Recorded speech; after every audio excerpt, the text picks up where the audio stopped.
drone incursions, absolutely.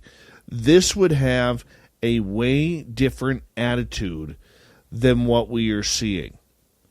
And to me, if I'm American, I'm going to my representatives, my senators, my congresspeople, saying, really?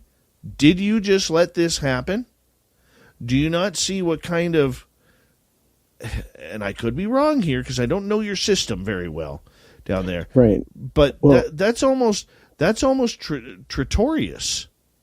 Who has oversight at that point? I mean, you're talking about the person that really works hand in hand with our top military officials, working hand in hand with our top government officials. And we recently just stirred the pot in that department, as you well know. Yes. And so with Gary Reed, obviously, absolutely, and all of that debacle. So these are the people that, you know, also are instrumental on determining how information gets classified at the source. So if it's going to be unclassified, fantastic. We'll hear about it. That would be the opportunity. There was an opportunity here that was missed this past year, I believe, where things could have gotten a push. We could have had more information. We could have unclassified things at the source. Instead, what we're going to see is the exact opposite. And that's become very obvious by the dialogue coming from the Navy. We're going to see more things classified. And the fact that we saw them scramble to cover their tracks with the most recent... Well, let me ask you this. Go for it. I apologize for cutting you off. I'm curious to get your opinion on this. Was this maybe not a shot at the politicians, but a shot over the bow of Chris Mellon and Lou Elizondo, who lied on the paperwork about getting the 3 videos out, and then, just to add insult to injury, put the To the Stars Academy logo on United States Navy property? Is this revenge for that? I mean, could it be more transparent? And I think Chris Mellon's recent paper that he released, you know, on this exact topic about the logo, and his stance, how he kind of backs off from his usual very staunch, positive movement forward. He kind of took a step back in this dialogue. And I was going to talk about this tonight, maybe we still have time, but I think you bring up a very good point, and the fact that this is also a direct shot at the politicians as they're on their way out, potentially. Let's also consider. I think it's a very transparent shot across their bow, and I also think you're absolutely right. Chris Mellon demonstrates a little bit of backtracking. It's a shot at those guys. I think that they're probably feeling it. I definitely know that Chris Mellon responded quite quickly to how things were moving in the Navy. And I think that, you know, this logo was a direct demonstration. Now, in his opinion, he says that this shows that there's a lack of information in the DoD and that people are so ill-informed that this sort of thing can slip through and that nobody knew about it. And that this is a low-level person that created this logo and somehow managed to get there to the internet. You know what? I'm going to tell $120 coin now on eBay for approximately $3,000. Okay, because the demand for them is high. Here's what I'm saying, though. The Canadian Mint needs to be signed off. Anything they do needs to be signed off by the Finance Minister of Canada. The Canadian Mint also stated that we are about providing coins regarding Canadian heritage. Never in my 49 years, or at that point 47 years, have I seen UFOs as part of our Canadian heritage. That is screwed up. Are there monuments in Shag Harbor and for the Shag Harbor there is, Falcon Lake there is not. Okay. Well, I mean, if there is some sort of monument, then I suppose a coin is not out of the question. Is it part of your history? Well, you have a monument. Well, I understand that, but that's not the way Canadians think. Okay, right. We're used to beavers. It's an American way to think, perhaps. We're used to beavers. We're used to beer. We're used to moose. We're used to igloos. We're used to snowmobiles. We're used to donuts and maple syrup.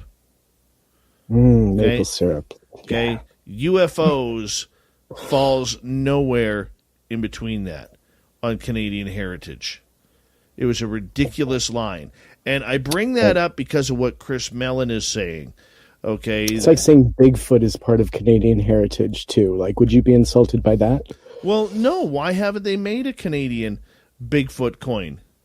Well, that's what I'm saying. I mean, right? Isn't it kind of on the same lines of potential historical phenomenon for a country? I mean, I understand your point, but I don't want to get you too off topic. No. You know what? Hey, I would love to see a run on Canadian coins from the Rougarou to Sasquatch to Wendigos to all the weird creatures that we see. I would love to see that. If UFOs are a part of this, so are they. But I think it ties in nicely with what Chris Mellon was saying.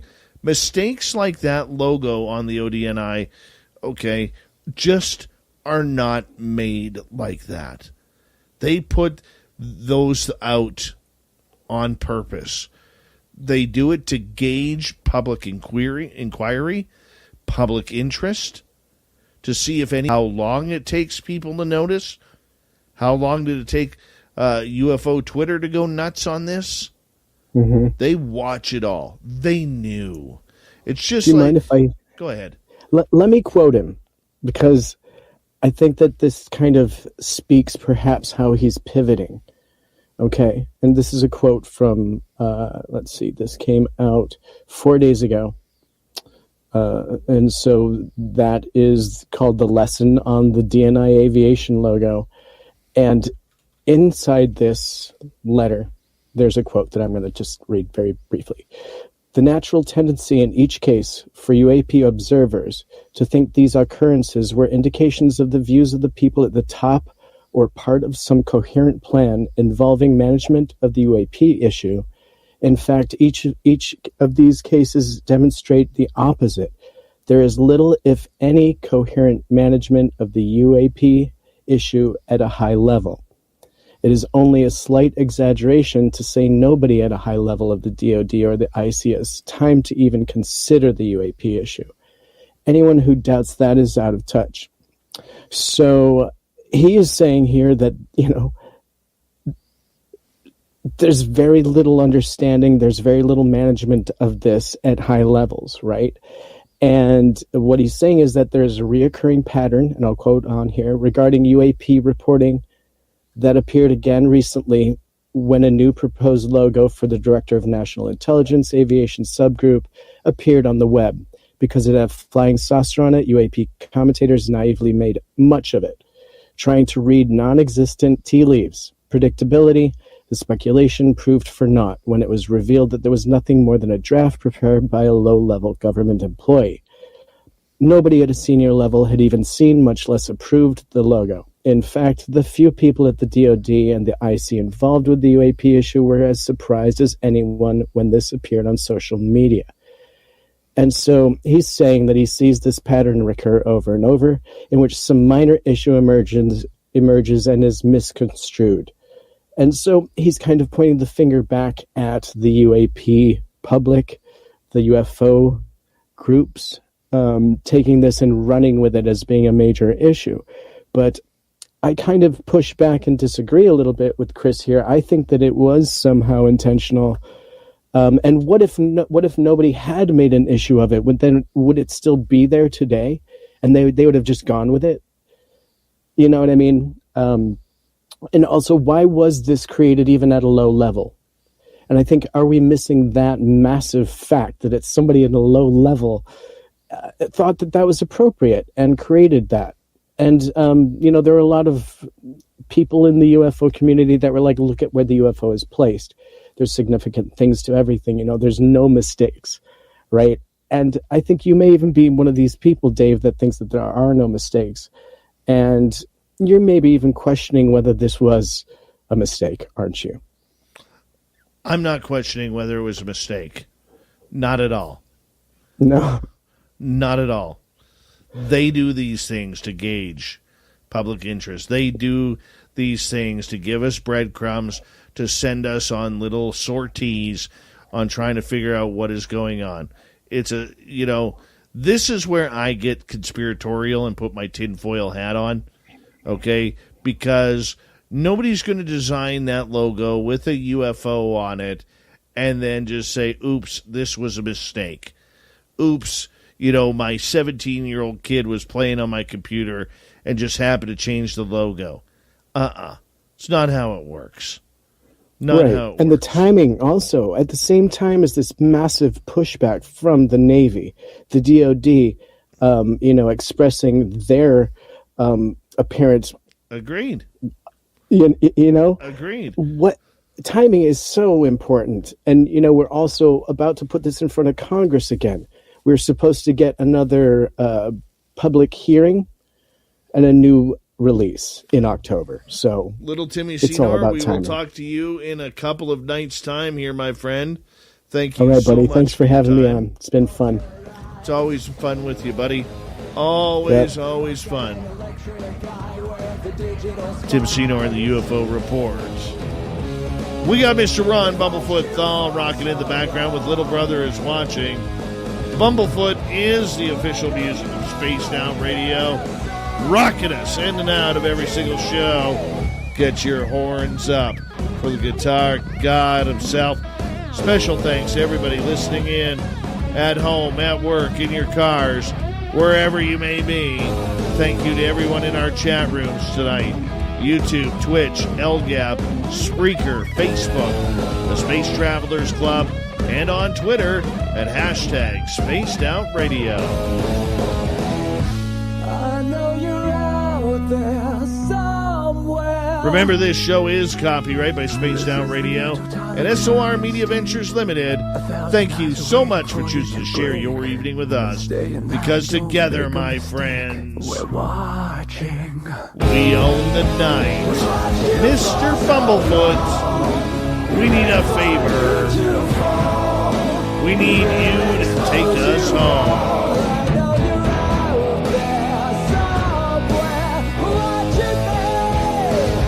Yes, the Woo train has docked for the night. But soon, my friends, we shall ride again. Your seats are always available.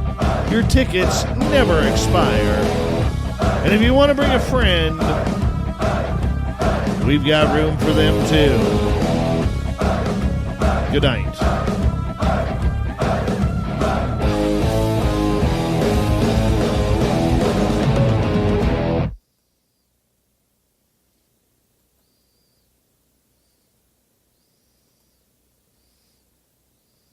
You're invited to take a vacation from everybody else's vacation to a place where you can explore cypress swamps and magical gardens and see a 65-foot waterfall that once powered an old mill that you can walk through today. Or just float along the cool, rushing waters of an old-fashioned swimming hole. See the places and plan your journey at visitmississippi.org/outdoor adventure. Mississippi. Wanderers welcome. Doing your best work from home is not easy when you don't have the right space. California Closets will help you create a custom solution that works for you, your family, and your life. Whether it's a small space, shared space, multifunctional space, or kids space, our professional design consultants will help you get organized and make your space one that works better for you. Now you can love where you live and work. Schedule your free in-home or virtual design consultation today at californiaclosets.com. Huh? Oh, hello everyone. Welcome to Fan X. Sorry, I was about to tell y'all the wrong place because I was visiting with Emily and John at Dragon Con 2 weeks ago. That's right, in Atlanta. 2 weeks ago, where they were working their asses off just like they do here. If you don't know who Emily is, it's Emily Goodwin from Galaxy Press. She's the real boss. We know about the boss. We talked about, but we're here to talk about FanX today and what's been going on up here with 4 days. Huh? 3 days. It's a 3-day event. FanX in Salt Lake City, and I don't know. There's supposedly 100,000 people circulating through this place. It has been packed out. I know the reporter I met at the DoubleTree that's coming up to Hilton said they were expecting between 65 and 85,000 people. Yeah. They also told me this was going to be the day that everybody was going to dress up, which is right. Obi-Wan Kenobi, I was talking to him earlier. He looks like Obi-Wan. He's older, he's got the right face, the right attitude, looks good. Still ain't found the lightsabers, FanX people, so if you're listening to this, come find me. We're right into the Futures booth right now. So, what you got, Tuesday to set up? Wednesday? Yeah, we set up on Wednesday. Show started Thursday. Now, this is an intense show. It goes till 9 p.m. on Thursday. 8 p.m. last night. Tonight it closes at 7 p.m. But it's been amazing. I mean, so far, we've just done really well. You know, Utah has there's a lot of schools, a lot of colleges around here, a lot of readers, so we're selling a lot of books. And we've had a whole bunch of, you can't see them, but if you look that way, you see a bunch of Writers of the Future winners that are here that have been doing signings at the booth. So that's been really great. We've had about 8 signings so far at the booth, and they'll be going all the rest of the day. We've had some panels. We did a Writers of the Future panel yesterday. Brandon Sanderson was on it, Eric James Stone, Darcy Stone, Todd McCaffrey, John Goodman moderated. And today there's an Illustrators of the Future panel. I'll be on that with Rob Pryor, the artist. I don't know if you met Rob Pryor. He's like a rock star artist. You know, he paints with 2 hands. He's totally wild. He's got like rock music going, and he's not even looking at the canvas half the time. He's just. So what you're telling me is Chris Winsfield, but he's an illustrator. Okay, John, who Chris is. Chris is just someone who won before last, right? Yeah, he was the grand prize winner in volume 36. Yeah, I call him Mr. Blue Eyes. I also look him up, but he's a really nice guy. So that just makes me interested. He's kind of like that. I like the guys with the energy, I shouldn't say. Yeah. I like the winners with the energy, I should say. Because I found just as many females that were hyped and ready to go. Yeah. Well, it's like, I can't remember the Spanish girl's name, but Natalia Salvador. Natalia, yeah. So when first at the interview, she's really quiet, very nice. Once we got into it, she became a whole other person. She was so sweet. She was an illustrator winner for volume 37.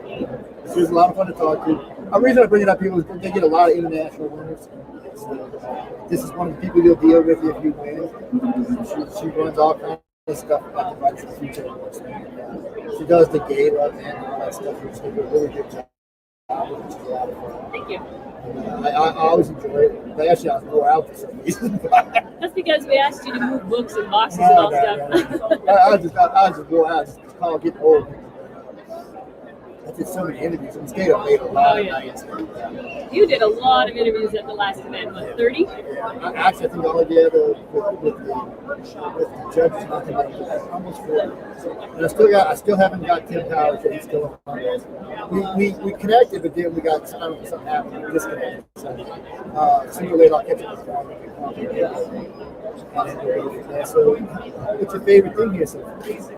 So far, favorite thing? I mean, of course, I love seeing everybody all dressed up, and I think my favorite thing has been having all the writers. There's so many judges and winners here from Writers of the Future, so it's sort of like a little reunion that we're having, and you know, we've been doing the panels and the book signings and the booth and stuff, so that's been a lot of fun. Now, question: I know at Dragon Con they had a separate place where it was like the authors, illustrators. They don't do that here. So yeah, at Dragon Con you had the exhibit hall, which had all the exhibitors, and that's where we had a booth and we were selling all the books. And then there was an art show, which was like at the Hyatt, was down the street. And that is strictly just a big art show. And we had a booth over there as well, promoting the illustrator contest. Because I know you could see it too. It was like a fleeting view or something. It was time to see if there was a lot of people around. I said, I'll catch you later on. It was insane. People, we got to it 7 tonight, right? 7 tonight. 7 tonight. If you live in Utah or if you're near enough that you can drive, get here within like half an hour, an hour. 7 tonight. We're here. A bunch of other people here. If you can look around one of my Facebook pages, I just posted a walkthrough. It's about an hour walkthrough, actually.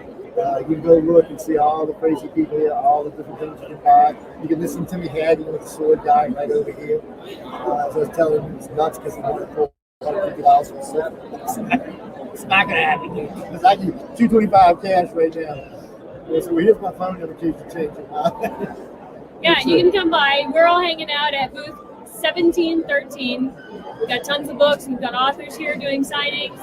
We've got an 11-foot alien statue right next to Joe. Yeah, big old statue. Well, from here you can just see his behind. But, you'll get a general idea anyway. I can reach out if we don't do that. Somebody might get the wrong idea.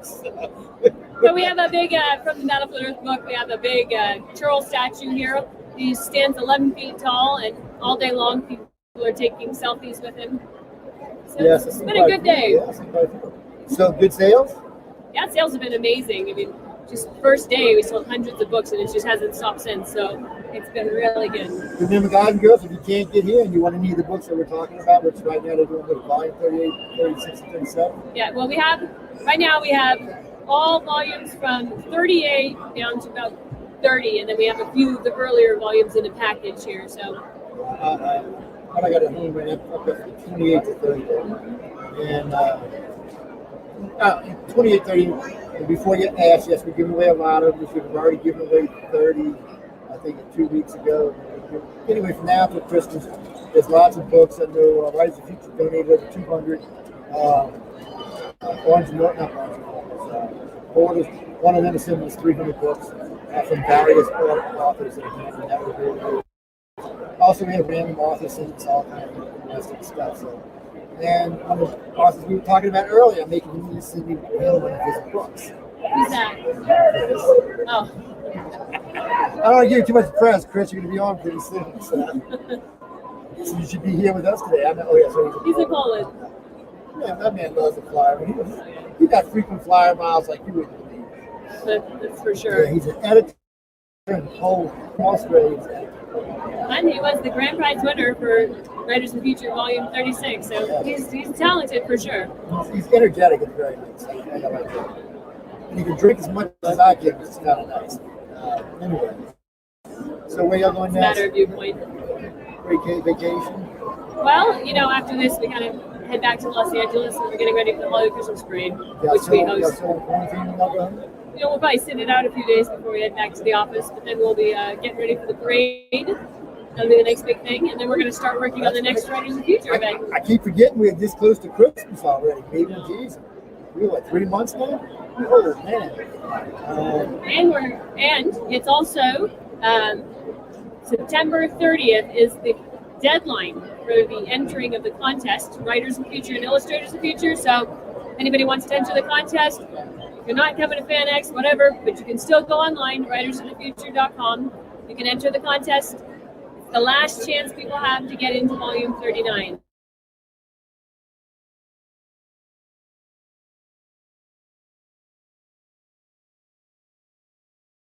Even number, you try for that. But, check it out, guys. WritersFuture.com. This is GalaxyPress.com. It's an easy place to find. If you purchase anything, that's where you go, GalaxyPress.com. Amazon, any of the big bookstores that have stuff. I got that. Hooray! Come on, got the charging. Let it right on. What else? I'm glad you found it again. That's a good. She even said,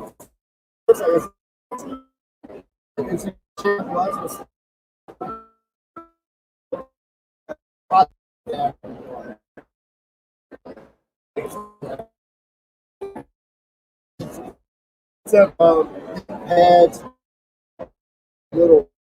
And it was an iPad.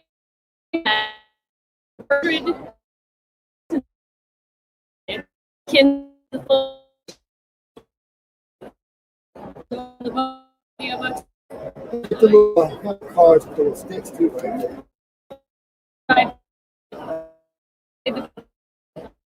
Times, and that comes along $5. With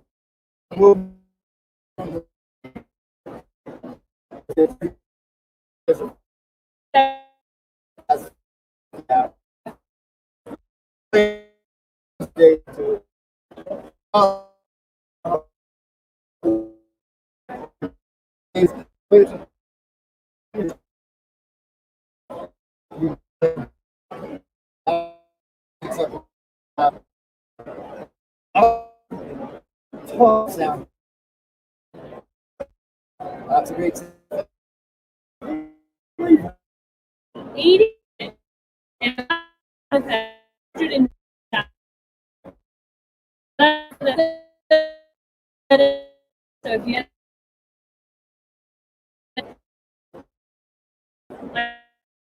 yours 37 minute original music. I feel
you got 5 minutes and just calm down. Just calm down for 5 minutes. So going home, y'all Christmas parade, then April's a big event. April's big event, April 28th. Oh, way at the end. April 28th is the next big event, and the way to attend it is to enter the contest, win, and come on out. Hey, Tom, how you doing, man? Tom Woods visiting. How you doing, Tom? Hey, Tom. It's who else is in there? Carol, hey, how you doing? So that's the only way you can get there, guys. I'm looking like you're working. If you want it, you have to win. So I'm telling you, it's submit like for this year. December 30th, it gives you 6 days. Hey, Tom Wood out there, I see you're watching. Everyone's been asking you over here.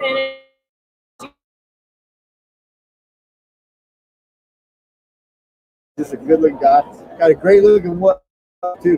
Both of them very nice people, by the way. Super nice, super talented. Yes. Yeah. That's what talking to me. He's a workaholic. Is all we can say.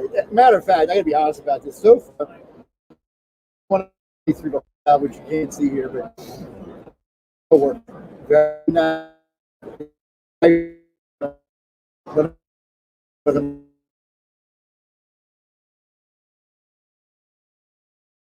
New Orleans, no one's nice in New Orleans at all, people. New Orleans is just, the whole city is just rude. Like if your food was wrong, they would expect you to eat it anyway. So, yeah, no refund, you eat that damn crap. Wow. I'm in LA, they would be like, I'm offended. Yes, they are offended out there. She's out in LA, I'm out in New Orleans, guys, but that's where the event is held. It's out in Los Angeles, so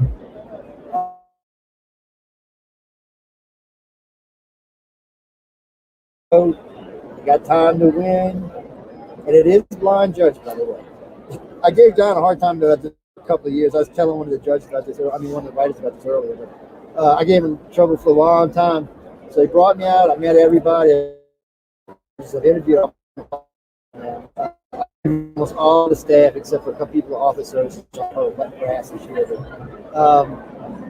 Everybody's really nice and works really hard. And poor Joan, man, they should give her like a freaking medal. So Joni's back in LA. In September. So just realize if you submit your art or your story, you keep the rights. It's free to enter. You maintain the rights to your illustrations or your story. You get paid well. I mean, for your, you get paid when you, that's 8 cents per. You also get paid your winner fees, so anything from $500 to $1,000, and then there's a grand prize winner who will get $5,000.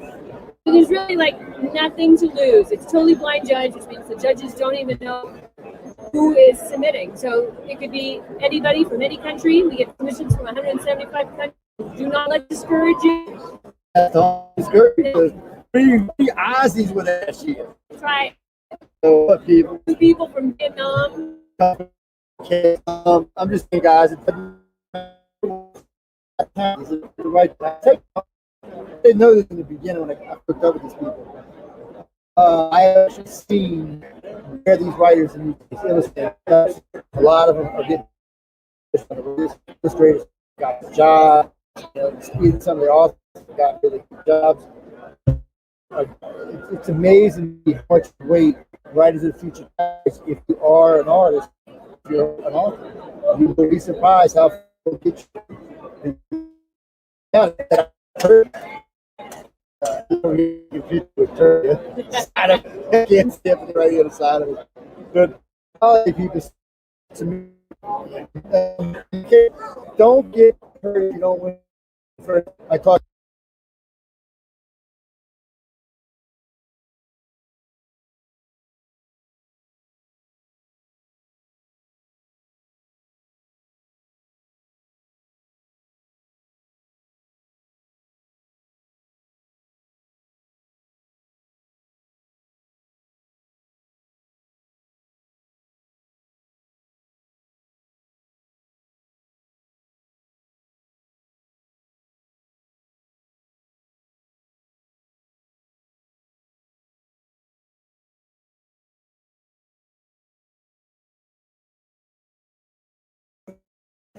Hey, what you doing here? She's gone. We'll get you late at night for a little while, but that's about it. But don't get hurt. Hear Joni. That's who you want to hear on telephone. You'd be really happy. That's me. Well, she calls you if you're a finalist. So Yes. if you get a call from Joni, then take it. Yeah. I told her that's my call. People, I can't write, so but that's the only way you can win is get out there. Remember, if you do win, you can be here at Fan X or any of the places they are. You can come and sign your artwork. maybe get lucky and get on a panel like they were yesterday. From what I heard, how nervous some of the people were on the panel yesterday. Well, you had some, that like literally just won contest this year, sitting on the panel next to Brandon Sanderson, who's one of the biggest fantasy authors ever. Who's quite comfortable these days, by the way. That's for sure. Yeah, he got on the Upstart tour. I didn't know what this thing was until I heard about this. Yeah, I mean, he literally he wrote 4 or 5 books during the pandemic, and then he makes some music video, wrote 5 books. He just slams a manuscript on the table. Then he doesn't say what they're about. He says, "I'm doing a Kickstarter. If you guys want to get a copy of the books, if you fund it on."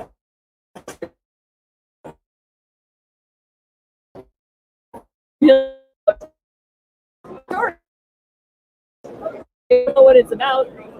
Does that go to you can't win, you can't get money, you can't do anything, so try. People, I haven't anything since I left LA, but I wrote 12,000 words when I was elementary. Of course, from the store, I take for some reason, how do you go around? Right. What exactly? For me, it was because I got to talk with a lot. I was cheating. 10 powers, dirty was that question, and plus, the point with him, I sat in with most of the illustrators. I sat in with most of the authors. You learn a lot. I mean, if I sit up in a hotel room and bang out 5,000 to 6,000 words in an afternoon and evening, you learn some words. So I got to go back and edit it still. Yeah. You got to start. That is. If you want to write, want to do illustration, just do it. And there's much more. It's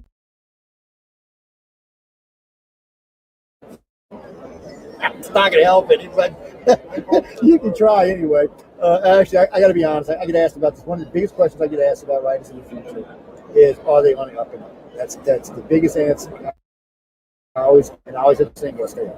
Everybody I met there is super nice, super sweet, and really knowledgeable, and all it is. She's a taskmaster, but she's really good at what she does. And Emily's just really got her shit together when she's at work. Is all I can say. Now, I don't know what she's like at home because I don't live with her. So Thank you. but not just teasing. I know her other half though pretty well. So they're a great couple. I call them the power couple. I like to pick on them, but they really do a great job for this people. You can't put yourself in better hands than these people. And what's more important about any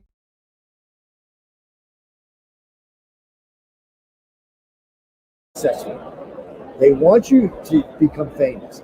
That's what you're there for. I mean, they really go out of their way. And I'll tell you something else, because somebody asked me about one of the judges the other day, and I said, "Are the judges approachable?" Of course they are. Yeah. When you're there, they're there for you. Just like when I'm there for y'all. When they're there for them. Everybody who's part of this is there for y'all. Whoever the winners are, that's who they're there for. And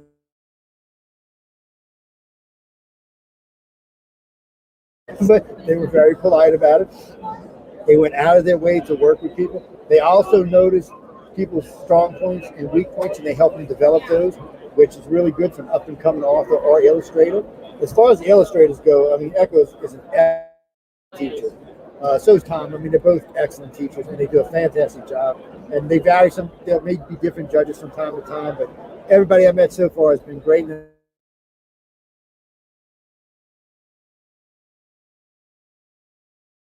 Also a nice guy, so it's very weird. These people are so nice. It's like the Twilight Zone.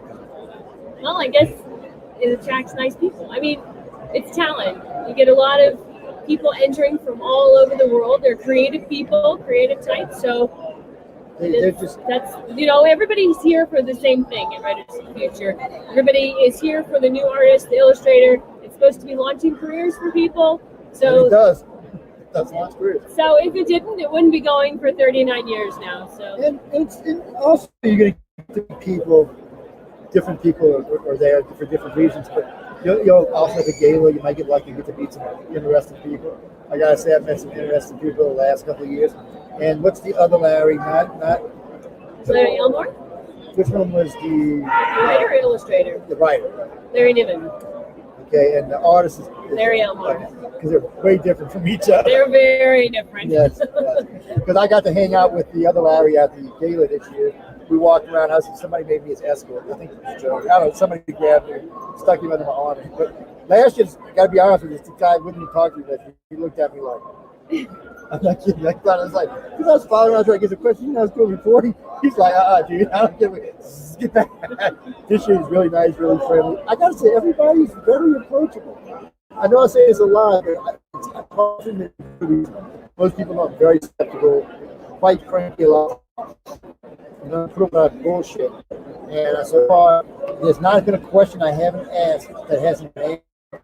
And it's like, oh, hey, Don, let me ask this. And there's 10-minute hesitation. It's just, you know, Yeah. when they drop me off at the prison, I'm asking them for one, and asking them 5 minute questions. Then I got to sit in with that lady. Oh, man, who was that?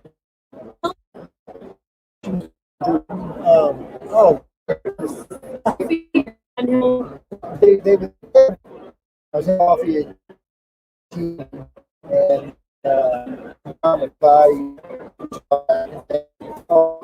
the bland. Sweet from that it's off stuff. I wish I could remember a damn name. I was at the time and I got to do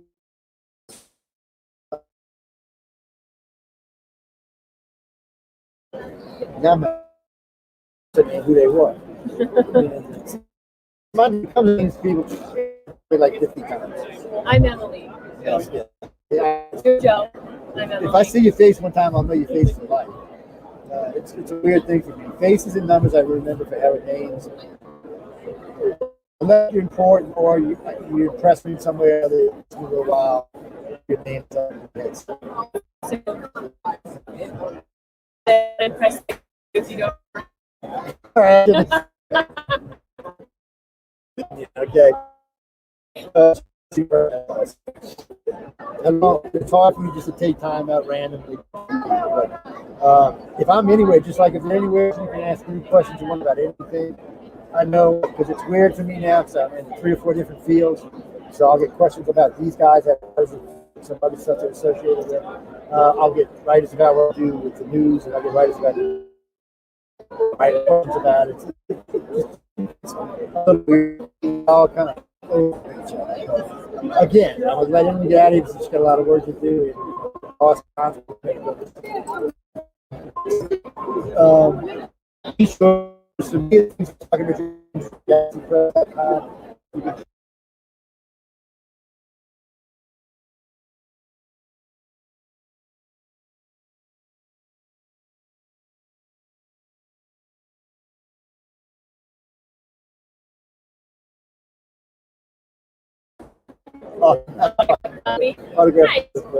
Still got 2 left.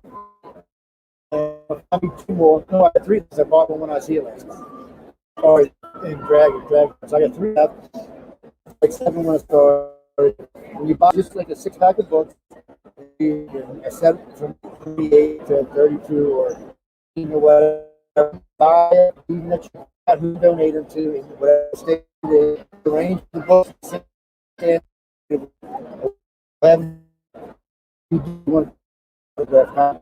These are pushing out of copies. The big, but they're famous. So there's a lot of good authors there, a lot of good illustrators there.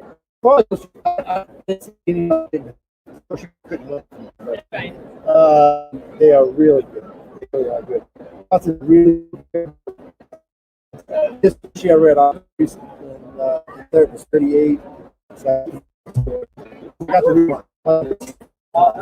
My head. And I'm writing Texas.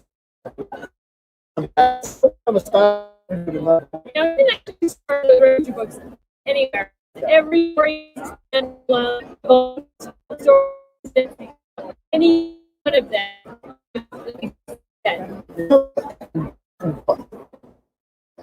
Actually, you just never no, they're little again, don't write me from the guy. Yeah. You know, that's fine. I'll go to this, you know, but it's up to you. We're not telling you can't get them anywhere else. Oh yeah, they're all over. They're anywhere books, independent bookstore. You don't have it in the store. They're all over. That reminds me of the story.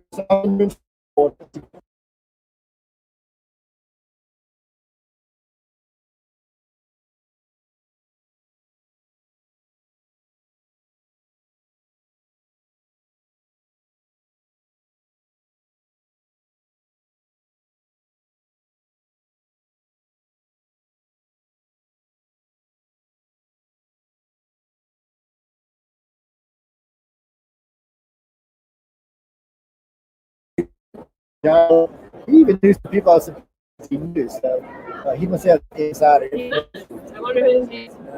It's Billy Burgess. Well, that's his name he uses for a store. Whether it's his real name, I don't know.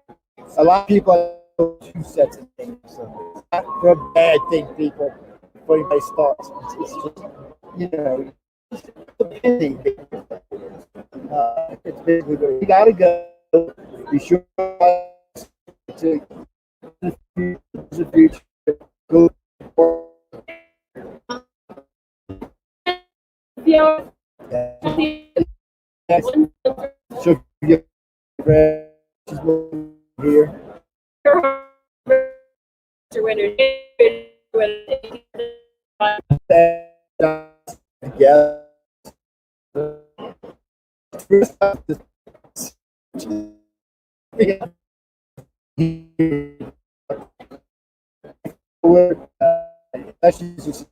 That's just people's need. I just know that would happen. I think like go away, go.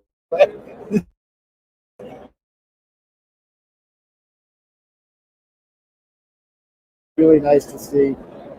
Somebody reminded me about that last night, and they really do. They're a really good couple, and what they do is nobody else is doing this. You know, I was asked to look at another writing group this year, which I haven't given an answer to yet because I'm affiliated with these guys.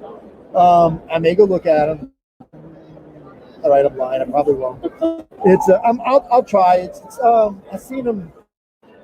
It's in some magazine. Somebody my picture of me with one of my archives is underneath it, and the guy who runs fact, it's a picture of me with John and Emily from last year gala. So it's just an archive that was there.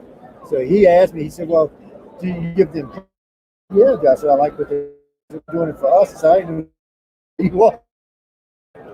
By the way, I said, "Look, I put these people through hell. If we go to hell, I might think about it. But other than that, probably not. But we got to go. So I'll tell everybody thank you. Part words we get. If you want to write or do illustration, be sure to enter the contest. And if you're in YouTube, come see us at 13 at Fanix. Yes. You can get John's autograph, you can get Sarah's autograph, you can get Emily's autograph. I'm doing good autographs. We don't want to say that. This is the person's autograph. Ain't nothing going on. Joni. I got to give Joni a thing for this one live. And will be at this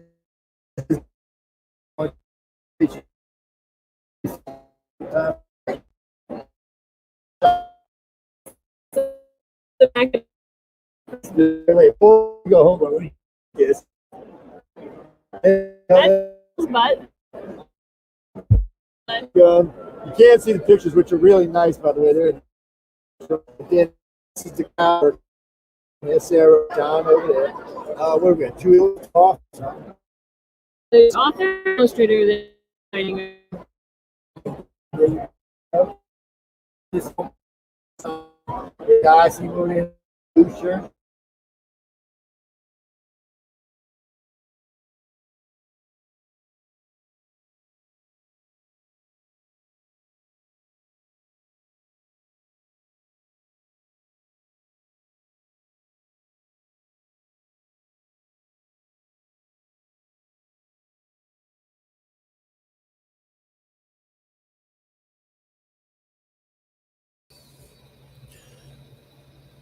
Welcome to the Church of Mavis radio show. It's Friday night.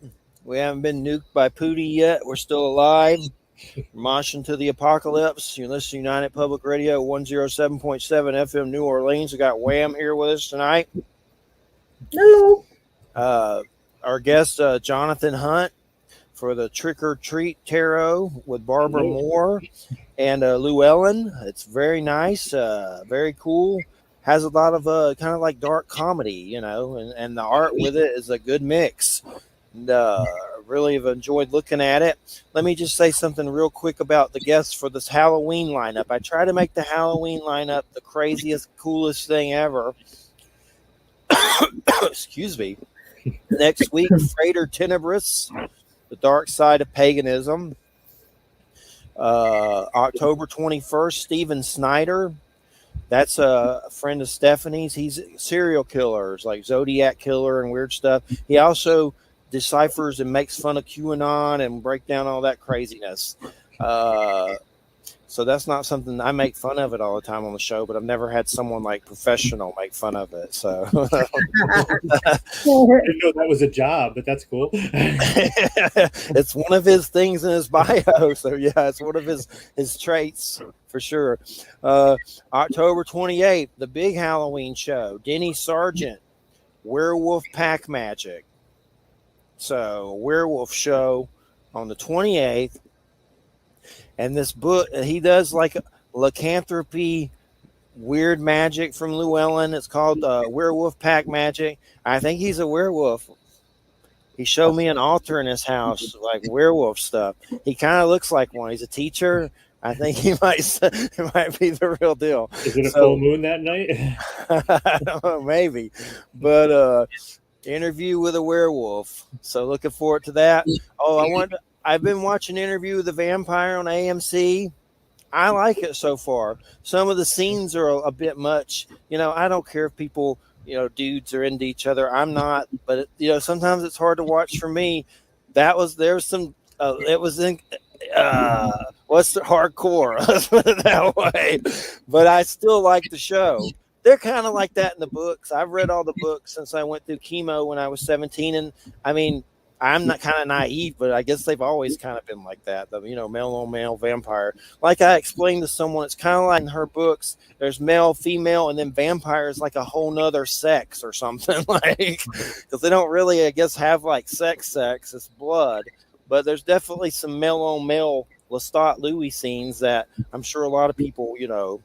Oh no, the Christian Coalition. It's like that little demon show. I saw this newsletter going around about that. Danny DeVito's the devil in it. It's a cartoon by the Rick and Morty people, and it's pretty crazy. But they were passing around this sign against it. The Antichrist is in the show, and demons and dismemberment and all this crap. I was like, well, I'm really going to watch it now. Is it still that easy to get promo just by doing stuff like that? Yeah, but the funny thing is they were trying to make it seem like it was on Disney Plus. It's on Hulu. It's not on Disney Plus. They were like, oh, the children.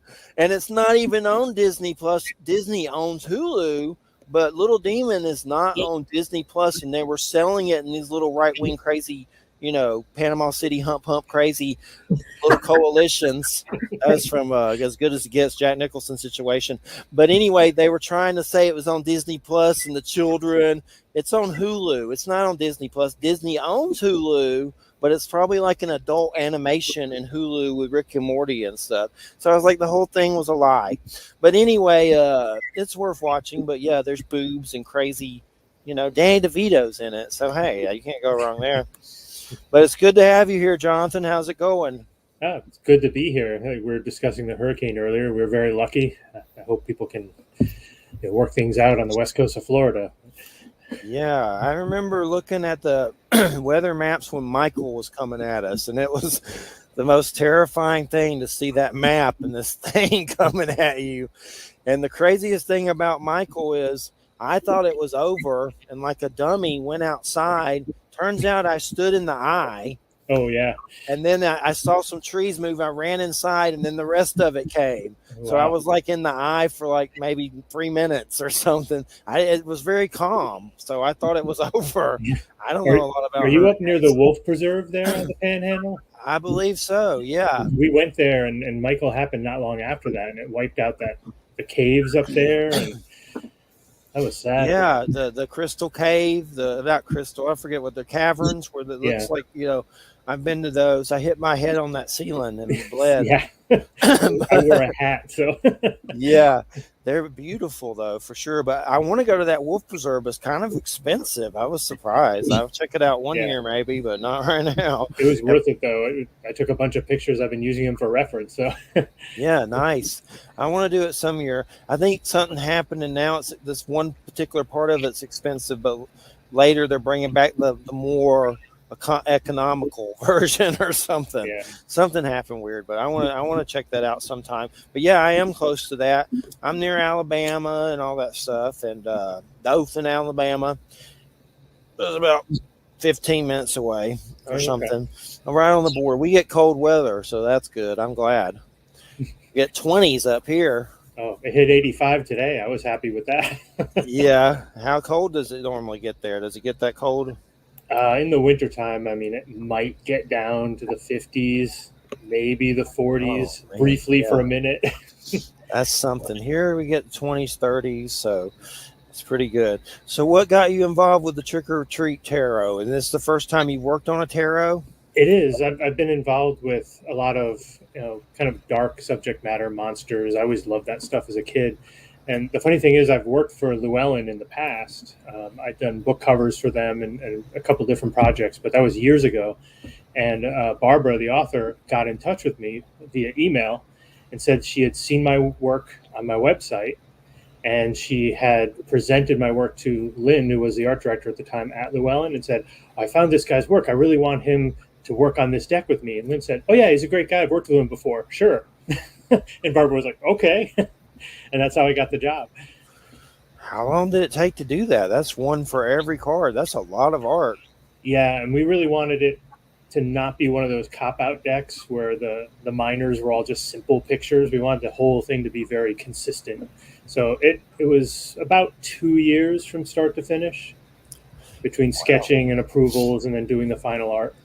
How many cards is it? Like 72 or something? 78. 78? Yeah, 78. Yep, 78. The art is really good, though. I mean, and the way that, it's just kind of like dark comedy. I like dark comedy, so. That was perfect for me. When Barbara described the deck, I mean, she wanted it to be kind of a nostalgia thing, so it's not monsters per se, but it's people dressed as monsters, dressed as characters. So we wanted to have that kind of Norman Rockwell thing, but like a dark twist to it. Yeah, got Elvis in there. Yeah, that is. I have something that looks kind of like Frank from Donnie Darko. There's a bunch of little Easter eggs and kind of pop culture references. The devil one, the devil chick, that's good. That's hot. Yeah. Dracula. Got all kinds of cool stuff for sure. And the art, once you see it, it really is beautiful. Like, it's really well made. Thank you. And the pictures online and stuff don't do it justice until you really look at it and see it, and you're like, wow, that's amazing.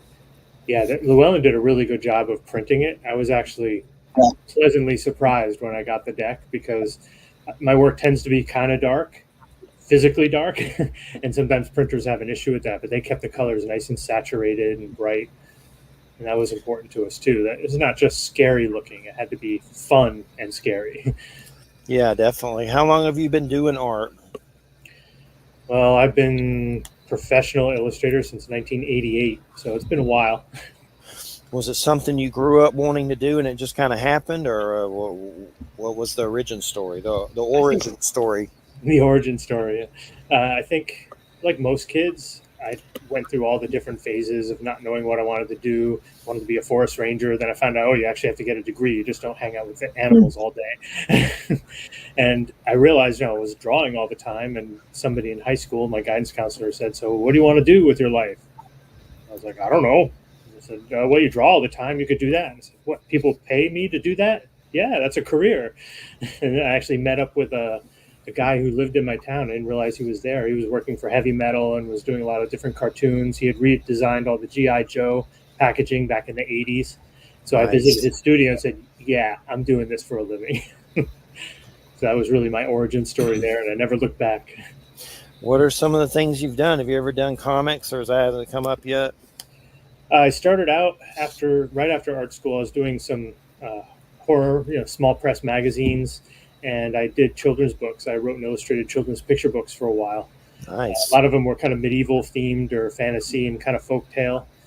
And I moved from there to science fiction and fantasy, book covers, magazines, a few games I've worked on. Cool. But it's all been that same theme of kind of fantasy, horror, or sci-fi. When you say games, do you mean like a board game? I've done some board games, some role-playing games. There was an online game I worked on where I was designing characters for them. So mostly stuff that was printed and not like computer games. Cool. Did you know a lot about tarot? Have you messed with tarot before, or is this your? It's funny. I've always loved the symbology of tarot, the imagery of it. I've looked at a lot of decks, and I know people that have done tarot decks, but I was never involved in making one. And so working with Barbara was fantastic because she's an expert, and she's also very open about the subject matter. So she would give me a description, cut me loose, let me do whatever I wanted with the description. And we'd always refer back to the Rider-Waite deck. So it had like kind of a structure to hang on. And then she would look at what I did in the sketches, maybe alter some of her writing, give me some suggestions. It was very collaborative in that way. But having her to kind of check me and get my back and make sure I was getting the symbols correct was really helpful. Yeah. And I've looked at the Llewellyn Tarot for a while. I collect decks, but they have that thing online where the free ones. Yeah. Have you ever seen that there? I've been using that forever, but it's basically like the whole decks, except they're just online. Mm-hmm. But one of my favorites ever is this King Arthur Legend Tarot that's really good that they put out. I love that one. It's been out for a while, right? Yeah, well, it's weird because when it first came out, it was not expensive, but now, and I had one, but something happened to it, so I had to go try to find another one. Now it's like hundreds of dollars. I'm like, what? It might be out of print, so yeah, people on eBay are really cleaning up. I don't like when that happens. There's some good Brian Froud ones, the dude did Dark Crystal. There's some that get expensive because those went out of print that are really good. He was one of my influences when I was growing up. I had, the Fairies book and Alan Lee and Brian Froud. All that. Oh. That dude's like really pulling from the fairy realm or something, like some of his stuff. Like he's really peering in there and pulling stuff out. Those are some pretty amazing situations. I know That's Dark Crystal. Like. Yeah, Dark Crystal was based on all that. Mm-hmm. That was really good. I love the movie. They had the show, but for some reason they're not doing any more of them. I don't know why, but it's probably too expensive. I know Brian Froud's son, I think, worked on that show too. So the whole family's involved. Yeah, I liked it. I love looking at that stuff. It's amazing. I wish they'd do some more for sure. One of the creepiest decks I have is the Necronomicon by Donald Tyson Tarot. I haven't seen that one. It's spooky. Like it's you're almost afraid to use it. Like it's so weird. It's the Necronomicon. It's definitely, but he actually writes books that somehow is a magical system for all that stuff. Mm-hmm. I don't know. It's weird, but the thing that I always found funny is that everyone's creeped out by the Necronomicon. It's just H.P. Lovecraft just invented it. It's not a real book. Yeah. And then the thing that made it creepy is those Simon paperback books. Mm-hmm. Those little weird like magic books. Do you ever seen? It's like a paperback Necronomicon. It's got supposedly Peter Levenda and a bunch of people were involved that made it. There's controversy of who made it, but those, for some reason, those books creep me out. And then they have a creepy story about the Son of Sam and UFO sightings in the intro. Like they just try to creep you out, I think. But like I've heard people tell stories of getting rid of that book and finding it again in their house and weird stuff. I don't know how true any of it is. Well, I've always loved stuff like that, and like people like Mike Mignola plays with like the H.P. Lovecraft mythos and the old folk tales. So like when you read his stuff, you feel like this is something that could be real, but like Hayao Miyazaki too. Like he just kind of makes up all this stuff. Yeah. It feels like it just resonates somehow. His art is really good. I've been trying to get some Hellboy comics, and it's kind of hard to just start getting those.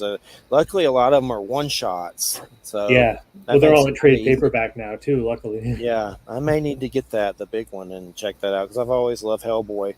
He's doing that Frankenstein thing, too. I need to catch up on those. Mm-hmm. Comics is a dangerous pit that I fell into in the last few years that I need to run away from. I love it, but it's just too much almost. Like there's so much.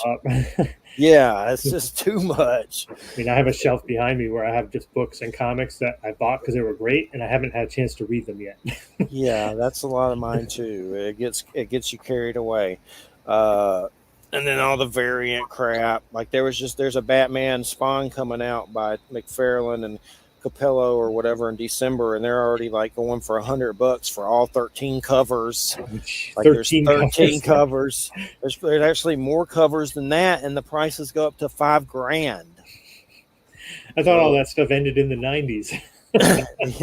That's where I guess rich nerds buy the $5,000 bundle. I got the $99 one when I shouldn't have. That was too much for me. But there was like a $5,000 one on there, and people were buying it on eBay. I was like, God. I should pull out my original Batman and Spawn that McFarlane did. It's probably worth something. Yeah, those are. There was one by Frank Miller, and then the other one, I think, I know McFarlane was involved in them, but I know one was Frank Miller too, and there's another one called War Devil. So there's two other Batman Spawns, and this will be the third one coming out in December, like the third weird crossover.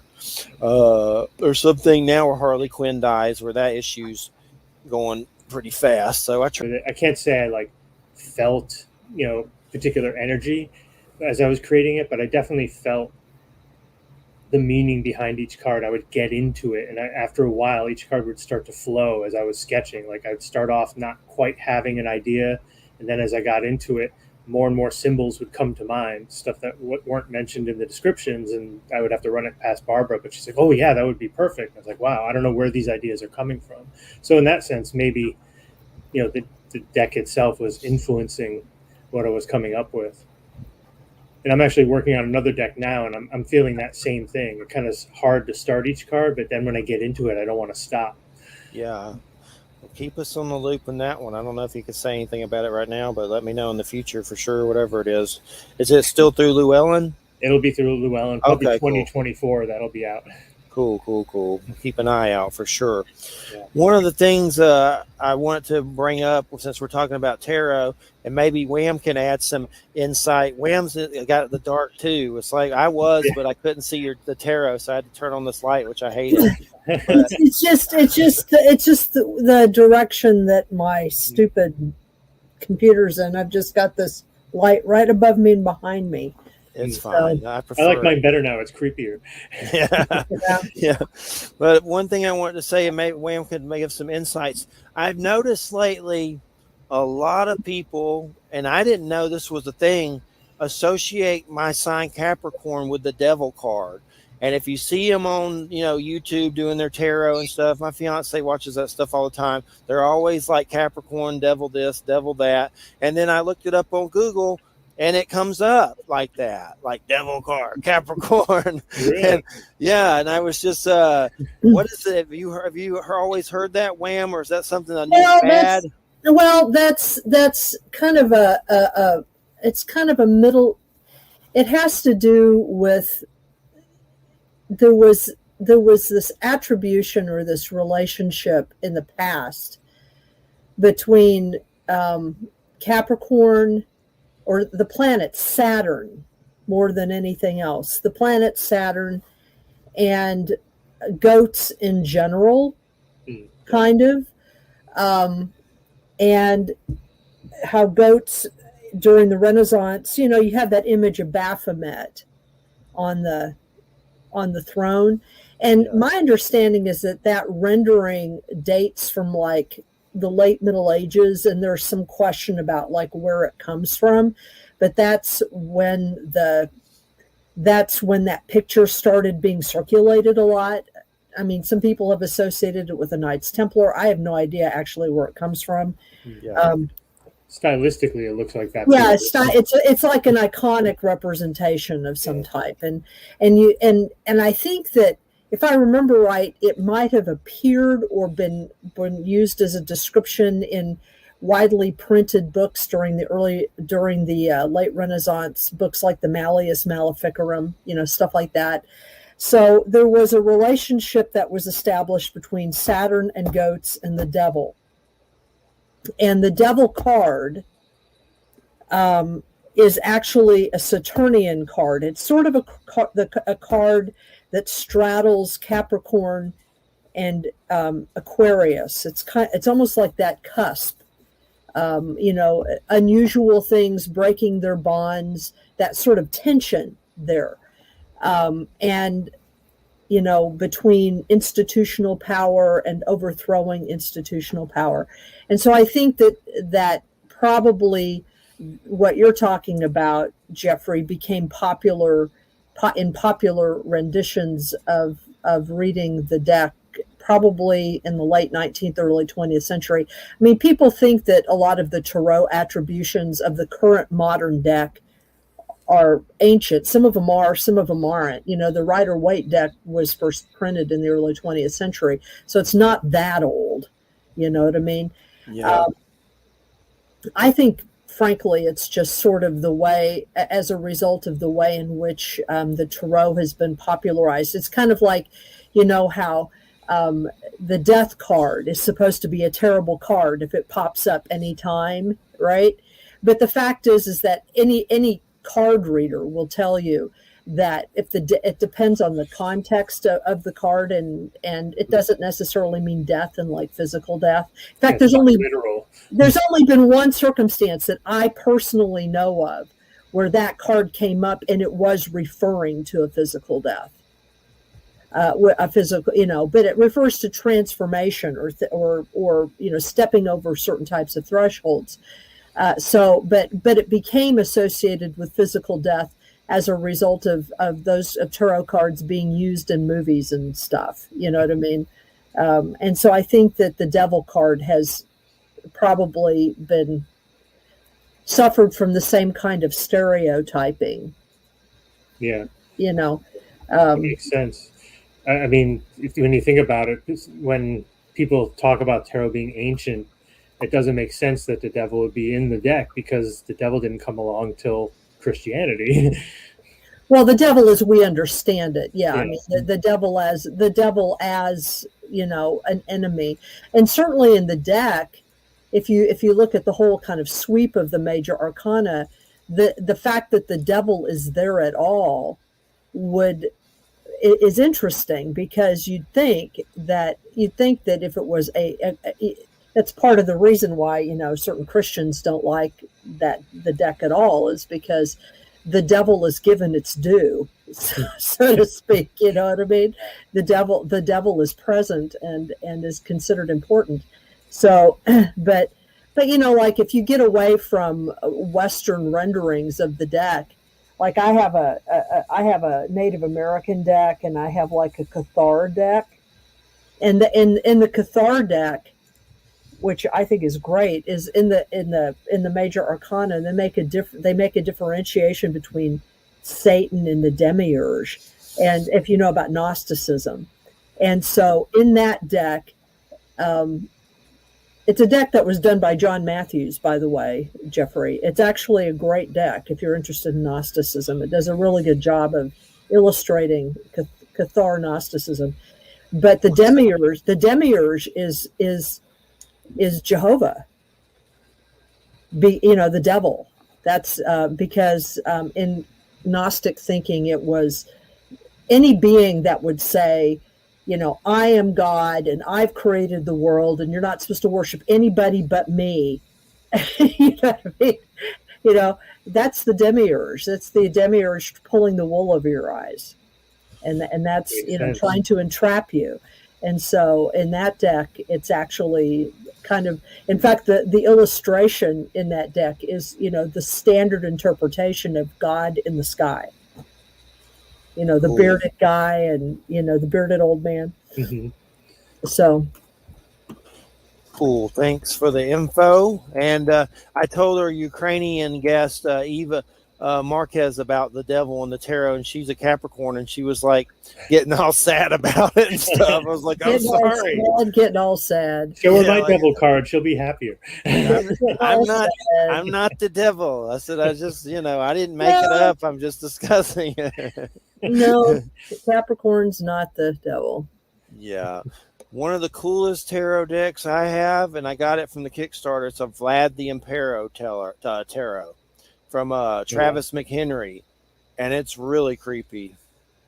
I'll have to check that out. Like it's like wood glyph paintings, or I don't know. I guess usually there's a million of these on eBay now. I don't see any on there, but I have the original one from Kickstarter. But the art is amazing and really creepy. I'm trying to find it. Part of the reason I think I was always attracted to tarot, just as an artist, is just there's so many different interpretations. It seems so open to like whatever spirit guides you. Just the fact there's a Native American deck, an Arthurian deck. And I really love the malleability of the symbolism in tarot. Yeah, definitely. I think it's called Vlad Dracula Tarot. Yeah, you can find it on eBay, a million of them, but it's really good if you want to grab that one. The one I got from Kickstarter's $200 on here. Wow, but you can get it for like $25. The mass market one. I wouldn't mind getting the one I got. It's not colorized. They're like really?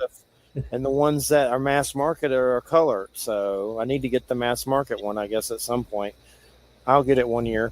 But it's really good. It'll freak you out. Like it's got like he's dining at the table and dipping his blood and reenacting all the historical, things from Vlad the Impaler. And it's really good. It's definitely a good one. There's one with the cup that no one took because they were afraid, from the town square and all that stuff, or he would impale you. Like it gets crazy for sure. Nice. But, yeah, definitely.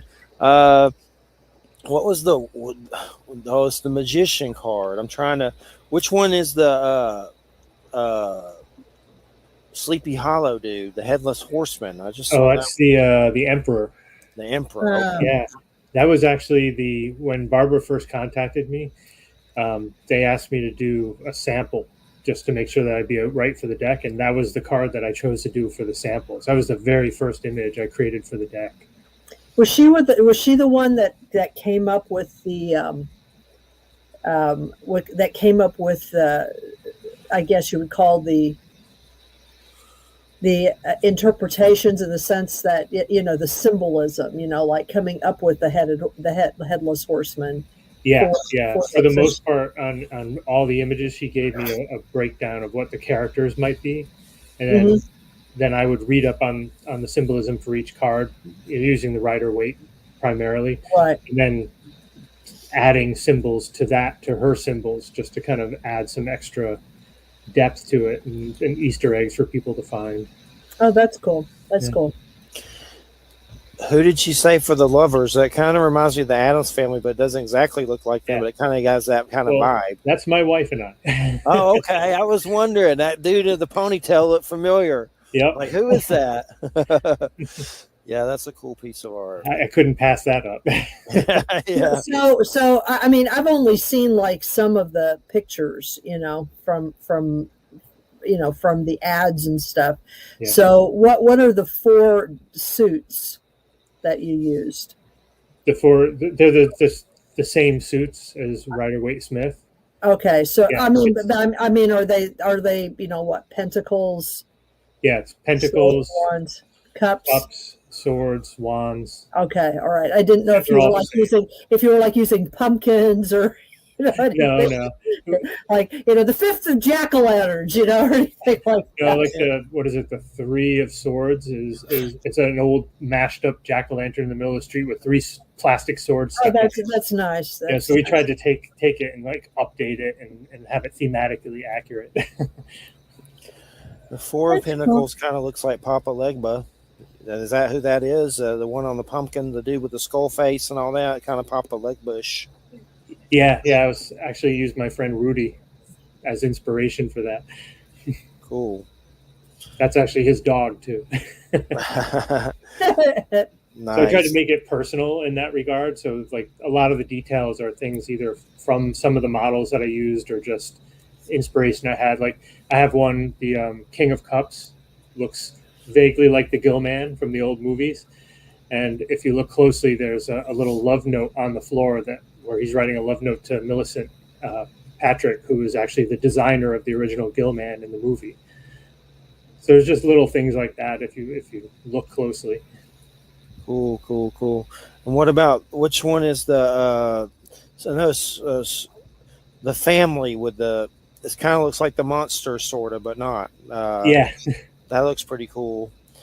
Yeah, that was one of the Pentacles cards. I don't remember which one, 10 or something.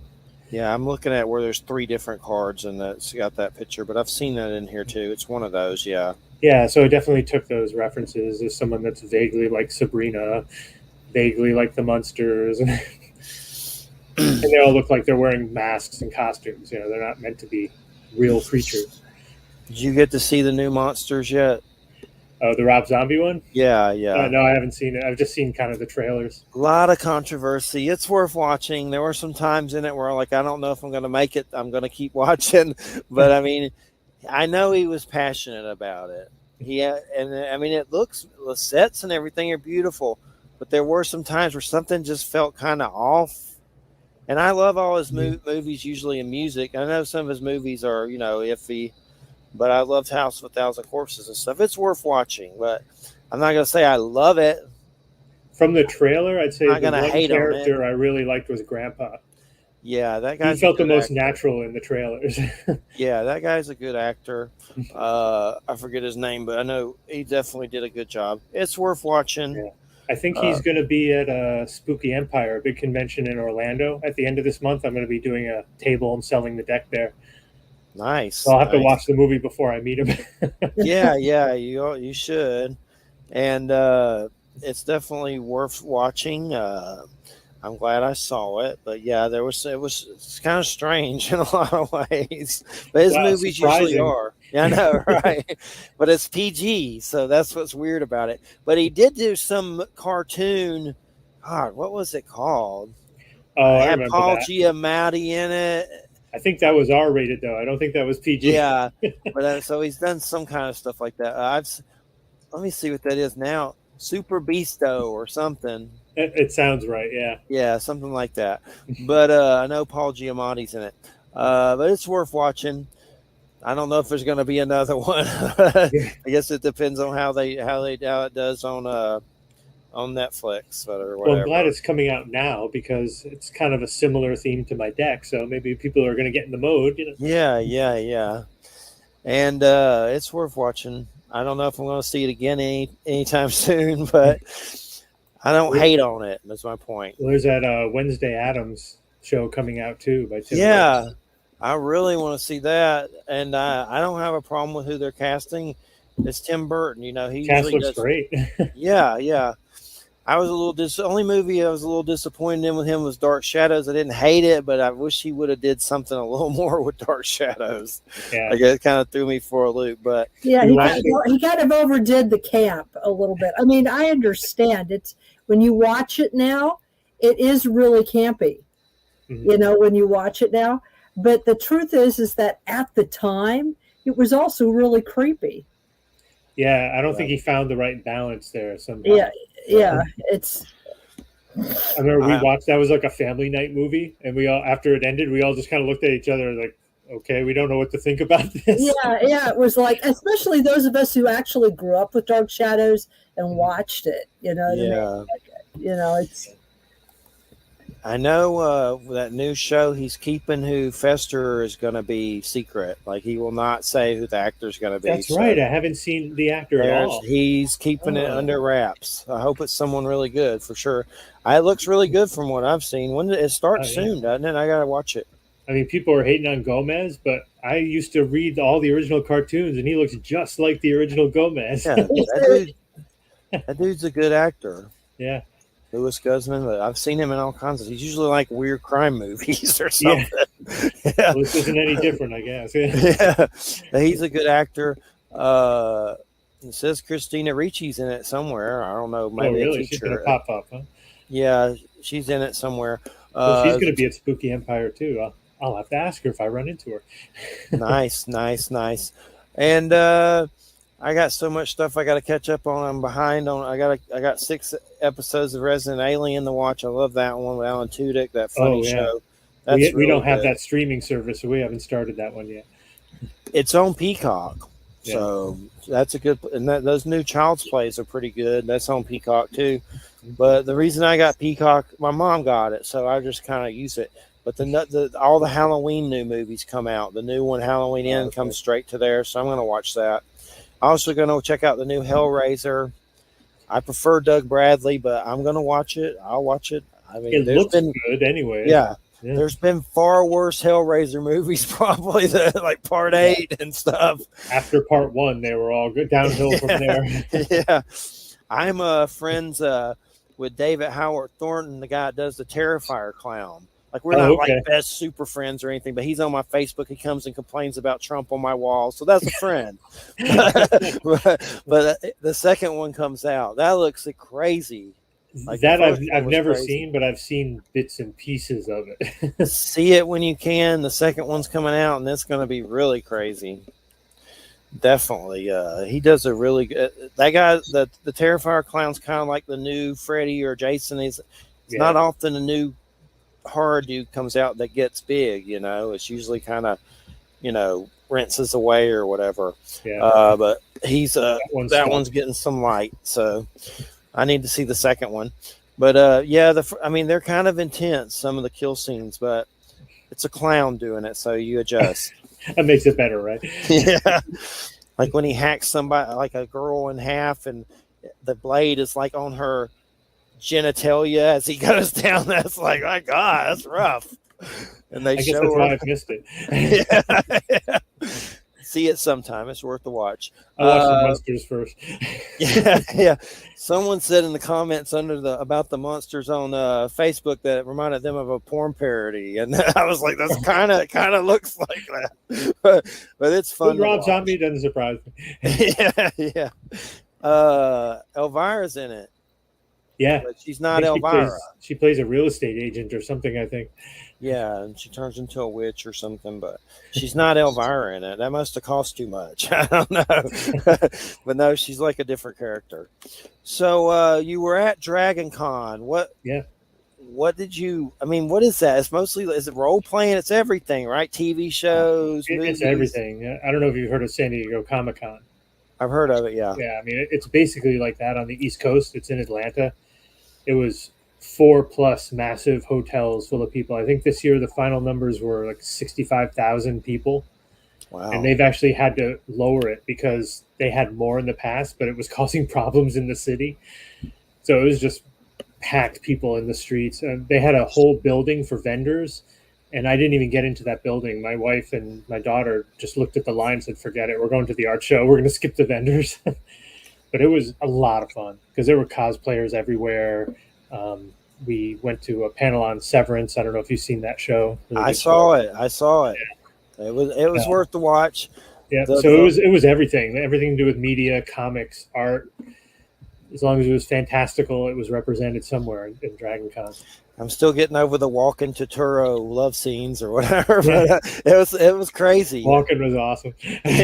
yeah. They're doing a second season. I don't know exactly how, but Patricia Arquette, I've always liked her from True Romance. That's one of my favorite movies. That Tarantino one that gets crazy as hell by Tony Scott with the Christian Slater and all that. But she's been playing some kooky, crazy roles that doing good. There was one in particular. Escape from Dannemora she's in, where she plays a true story. That's by Ben Stiller too, by the way. Check it out. It was on Showtime, so it's probably on Showtime crap. But anyway, it's worth watching. It's based on a true story about this chick in a prison that falls in love, and she's doing one of the dudes, and then Benicio del Toro's sleazy self gets in on the action to use her and get sex. And somehow they talk her into escaping. And that's Ben Stiller. That was like his first TV show. You should check it out. It's good. And it's based on a true story. But one reason I wanted to say it, and I'm not going to spend a lot of time on it, I had this Bigfoot dude on the show Mm-hmm. I'll have to look up his name because my memory is terrible. But he told a story about those prisoners, and the police were looking for them in real life, and when it really happened, and somehow the 2 Bigfoot came up on police. I don't know if this is true or not, but it's worth the tell. It may be true. I want to see the video. Where's the dash? Yeah. Supposedly the police killed 2 Bigfoot. They thought it was those 2 dudes, and the government came out and got the Bigfoot, and then they got the 2 dudes later and killed one. But that was just a weird story. I was like, can you repeat that? But I just remember that. But yeah, that's the other Ben Stiller show. It's worth the watch. When I hear stories like that, I wonder why the government can't get its act together on simple stuff. Yeah. But they can find the Bigfoot. Paul Dano's in it, the dude that played Riddler in the new Batman. Oh, he's the one that she's, in love with or whatever. But it's worth the watch. It's good. It's one of those what's funny, we just, prison my shows. daughter and my wife and I just watched Little Miss Sunshine again. And my daughter's like, that's Paul Dano. He was the Riddler. I was like, yep, there he is. He was crazy as hell as the Riddler. He did a really good job. He was just nuts. You could just see the crazy in his face. And I'm still getting over that Joker appearance. I know they showed a little bit of it, but there's some lost cuts of that dude that played the Joker, and I forget his name. I was just looking at I saw the outtakes. Yeah, those were of the Riddler thing that he did. He was talking to the Riddler, and that was creepy. Yeah. There's also a thing that he put out where he was the Riddler and he was walking down the hallway. It's kind of cheesy, but it was like his audition thing. But I guess they talked him into doing Joker or whatever. But I hope he's the Joker in the next one, the second one or whatever. A lot of Jokers.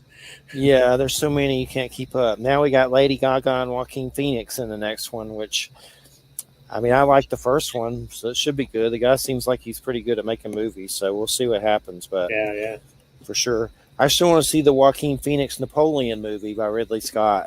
Like Joaquin Phoenix is going to be Napoleon. Oh, I was going to say that's not out yet. I hadn't even heard of it. Yeah, there's he's pictures, intense enough to do that. There's pictures of him as Napoleon around that you could see online. But so what do you remember? What kind of things as a fan of, or did you see at Dragon Con that you enjoyed? Things that you enjoy or your family, certain things. Well, my daughter does some cosplay, so she had an outfit for every day, of course, and so it was fun going around seeing how everyone was dressed up. My own personal main thing was the art show.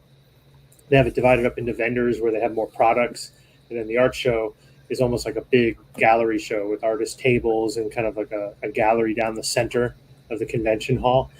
And you get to talk to all the artists. And I knew a few of the people that were there, so I had a chance to talk to them and just kind of touch base. And, of course, I want to try to set up there next year, so I wanted to get the inside scoop on how they're being treated and how sales were and so forth. The art side of it's always been most important to me. Art, movies, all the visual stuff. Definitely. And who are some of the other artists that maybe influenced you growing up? As far as, is there particular ones? For some reason I'm thinking about Edward Gorey. That's a good one. I still want to get some of his art books. Yeah. Edward Gorey, Charles Addams for cartoons. I mean, I was a weird kid. My mother would take us to the library, and I'd be taking out Charles Addams books. And, Alberto Vargas, all those pinup artists, Frank Frazetta, of course. I loved Rembrandt and Caravaggio because I love, dark lighting, kind of like I look right now. Boris Vallejo, Michael Whalen a little later on. What's his name? It's a Polish surrealist artist. So there's H.R. Giger. Oh, yeah. Yeah. And Beksinski was the Polish artist. He was an influence of Giger's, actually. I used to have those books of his, and some reason I got rid of them like a moron. Then I go to look for them again, and they're like hundreds of dollars. Yeah, exactly. God. Comics, of course, too. Yeah. X-Men, Chris Claremont, John Byrne era. That was me right in there. You ever get into those Chris Claremont Willow books? I still need to get those. Like he supposedly with George Lucas wrote these 2 novels that whole Willow stuff's based on. That I don't know if they came out before it or during it, or I don't know. I think before it. That's possible. I know they're coming out with a new Willow movie. Yeah. So they'll probably reissue those books. The books, I'll tell you the name of them. Shadow Moon, Chronicles of the Shadow War, Book 1, Chris Claremont, George Lucas, 1996. Okay. Which I don't know when Willow came out, but they're like fantasy books. Yeah. I think it was before 96. Yeah. I mean, it feels like it anyways. It feels like ancient history now. Yeah. I don't see how I watched the new Willow show. It doesn't look like Mad Mortigan's in it, so I'm kind of confused how they're going to pull that off or what happened to him. He's a big part of it. I'm going to have to rewatch the movie. I literally haven't seen it since it came out. Yeah. Val Kilmer's character. Ah, yeah. Yeah, the guy with the long black hair and all that stuff. But I went to the drive-in for the first time in 30 years, and they had that new Top Gun, which, I watched it, but it's not anything I'd watch probably ever again. Call it Dirty Dancing with Airplanes. And and basically Val Kilmer was in it, and he didn't talk, but he wrote on a computer to communicate with Tom Cruise's character in the movie because he had that throat cancer or whatever. That's right, yeah. So I'm wondering, I guess that's why Mad Mortigan's not in Willow or whatever. But drive-in's really cool. You haven't been to one in forever. That was an amazing experience. The last time I was at a drive-in, I saw Alien, I think a year after it came out. Nice. My uncle packed us into the car, and we were just sitting there. There was an Italian zombie movie on the screen behind us, an alien in front of us. Wow. What theater was that? Italian zombie movie? Is it Lucio Fulci or whatever? It was one of those guys. Yeah, I can't remember which one it was, but this was back in 79, 80. I saw like E.T. and Star Wars and Indiana Jones and all that stuff back then at the drive-in back in the day. So I hadn't been to a drive-in in 30 years. Yeah, we've got like 4 drive-in theaters that have been maintained up where I live in the Mid-Hudson Valley, and awesome.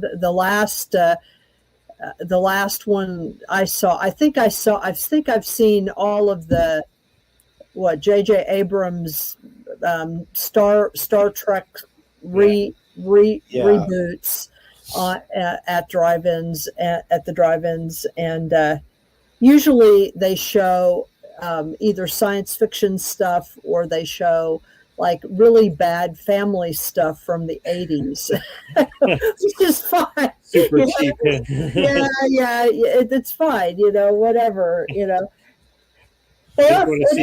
is fun to go to them, though. It is fun to go to them because, now the way it is that in the broadcast comes in on like your FM radio in your car. So you just go there and you tune your radio and you just sit there and watch the speaker in your window. yeah. And people do what they always have done, like if it's a warm night, they'll put their lawn chairs out, or they'll lay on the hood of their car and the front window, and it's cool. It's good to know some things never change. Yeah. Yeah, this was on FM too, and they had a grill, got hamburgers and onion rings. Right. Yeah. That was nice. They can get concessions. Yeah. It was definitely a good experience. I was surprised. It's in Alabama, but it was like in the middle of the country, taken care of. Yeah. Very nice. And I kept thinking about horror movie. I don't know if this has ever been done, where there's like a Texas Chainsaw Massacre house in the woods, and then there's a drive-in, and then sometime during the movie, those people come and get you during it. Yeah. Kill you. Oh, like House of 1,000 Corpses, Yeah. You grab all that. The location reminded me of that, but it was still nice. It would be great to do a Rocky Horror thing. Put a stage up in front of the screen. Yep. Yeah. They're playing Jurassic Park. They do have. In fact, one is getting ready to be performed at the community college close to me, Dutchess County Community College. Every year, they had to stop for a couple of years because of COVID, but every year they have around this time they have Apocalypse, and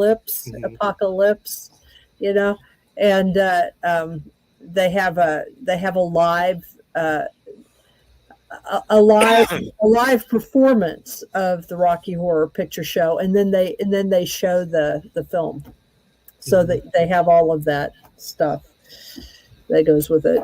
I have great memories of a live performance years ago. I came home with a feather boa and covered with glitter. Oh yeah, I know. I mean, when I was in high school, this was in the 70s. When I was in high school in the 70s, there was a place where there was one small kind of arts theater in Kansas City, in sort of, the dodgy district of town at the time, that ran the Rocky Horror Picture Show twice on Friday nights and twice on Saturday nights. And so we would all cosplay, we'd all dress up. I was in high school. We'd all dress up. They'd let us in, even though we were underage. They'd let us in, and we would do the whole spiel, with I think that it got so bad that they had to get like a new movie screen, because all of our throwing all of our stuff at the screen like ruined the screen at one point. And so they had to then limit like what we could bring in and throw, but I saw it so many times, because we'd go to all four showings. I quit counting at like 160 something. So I didn't even know how many times I've seen that movie. I have no idea. There was a theater like that near me that would show it, at least on Saturdays, but that's also where I saw Evil Dead in 1980. Oh, yes. They released it again. So this grainy 16 millimeter. This is the original Evil Dead, right? Yeah, that was the best way to see it. All grainy in a theater full of people yelling at the screen. Yeah, actually, I really like the original Evil Dead. I like the second one too. So much fun. But the first one is just a hoot. It's just a hoot. I've always had this theory that Bruce Campbell is really Satan. Because the reason is because he can't really act. I mean, he just is Bruce Campbell. Whatever part he's playing, but he makes a deal with the director or the producer that, hey, if you cast me in this role, I'll make sure that no one ever forgets that it'll be, even if it's really bad, like these Sam Raimi films, they'll become great classics, right? So he you do a deal with the devil with Bruce Campbell, and by golly, it's true. I can't imagine anybody else being that dude. Yeah, it wouldn't work. Kind of like people like Arnold Schwarzenegger and Bruce Willis. They just play themselves in every movie. They play themselves, right? Yeah, they're not great actors, Bubba Hotep is the best. Yeah. That's true. I forgot about that one. That was great. That is a great show. I've had Joe R. Lansdale on he wrote that book, Joe R. Lansdale. Really good. But what is up with this sequel to Rocky Horror Picture Show, Shock Treatment? I have that somewhere. I don't think I ever watched it, but are you familiar with that? I've never seen it, but it came out a couple of years after the movie, I think. Yeah, I've heard of it, but I've never seen it. I think in the early 80s it came out. Janet and Brad become contestants on a game show, but wind up as captains instead. I guess it wasn't as popular or as good. Has the average reviews, doesn't look that bad, but I never watched it. I remember seeing an article about it in Fangoria magazine years ago, and I've never seen the movie. Yeah, I've never seen the movie. It's on IMDb. I have it somewhere I never saw. I think I downloaded it or something. It's on a hard drive somewhere. But 1 year. But there's supposed to be that Werewolf by Night on Disney that's supposed to be pretty good, and they're talking it's really good. It's like just one episode, but I want to check that out. Have you seen the trailer? The trailer is super cool. Yeah. Yeah. They're saying it's pretty good, which from what I see, so I'm going to check it out. Yeah, one of my friends on Facebook just said that he really liked it, so we'll see.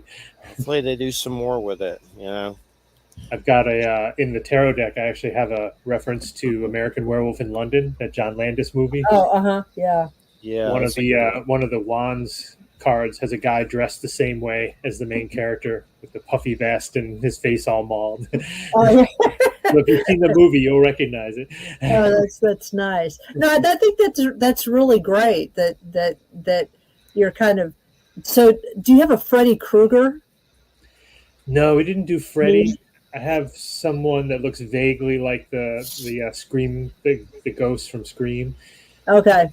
There's no, it didn't do Freddy. There's no Cenobite either, surprisingly.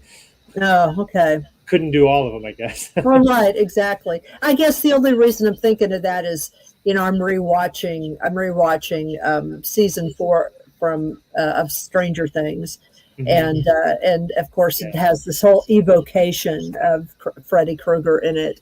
So even the guy who plays Freddy is in it. Character. So he turned up. I was like, wait a minute, I know that guy. Yeah, I know. It's like, I didn't recognize you without your hands. I always remember. Oh, go ahead. Oh, I was just going to say, I always remember Robert Englund from that show V with the reptilians. He was like the nice one.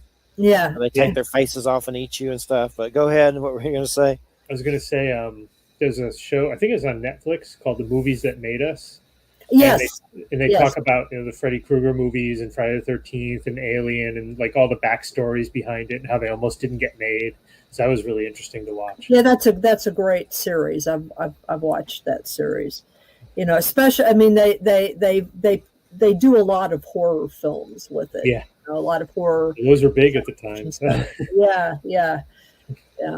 What's it called? The movies that made us. The movies that made us. I know Shudder has a lot of weird documentaries like that. I forget the names of them, but about movies or cursed movies and crazy stuff like that. Yeah. On Shudder. Well, they're doing a remake of The Crow now, speaking of cursed movies. Yeah. I'm wondering, that dude's a pretty good actor, so hopefully he'll pull it off. Hopefully he carries it, yeah. Yeah. He's also going to be Nosferatu in that Robert Eggers' new Nosferatu movie. He's getting typecast. Yeah, he's in there's a new one he just did, Barbarian. It's supposed to be really good. I haven't seen it yet, but I've heard good things about it, but I don't even know the plot, to be honest. I think it's like some creepy dude in the house and some girl comes to stay there and he's creepy or whatever. And Never heard that plot before. Like a Norman Bates kind of situation. Yeah, but it's supposed to be really good. So I still need to see Glorious. Have you seen that? It's on Shudder. No. Glorious has that. God, what is that guy's name? He's won an Academy Award. A.K. Simmons is going to get. I'm trying to keep this. I love him as an actor. PG-13. It's about a glory hole, I guess, in a bathroom, but behind it is an H.P. Lovecraftian type creature. Oh, God. And he's trying to get you to put things in the hole, and it's J.K. Simmons is the creature. I think I need to get Shudder now. Ryan Catan's in it, which I know he was in True Blood or something, but I need to watch it still. It has good reviews, but definitely it seems like in the trailer he's alluding to trying to get the dude to use it. Glory, but I'm going to watch it eventually, but it's supposed to be good. So seems crazy, but don't tell anybody you watched it. Just keep it on. But yeah, I still need to watch those Joe Bob Briggs on Shudder and stuff. That I love those kind of weird horror hosts, Yeah. Are these his old ones that they're just replaying, or did he make He's new on there doing new stuff. It's a whole new thing. Elvira has something on there too. Nice. But yeah, we got that Spenguli dude or whatever. I never can say his name right. Is that right? Svengali? Yeah, but it's spelled like weird. Yeah, at the end, it's a play on that. We get him on MeTV here on Fridays, and he comes out, of his coffin with his rubber chicken and everything. That's the only one I know of I can watch. That's available. I mean, I know there's other ones in other states, I guess, but those are a rarity. Used to be a big thing, yeah. Someone should make I don't know if they have a book with all those people in it just to look through. That'd be fun, just like a picture book with all of those different hosts in it and stuff. That's a lot of licensing rights they'd have to get. Yeah, probably. But it's just interesting. There's some on YouTube, too, that have channels, but I don't know their names or anything. Yeah. But, so the hurricane didn't get you. That's good. You're still kicking? Yep, still working. Marketing stuff. I was in a bathtub with Michael with my dog when it went through. scared to death in a bathtub, like a metal bathtub. Yeah, he was stranded. I remember me and a guest had to do the show by ourselves because you had lost electricity and internet, and we didn't know exactly what your condition was because it was hitting like right when the show was supposed to go on the air. It was that shaman guest, a lady. I forget her name though, but I know you're talking about Sonia somebody. Yeah, she had like a shaman tarot or oracle or something. Yeah. Yeah. So what else? When can you can't tell us about the tarot yet, obviously, but definitely keep me in the loop when it comes out, Jonathan. Yeah, I will say it's a little different. It's going to be a little more, I guess, quote unquote, serious. And we're really trying to do like a lot of different cultural references, since the tarot is so like it's taken on all these things from Egypt and the Kabbalah and all this stuff. We're trying to incorporate more of those other cultures into this next deck. And that's going to be fun. Sounds like fun. I collect tarot. There's so many different ones. I love the Norse ones. I have a lot of Native American. There's like Druid animal. There's so many you can't even. I have some weird Nostradamus one I haven't even looked at yet. I have a Jonathan Matthews, King Arthur one, Camelot or something. Like I have so many, it's crazy. Yep. But they get addicted. That's what the publishers are counting on. They come out with a new one, and you have to buy it because it's different. There's some really good Norse ones out there that are awesome, like really good. I love those. Well, Jonathan, that's Jonathan Hunt. It's been great having you on. What's your website? My website is huntillustration.com. And you can also find all my stuff on Etsy if you just look up Creepy Eeps. It's the word creepy and EEPZ, where I sell a bunch of prints and books and pins. They're all creepy. I found it. Creepy Peeps, right? Creepy Eeps. Creepy Eeps. Yeah. Or Eeps. Eeps. There's no P? There's no P. Okay, I pulled up Creepy Peeps, so... Yeah, I don't want to advertise for them. I don't even know who they are. Yep, I found it. But yeah, man, it's been great having you on. Keep us in the loop in the future, and thanks so much. Thank you so much for having me on. I appreciate it. You're welcome. Have a great weekend. Take care. Take care. All right, everybody. You're listening to United Public Radio 107 FM New Orleans. And it's 8:11 p.m. Central. It's finally cold where I'm at, thank God. Not during the day, but at least at night it's getting in the 50s. So when it's been 100 every day, that's pretty nice. The worst thing is running this damn window unit. I swear, when I was not here, the bill was $300. Now, since I've been running that, it's like $600. Wow. And it's like they price gouge you, and there's some new company. So I've been trying not to run this thing as much. And so because it's crazy expensive. I'm glad when the bill goes down. Let me try to turn it on fan. That keeps it from being too much, luckily. You ever had a window unit, Wham? Oh yeah, that's what I generally have. In fact, hardly any where I live, hardly any homes have central air. Most people have window units. I just took my window unit out because we've been getting down into the 40s at night and even the 30s a few times. So today was one of the warmer days. So when you run it on fan, does that take less of the bill down, or is that the same as running it on air? Well, it depends. I mean, it depends. The way that I've got my when I have it in, the way I have it set up is I'll run it on the fan once it's cooled inside the room. Then I'll turn the compressor off, like overnight maybe, when it's not as hot. Yeah. But all that means is it's going to recycle the air that's in the room. It's just not going to pull any air from outside. So it'll still get kind of humid in there by during the day, and then I'll have to turn it back on. It's just I mostly, when I run mine, I mostly run it on really low in order to keep the humidity down, because I just can't deal with humidity at all. Yeah, I hate it. I'm just not. I'm not geared for climate change, I'm afraid. Yeah, that's crazy for sure. Let me see, where's the schedule at?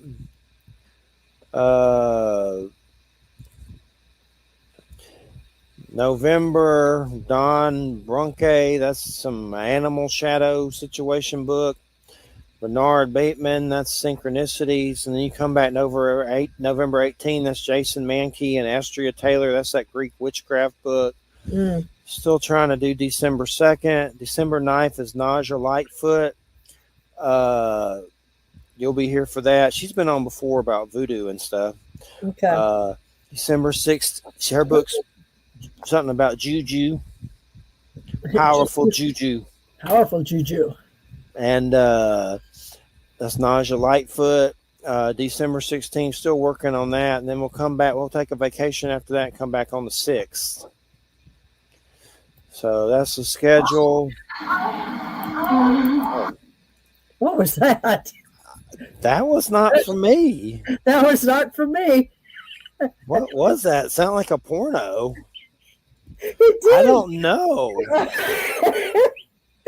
I was like, oh my God, what is that? I was looking at but it was not on a porno unless it was an ad maybe, but it sounded like, I don't know what that was.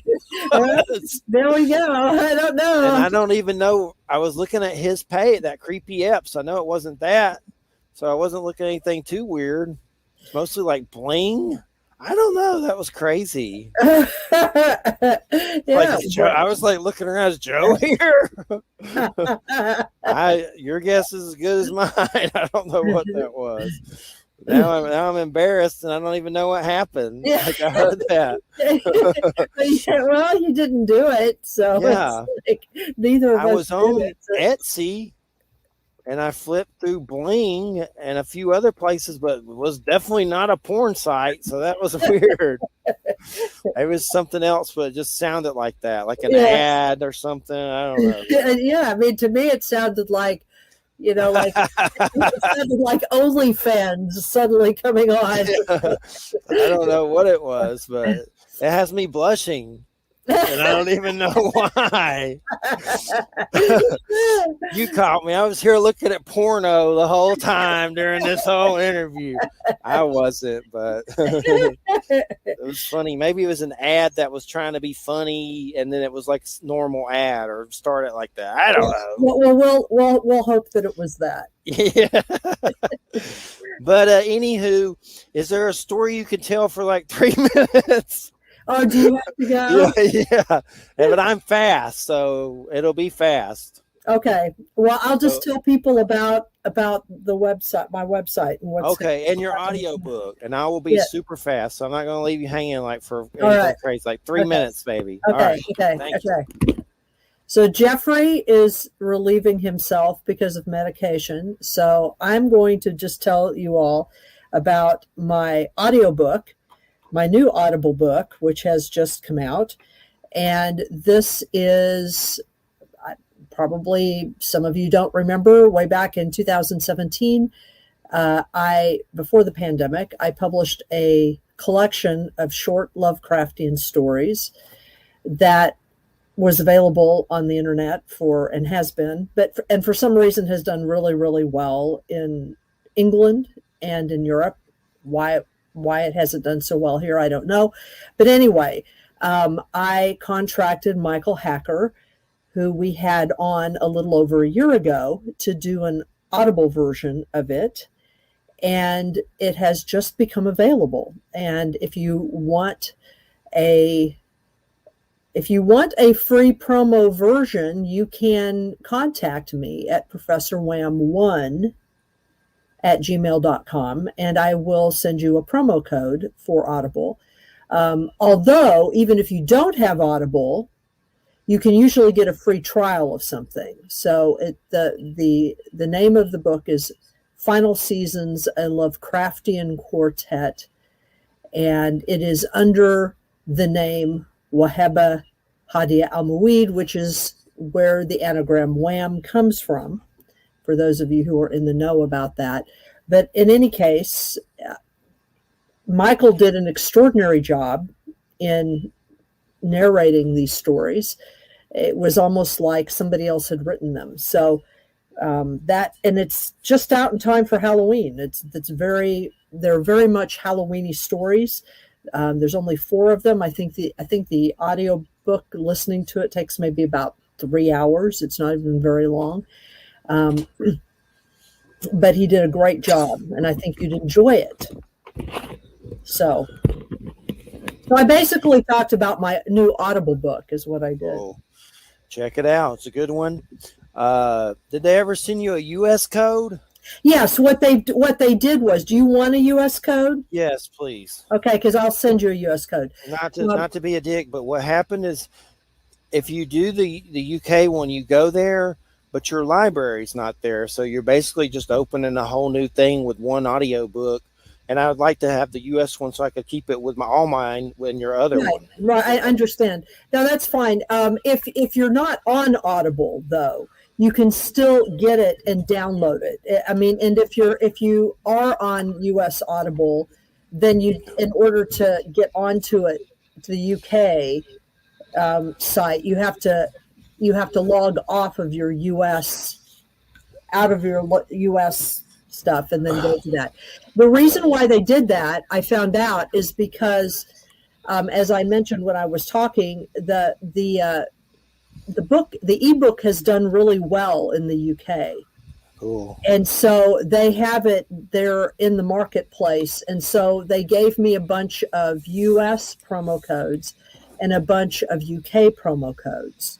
Cool. So I'll just give you a US promo code. Okay. I'll send it to you. I have a bunch of good ones on that one, yours, and then a bunch of other ones.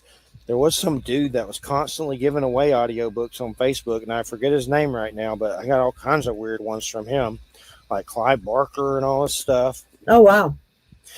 But I want to see that new Hellraiser. It's got decent reviews, so. Yeah, I've heard that it's actually pretty decent. That's what I've heard. I was trying to figure out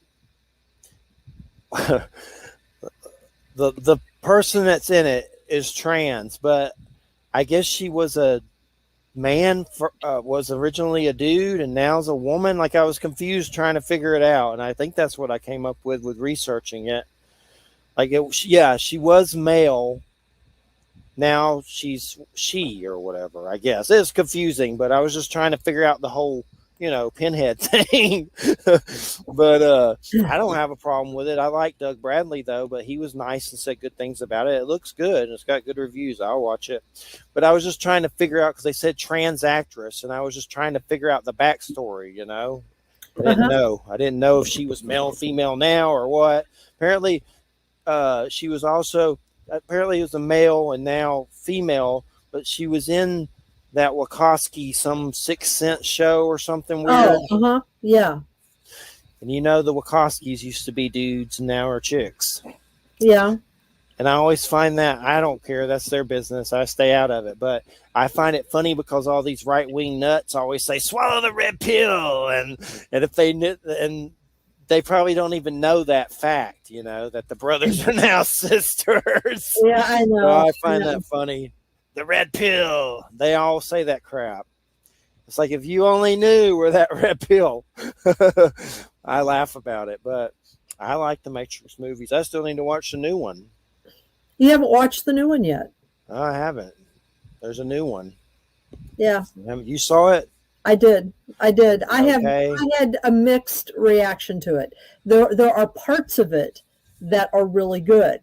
And the kind of overarching concept to it is great, is excellent. I don't like the end. And you'll know what I mean when you see it.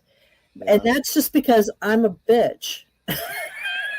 I know one of them didn't even do it. It was just one of them made it. They both didn't do it. Let me turn off this one light. Getting on my nerves. But one of them did not help make it. It was just one of the dudes. I mean, sisters. Sorry. Yeah, one of the sisters. Yeah. Yeah. But I'll check it out eventually. I've been watching Reservation Dogs. We finished that. The Native American show. I like that. I finished it.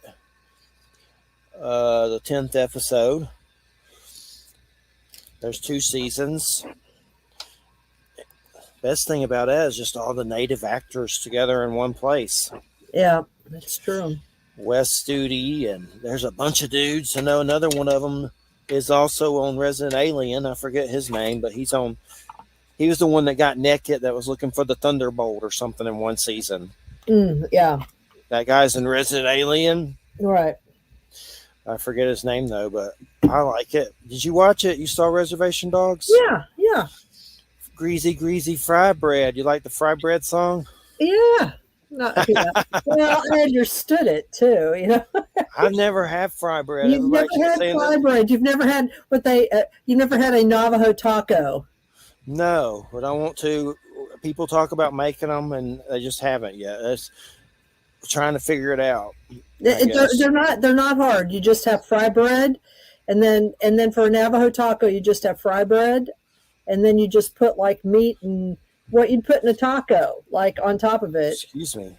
But the fry bread, you gotta like have a lot of grease to make it, don't you? Well, yeah, they're deep fried. It's basically the same as shaped deep fried dough. When you go to the fair and you get deep fried dough. Yeah. It's basically that, except it's more in a circular shape, so it's all puffy. And then all a Navajo taco is you have one of those puffy things, and then you just put they might put beef on there, they might put chicken, or they might put elk, like the or bison, and then vegetables and salsa and corn and all that kind of crap on it, and then that's a Navajo taco. I watched that Little Bone and Mike make it on YouTube. Those little dwarf dudes from show. Uh-huh. It's funny because they were on a show, that singing show with Howard Stern, when he used to get a judge or whatever, and they did the rain dance song, and everybody was blown away by it. And then right after it rained outside. Oh, there you go. So they were talking about it on the show. I just saw it on YouTube. I don't watch that show, but I saw those guys on YouTube and watched it. But yeah, Deer Lady, and the dude there's a good show on AMC that just came out, Dark Winds, which is based on Tony Hillerman. And the skinny guy the skinny native dude with the ponytail in Reservation Dogs, that's the cop. He's the main leap horn in it or whatever. But he's serious. It's serious. But there's like a witch in it and stuff. It's really good. It was really good. It did really well. But I saw those. It was like 6 episodes, but they're doing another season. I'm looking at it right here. It's like Dark Winds. Dark Winds, yeah. And it did good. And I know a different showrunner's making it the 2nd season, but I have a lot of those books. Those books are a trip. Tony Hillerman called like Skinwalker and Coyote Watches and weird titles that are creepy. But I wonder if Tony Hillerman was native. He had to have been, I would think. I don't know. He died. Tony Hillerman. I always wonder if he was really native.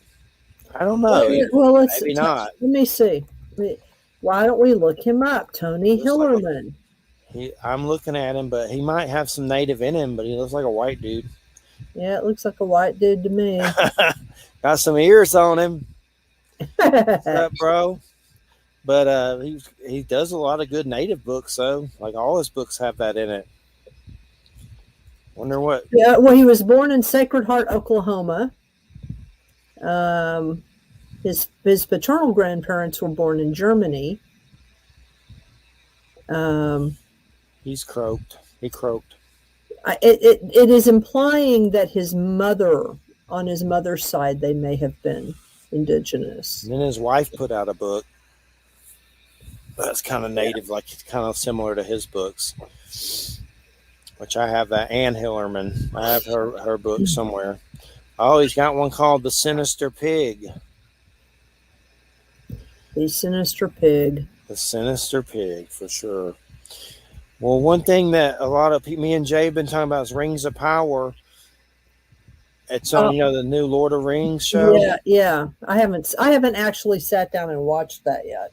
It's actually good. I've heard some people say that it's good. I don't understand. People are just hate it because it has Asian and black, like elves and dwarfs in it and stuff. I don't care about that. I don't either, but people hate on it.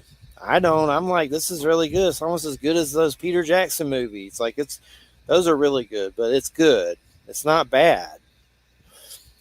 And I like there's some creepy like elf evil dude that's twisted and leads the orcs named Adair or something.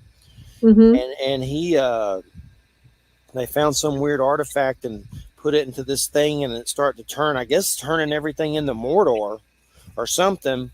But the last episode was crazy, like environmental crazy happened from this artifact that kind of seemed like it was changing everything that was green into darkness, I guess. But yeah, it's good. It's worth checking out. It's got creatures. Got creatures. There's a regular dwarf in it that looks like a ginger dwarf. His wife's a black dwarf lady, which I don't care. But that's apparently why that's why you're upset. It's like, get a life. Who cares? You're going to die. It doesn't matter. It's just a cocoon, bro. Yeah, people are weird. Stupid. People are weird. But you should watch it sometime, maybe when it's finished. There's going to be 8 episodes or whatever. I don't know. You don't like waiting around weekly. They come out once a week. Well, yeah. I mean, I plan on watching it. I mean, it's an Amazon thing, so I plan on watching it. I saw that Amazon got rid of a Conan the Barbarian show because of male toxicity. So Netflix bought it. Oh well, okay. Netflix isn't afraid of toxicity. They do toxic things a lot. So yeah, I'll check it out. I like Conan the Barbarian, but yeah, he's a barbarian. What do you expect? But I'll watch it. I don't know who's going to be in it or whatever, but I've always liked Conan. I have all those books. That movie, what's that one called with Renee Zellweger? Did you ever see that one about Robert Howard? Renee Zellweger, Robert Howard movie. It's a love story that's based on the life of the Arthur. The Whole Wide World. The Whole Wide World is a 1996 American independent biographical film produced and directed by Dan Ireland, and his directorial debut. It depicts the relationship between Pulp Fiction writer Robert E. Howard, Vincent D'Onofrio, and schoolteacher Novelyn Price Ellis, Renee Zellweger. It's a good one. Sad, but it's worth watching for sure. I have it on DVD somewhere. Wait, it may be free with ads on Amazon. Ads. Ugh. But it's kind of weird because he's kind of like real fantasy and kind of, I don't know, a little crazy. He does take his own life. That's how he died. Oh, yeah? Yeah, the guy that did Conan the Barbarian shot himself. And in it, he was having correspondence with Lovecraft. Wow. So there was a scene about that where he got, I think, a letter from Lovecraft or something like that. So it's worth the watch, but it's kind of like a weird love story. It's hard to explain. I haven't seen it in a while, but I'm looking forward to that Nosferatu by Robert Eggers. You ever see The Witch or The Lighthouse? I think I've seen The Witch. With the blonde girl and the black Phillip and all that. You know, the Amish Protestant family or whatever. Yeah, I think so, yeah. You need to see The Lighthouse. William Dafoe, Robert Pattinson, going insane in a lighthouse in a black and white movie, and William Dafoe farting. Oh, well, there you go. And Robert Pattinson screws a mermaid. But it's crazy. Like it's like, it almost looks like an old Universal horror movie or something, but it's a lot weirder. But that guy's remaking Nosferatu. with the It Clown dude, Skarsgård or whatever. That whole family's very talented. One of them is in Vikings as Floki. There's the dad. He's Skarsgård. I forget his name. He's in that new Star Wars series, Andor, which I haven't watched that yet. But he's also in that new Dune movie. The dad, Skarsgård. I forget his name, but he's in Skarsgård family. Stellan Skarsgård. And then, of course, Bill Skarsgård is the guy that played the It Clown. I could have sworn there's also the brother from True Blood, Eric. There's a big family from like Sweden. Yeah, Sweden. They're all from Sweden. But he's doing the Crow movie next. Hopefully, I don't screw that up. I resaw that Crow recently, and it is so good. Like, it's got really good reviews. The one that Brandon Lee died in. Yeah. It's just nuts that he died like that. Like, it was a real bullet, I guess, in a gun, and it killed him. Yeah. It's sad because that was just really good and creepy that happened. But the Anne Rice interview of the vampire is really good. It's kind of intense sexually, but what isn't these days? Everything seems to be going for that mark. But as far as New Orleans and the characters and all that stuff, they do some changing where they turn some white folks into black actors. Who cares? Louis a black dude now from like a Creole dude. The guy that plays Lestat's a creepy blonde-headed guy. They show his butt too much. a lot of ass shots. I watched it. It was good. They changed some things, but the son and her worked on it, and then she died, and I guess he took the reins of it. But it has really good reviews on Rotten Tomatoes. That's pretty much where I go to look, because there's so many different people, you get an average. Right. So you at least know, which they're not always right, but. So what, have you been watching anything else lately? I have been avoiding watching that Dahmer. Me too. On Netflix. I watched like 10 minutes of it, and it was like, you know what? I do not want to watch this. It's too much. It's too much. And I did some reading about it, and it's another one of those situations, kind of like The Crown, where Netflix takes true stuff and decides that they're going to sensationalize certain aspects of it. And with The Crown, I can kind of understand, because we're talking about a group of people, a class of people in the UK that Americans don't know that much about, and we kind of put them in this other realm anyway. But with Dahmer, we're talking about something completely different. We're talking about somebody who killed people and tortured them and ate them. It's like you can't screw around with facts. And apparently there are a number of factual errors in it. Yeah. And it's just like, God.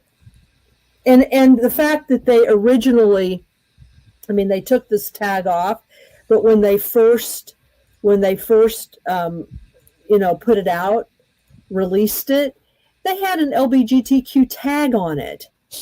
Like, this is something. Whoa. Yeah. And it was like, whoa, dudes, this is not about that. You know what I mean? They took that off because it was an egregious error. But it's kind of like, well, let's gear it towards the black community, because most of his victims were blacks. Geez. Anyway. Stupid. And if you've seen American Horror Story, the guy that did those, and he over glamorizes violence, and he definitely over gays everything, I guess because he's gay or whatever. You tell it where it's kind of too much, But the violence is definitely too much. Yeah, I mean, well, and you know me. I mean, you know my background. This is too close to me, and and documentaries are one thing, but you know, fictionalized reenactments. Why do we want to see that? Why do we want to know that? I don't. Yeah, it's too much. I don't. I like the actor that plays Dahmer. He's in American Horror Story, so I know he does a good job. But it just seems like the acting is good. I mean, that I don't. I mean, that's probably what makes it creepy. It's that, you know, that guy's a good actor, Evan Peters. I was thinking of the actor, and I was like, and why did you want to play this dude? You know, because Ryan Murphy conned him into it, probably. Hope he gave him lots of money. Yeah, but there are things with Dahmer where it shows, like in the trailer, and I know some of this is true, where he just gets away with stuff. Like, no, that's true. I mean, yeah, I'm not talking about that kind of stuff. Oh yeah, I know. I'm just saying, just in general. But as far as like they show that trash bag scene where he has bodies, but he's like, it's lawn clippings. It's like white privilege or something. You know? Yeah, I know. Yeah. I mean, if people want to watch Dahmer on Netflix, there's a 3-part documentary about Dahmer that's part of their Conversations with Serial Killer. Is it Dahmer on Dahmer or something? Yeah, well, what's it called? Let me see. I've seen something like it. It's called. Yeah, hold on just a second. I can find out what it's called. It's called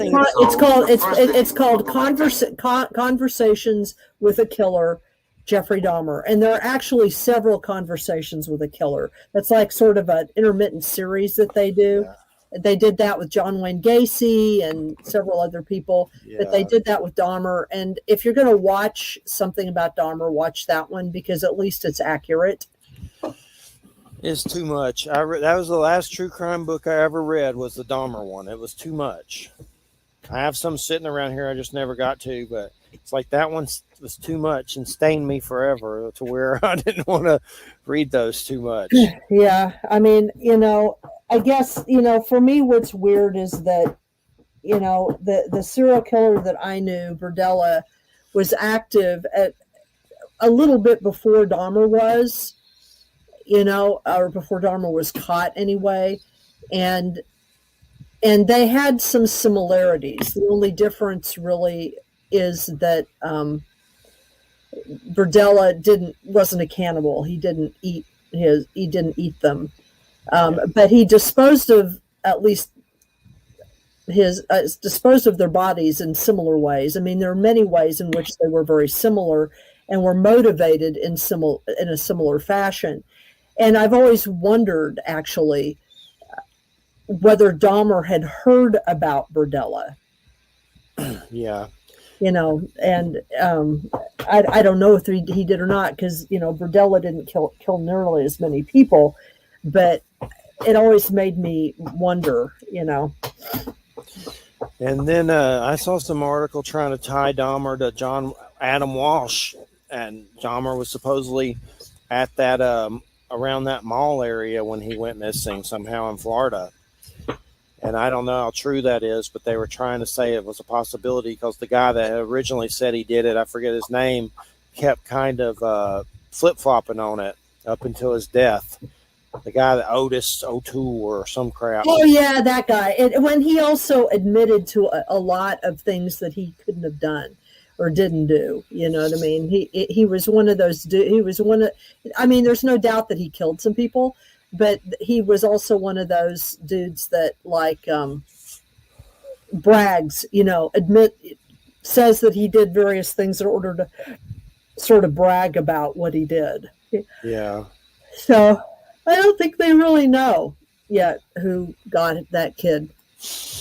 There's some fruity girl that's on some of these right-wing shows like Dark Outpost, and she claims that she's John Walsh's daughter and talks a lot of trash about him.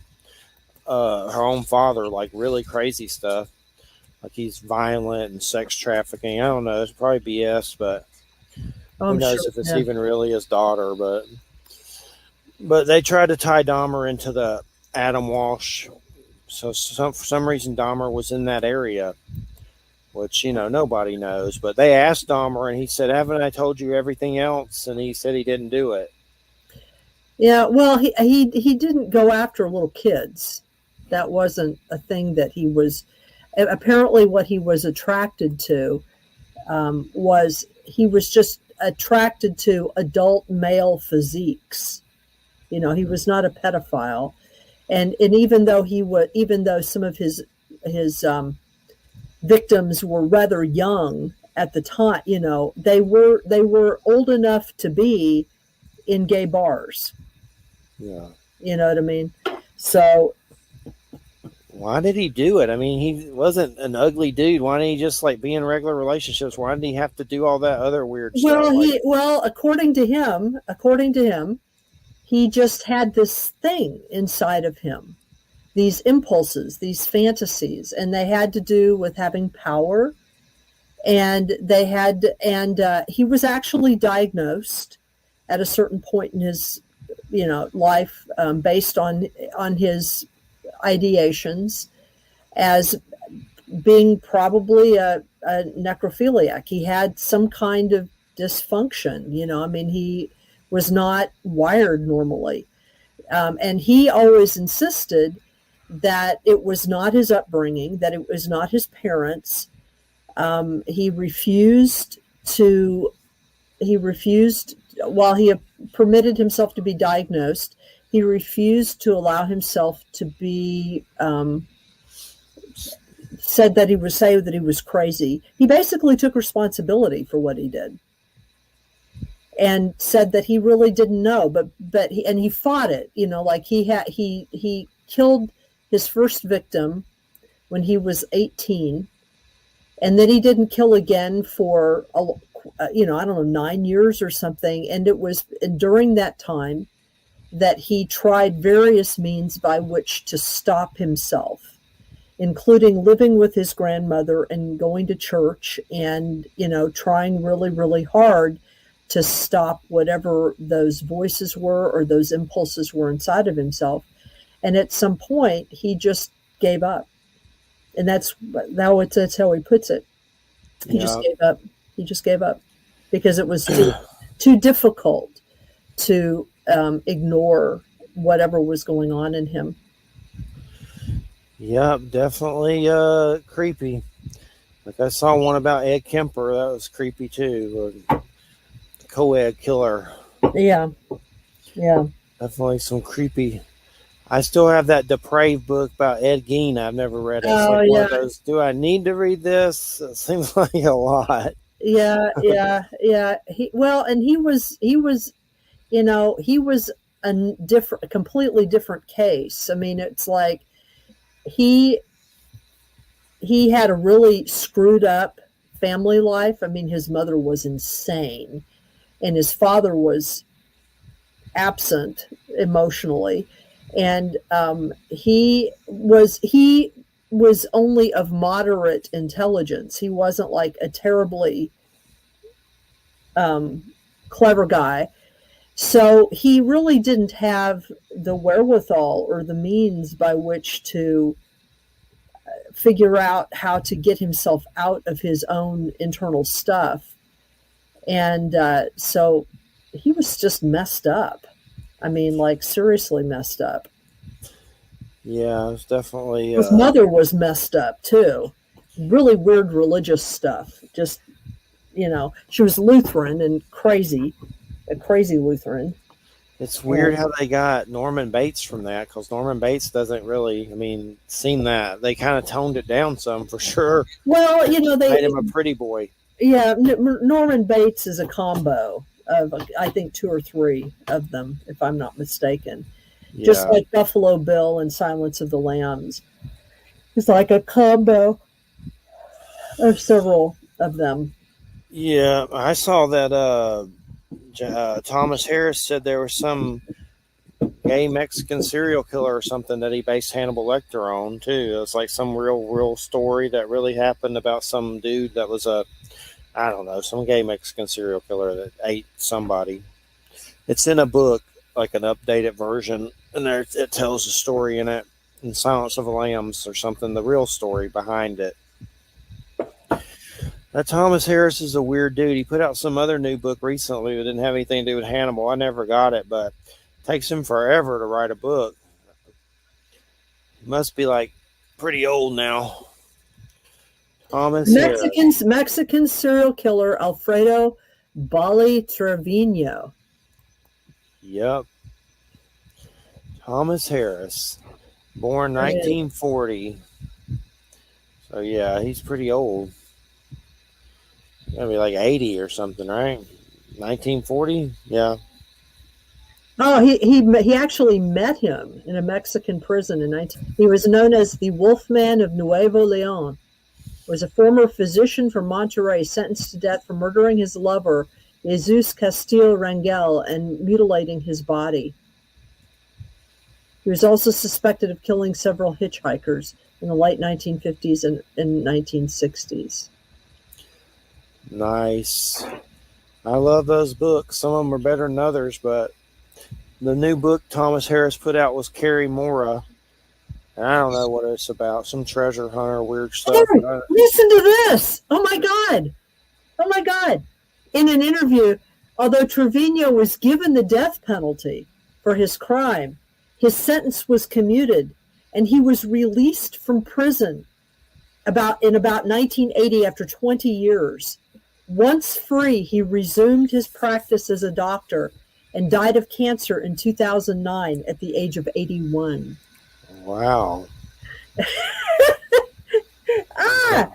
And probably still kill people and no one just caught him. Or ate them. There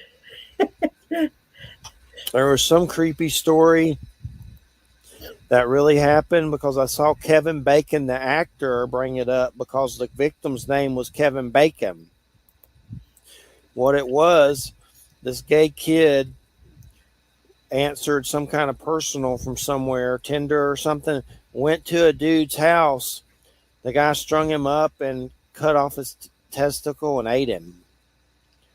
That's a true story that happened not too long ago. That was really scary. And the guy is very creepy. Kevin Bacon, murder. Let's see.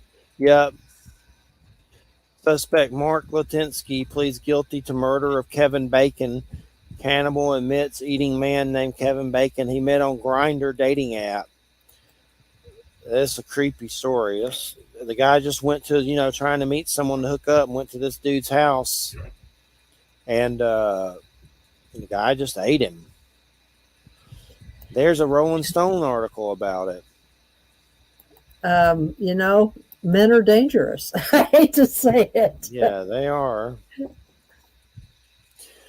But there's a whole Rolling Stone article about it. That's just sad that people are so crazy. But do you think there are forces out there that try to make people into these things? As I was growing up, I thought I felt something that wanted me to do something like that, but I was never stupid enough to do it. But I can remember doing weird stuff, torturing insects and weird stuff as a kid. But maybe a lot of kids do that, but it was kind of extreme. So I was always wondered if there was a devil or something saying, "Here, we got a new one," But I've never killed anyone. And I never fell for the hype. But I just wonder sometimes there's dark forces that try to groom you. If you look at Russ Dysdar, she was kind of fruity, but had an interesting book called Black Awakening about satanic super soldiers and the devil having a cell of satanic serial killers that he wakes up and they do shootings, sprees, and, schools. And you just got to wonder if there's a demonic element, Well, I don't know. I people that know me know that I don't actually believe in that. But I think that a lot of people have dark impulses that, given the right impetus, can sort of come out. It's and once you do something, once you actually begin the process of moving past those thresholds, those boundaries, I think it becomes, easier, more fun. You get away with it. I don't know. I don't think everybody has those impulses, though. I think everybody has dark impulses, but not necessarily, like the impulses of a Dahmer or something. My concern would be the spiritual consequences. Well, yeah, obviously, yeah. I mean, yeah. You're gonna go somewhere worse in the next life, or you go to, hell, or you stay here forever. Just too much. Well, yeah. I mean, there's a sense in which, the way Dahmer described it is that he just wanted control. He wanted control over the people that he brought home and that he would do these things with. He just wanted control. He wanted power. But the problem is that when you start just wanting that at the expense of everything else, you're not really wanting a relationship. Because you can't do that in a relationship. It's more of a vampiric kind of thing. You know what I mean? You just want something that you think they have that maybe you lack or something, and then it becomes a spiral. And the thing with Dahmer is that he couldn't do anything that he did without being drunk or on drugs. It's like if he wasn't altered, he couldn't do it. Yeah. He had a terrible problem with that. He was like sexual with them, right? Well, to a point. I mean, my understanding, I haven't listened to everything in this documentary, but my understanding is that he would be sexual with them while they were being tortured or after they were dead. God. Terrifying. We got to close out, but I just want to say I saw an article about Jack Nicholson's biography, and in it he said that he was doing drugs but had to quit because he's having homoerotic thoughts. I was like, it just surprised me from Jack Nicholson, which he's not saying he's homosexual. He's just saying I guess the drugs were making him feel that, so he quit doing them. Drugs can do that. I don't know. It's just a weird Jack Nicholson tidbit I saw. It's like, thank you, Jack. Thank you. I was doing drugs, and for a moment, but anyway. For a moment, that sounded like it would feel really good. Yeah, now I'm scared to read the book. I don't want to ruin my Jack Nicholson. My macho, hetero Jack Nicholson. But anyway, everybody have a good weekend. We'll see you next week. Have a great one. Good night, everybody. Thanks, Wham. Thanks, JoJo. Yeah. Thanks, Llewellyn. Good night, everybody. Bye-bye. And we are live on the Red Pill News for you on United Public Radio Network, UPRNTalkRadio.com. Happy October, y'all. Everything going on out there? You guys okay? You guys hiding, hunkering in the bunker and arming yourselves to the teeth because of the world outside? Is that what? I don't know, man. It doesn't make any sense to... it does if you're evil. It makes sense to keep people afraid and keep them at bay because the freaks are running through the streets and they're doing their business and attacking people and hurting people and killing people and raping people, and then they don't get punished for it. And get their hands slapped and get released again to go out and commit worse crimes. It defies all logic. And you might even say the actions, well, you could definitely say the actions of these politicians, they're illegal. They can't do this stuff. These judges, these prosecutors, they're not just bending the law, for these losers. And they are losers, They're these people, the ones committing these crimes, they are unintelligent. They are savages. They are the lowest rung of humanity. They create nothing. They make nothing. They do nothing. They do nothing positive. They're not nice. They're not kind. They're not loving people. They don't work. They don't have any kind of lives other than making other people's lives a miserable hell. They are, in essence, what you might want to call a demon. That's a demon right there. So, speaking of demons, on the train the other day on the subway, you had a bunch of these black girls who dressed up as green goblins, and they're out there. They're a gang, and they're out there attacking other young women, beating them up, pulling their hair, cutting them, and doing all these things. And the police aren't there. They're not around. You got this new mayor, Mayor Adams. Yeah, we're going to take care. We're going to take care of business in the subway. Yeah, right. The only business I see Adams taking care of is his own personal business. His own, what he can stuff his bank account with. Going to Puerto Rico to party. He went to Puerto Rico to overlook the damage, to see what they could do to help. That's insane to me. This dude's a mayor of New York City with a crime wave going on, a whole bunch of other fiscal problems, and you get the immigration problem. He takes off. And you know what? They didn't go down to the hurricane area and suffer like everybody else did. They went to the 5-star hotel and partied. Just like he did. When he became mayor, they threw a special party for him in Puerto Rico. And he went down there, Nancy Pelosi and Chuck Schumer. All these people went to Puerto Rico to party down. Isn't that interesting? So, yeah, it comes down to this. You are in danger. Nobody's going to come save you. Even if you call 911, they are not going to come save you. You need to save yourself. And you need to avoid these savages as much as you can. You just need to stay away. And some people can't. Some people have to be commuters and take a train or a subway or a bus, and then they get these freaks. We had a couple with their son, 17 years old, in New York City, from Tennessee, and then the kid standing there. Some homeless guy runs up, punches him right in his face, runs away. That is an essence of what the city is, right? And then that the people were nice. The article goes on saying, "Oh, so many other New Yorkers came out so sweet and so nice for support and whatever." Yeah, that's great. It shouldn't have happened in the first place. You shouldn't have these people who are out of their minds ruling and running through the streets, and you can't even protect yourself. If you protect yourself, you're labeled. If you protect yourself, oh God, even if you speak out, it's funny if you speak out against it, they call you racist. And then you say, why racist? Oh, is it just one type of people doing these crimes?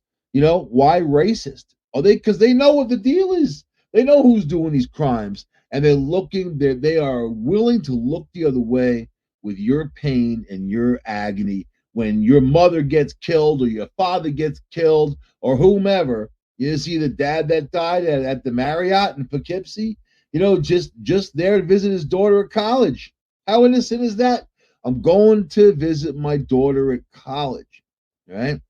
And there was 2 losers there. Wanted, the one guy who shot, they're wanted for attempted murder and whatever.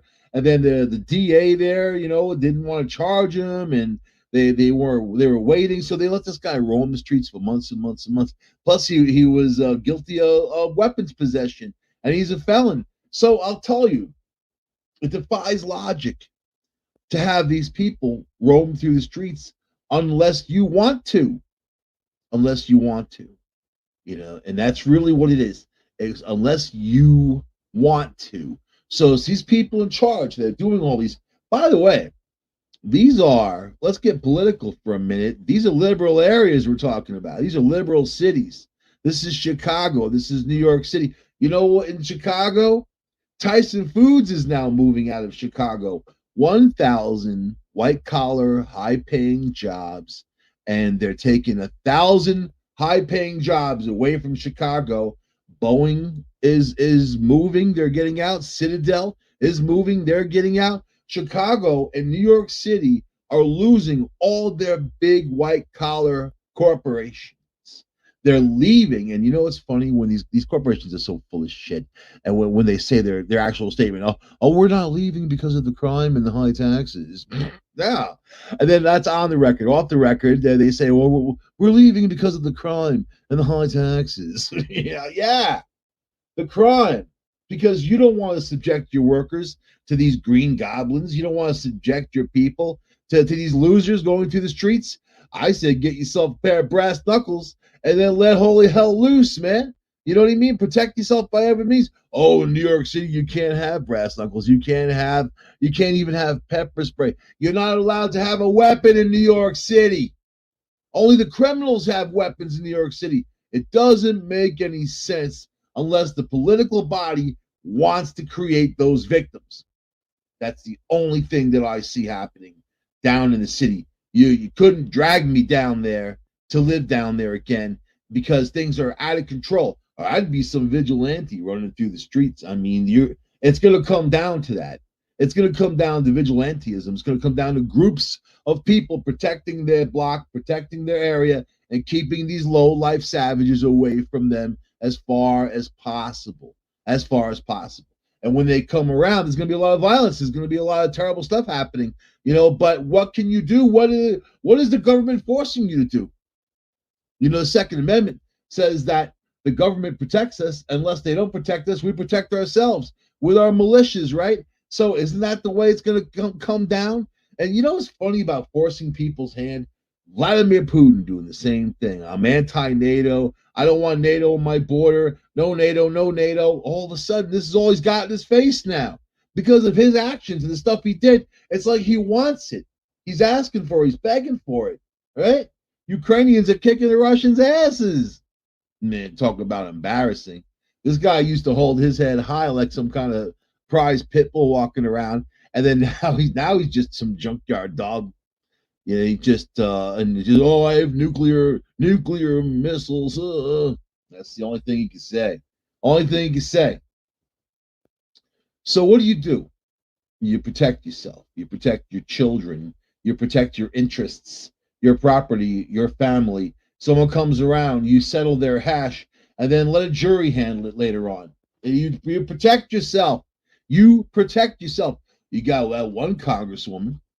She's telling people not to call the police in her neighborhood, in the city. Don't call anti-cop because she's anti-cop, right? Anti-cop Councilwoman Tiffany Caban alerted New York Police Department over threats after urging locals not to dial 911.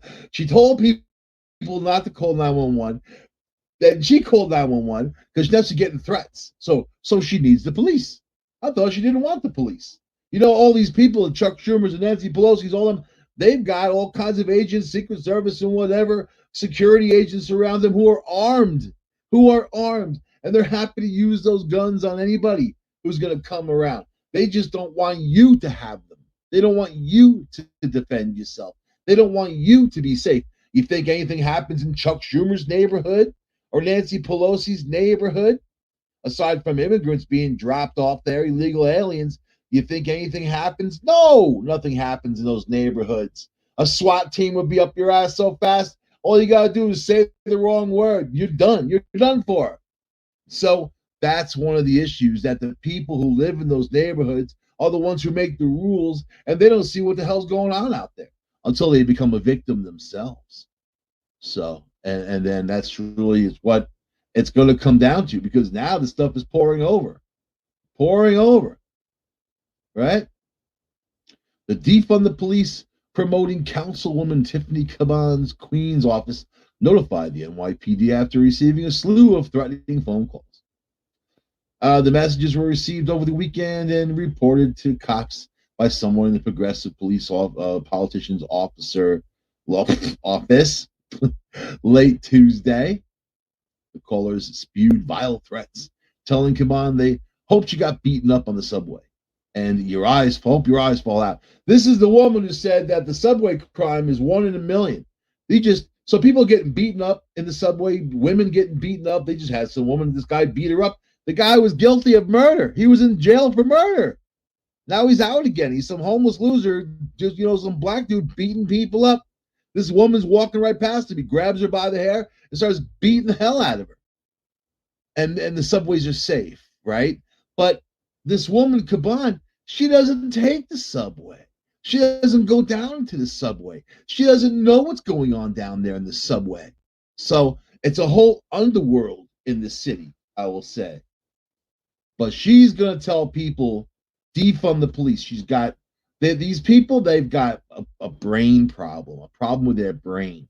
They think that the problem in these terrible neighborhoods is the police. They think the problem is the police. And you take the police out of these terrible neighborhoods, they think everything's going to be okay. In Spike Lee's movie, Do the Right Thing, there were two villains. The guy that owned the pizza shop in the neighborhood, nice guy who fed everybody, who gave money out to the homeless and whatever, and the police. They were the two villains in the movie, right? Did the movie talk about the crime in Bedford-Stuyvesant, especially at that time, which is pretty much the same as this? I mean, you know what? It's a horrible area. You don't want to go there. Nobody wants to be there. It's terrible. No one's trying to move into Bedford-Stuyvesant because it's horrible. Why is it horrible? Oh, because of the police. The police they just put these terrible police out there. They make it all horrible. No, the police trying to do their job, arresting criminals. Oh, then you have the judges and you have weak DAs letting people out. Oh, you don't deserve to be in jail. Oh, you raped someone, you can go. Oh, you just killed someone. Oh, you can go. And that's actually the reality of what's going on. Yeah. But yeah, the people that talk all this trash, you got a picture of her out there screaming and whatever. Get on her soapbox and all these idiots who support her. You know who supports her? Is the criminals. They're the ones. They want the criminals vote, right? You know, felons, I don't think they can vote in most places. And they're trying to change that. They want illegal aliens to be able to vote for them, right? Isn't that funny? So whatever. It's these people need a dose of their own medicine. They need a dose of their own meds.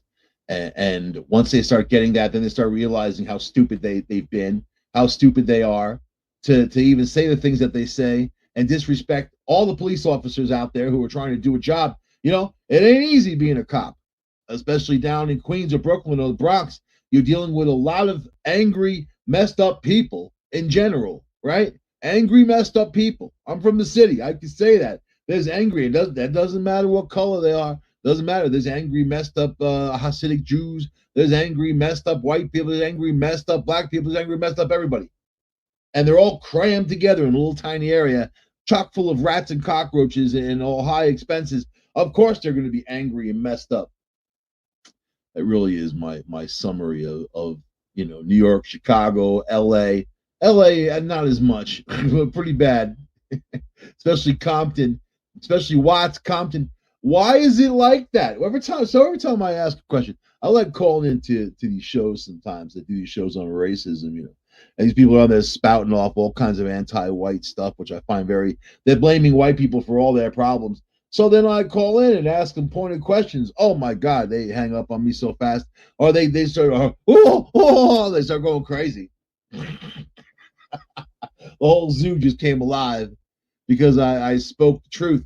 Why? So I just have one question. I only asked one question.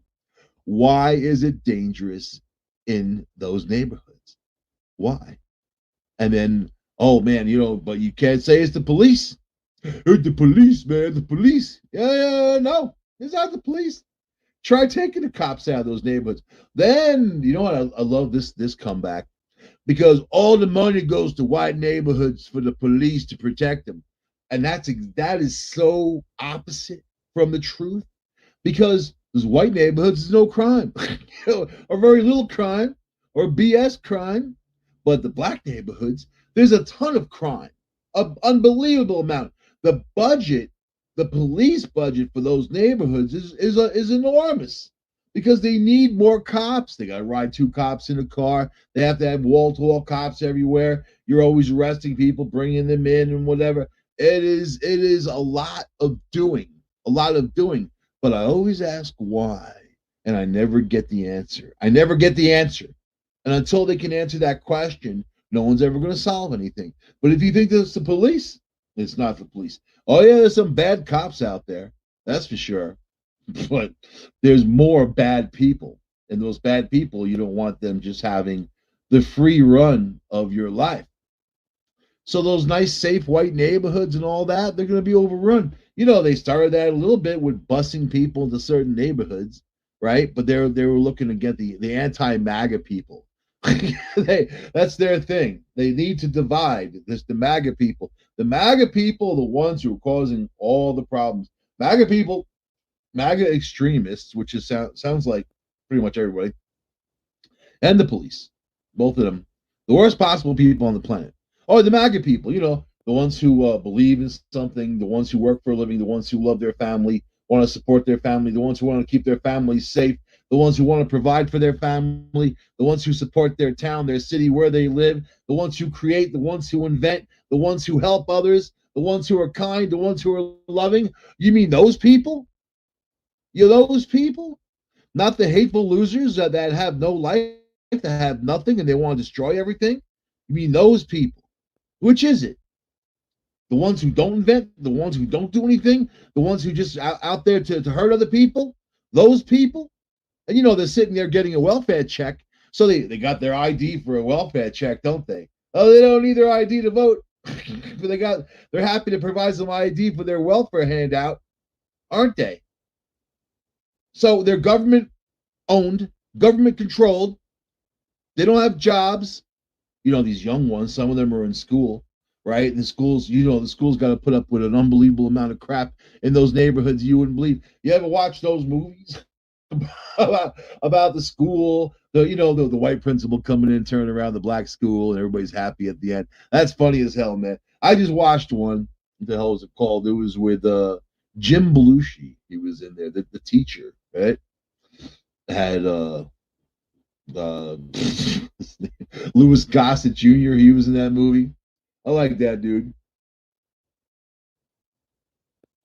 But you know what? The movie was bullcrap because it's not going to happen. There's no reason for people to turn their lives around unless there's a reason for them to turn their lives around.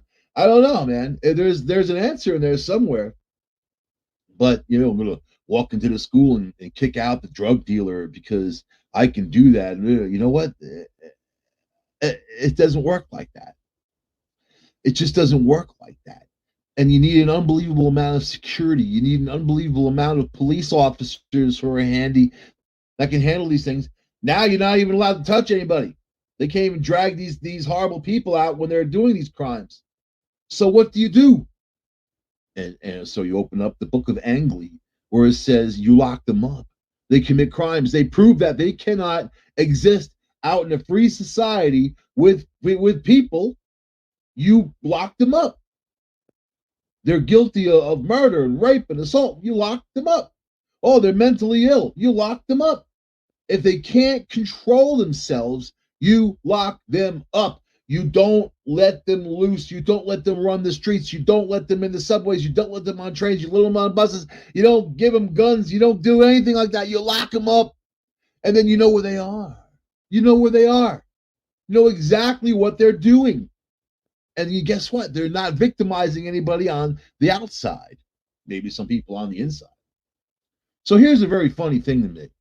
After DeSantis said is 50 immigrants, illegal aliens, to Martha's Vineyard, there was a big hoopla, and the news went crazy, and liberals went crazy, and people were laughing because of the liberal hypocrisy, that not in my backyard, AOC, Alexandria Ocasio-Cortez, just pulled that in New York City because they were going to put a tent city in her backyard. She didn't want that and fought against it. Now they're putting it on some island.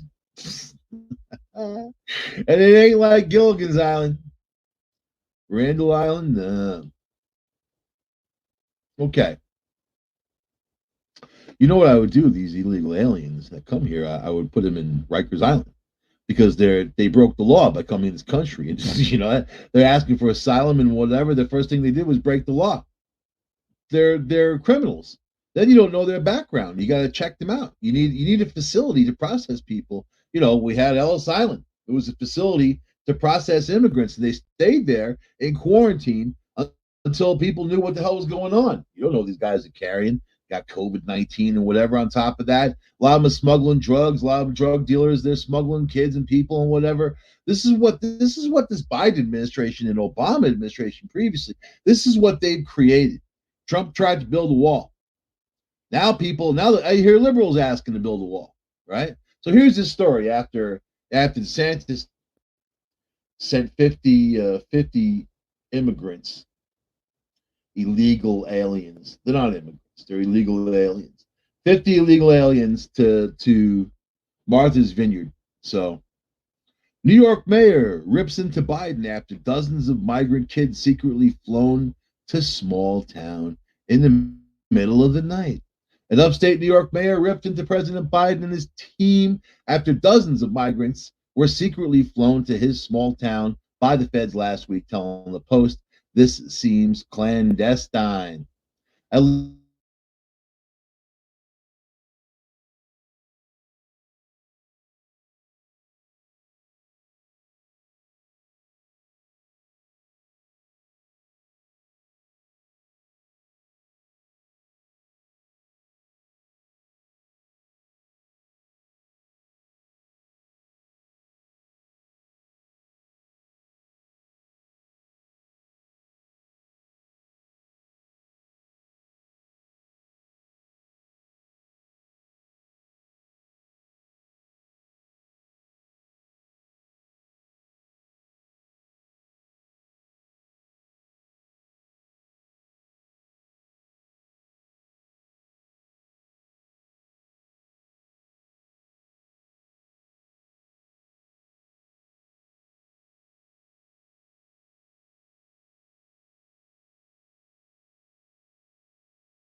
Welcome to the Outer Realm with Michelle DeRoche and Amelia Pisano. Airing live on the United Public Radio Network, 105.3 FM in New Orleans.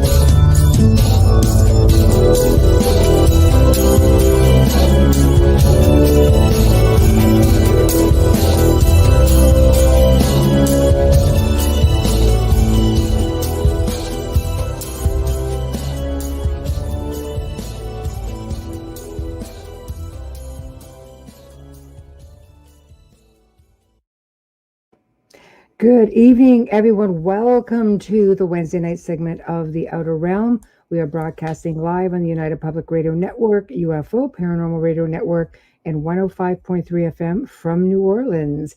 We are fully sponsored by the amazing people over at Folgers Coffee, who have been a part of our journey since day one. So we're very grateful and appreciative for you. Thank you, Folgers. Also very appreciative and grateful for our other sponsor, Dr. Snick, aka Justin Sicker, the Sonic Surgeon, who is responsible for our intro and our outro. Check him out. He's an award-winning composer of Halloween, horror, sci-fi, and dark wave electronic music. This is the season for Dr. Snick, so check him out. Also, big thank you, Steve McGinnis, who is responsible for our amazing artwork. So thank you, thank you. Now, tonight we're going to have another Q&A, and it's spooky month. So, you know, we definitely want to be getting into some fun stuff, gearing up for the season. So we're just going to all, you know, hang out and do what we do best, which is have discussions, share ideas, answer questions, because I've had some questions sent over, so I want to address them. It's just so much easier for me to do it here than it is for me to try to get through emails and such. So we are already chiming in. So guys, to get in any of our 8 chat rooms, I guess you need to know where they are. Of course, we have our regular chats, which is the Outer Realm on YouTube, UFO Paranormal Radio on YouTube, UFO Gods and Extraterrestrials on YouTube. Then we just pop over to Facebook, News on the Flip Side, Canada's Most Haunted, UFO Paranormal Radio Network, and United Public Radio Network, Joe Montella, UFO Undercover, and of course the Outer Realms. Yeah. And yeah, people are chiming in. Oh, hey, Wes, Ken, Samantha, Tamara, Tyler, Wayne, Rosalind. Holy crud. Blowing kisses here. Yeah. There we go. So, Bubbles, how's it going? Other than the sore throat, good. How are you? I don't know. I think I'm coughing up a fur ball because I had like latte earlier. Oh, yes. Yeah, it's great. Michelle's lactose intolerant. I think maybe. Yeah. Yeah. She pretty much gives away when she's eating pizza or has had a frappuccino. Cave. I just refuse to give it up. There's no way. No. Life's little friggin' pleasures, man. I'm not giving them up that easily. No, I know. Pizza and lattes. Oh, I can't give up pizza. Good Lord. I know, but that's okay. That's the way it goes, you know? Yeah. So, hello, Tamara. So there's this thing we posted up on the CMH pages, which essentially is about a mom in Texas who was going after, well, maybe people have to just tell like the pizza places that, because I don't know if they've got it or not.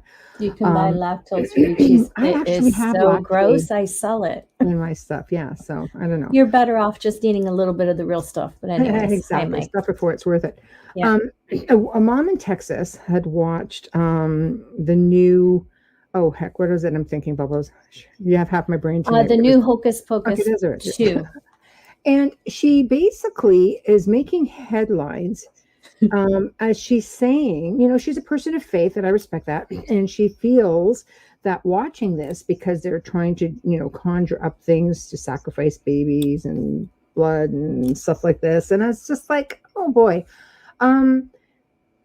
this is actually making the headlines. Of course it is. So people have been chiming in. To each his own, I say. I don't necessarily think that, you know, watching a movie of that sort, because it's a pretty comedic thing, and I get the theme. And it was so childish too. A lot of people of faith would kind of say, "Oh my gosh, no, we don't want our family seeing that." And I understand you don't want your children or your family seeing that, but I don't think it's calling the devil into your house. Now, my question is for everybody to chime in, and Bubbles and I will give our 2 cents worth. Do you think there are films out there that could, if you're watching it, that could invite something into your home?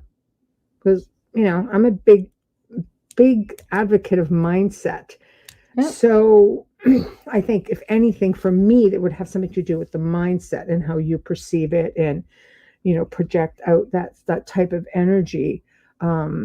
So what do you guys think? You're all in there. Hey, Bradley. Hey, Jess. So I don't know, Mike. So what do you guys think? Just chime in right into chat and we'll look at it. But I don't know, Bubbles, what do you think? Well, when you brought this topic to me, I was so happy because I did have to endure the 2.5 hours of my life I'll never get back. But I did watch it with my daughter because we watched the first one many years ago, like a lot of moms do with their kids and dads do with their kids. And oh boy.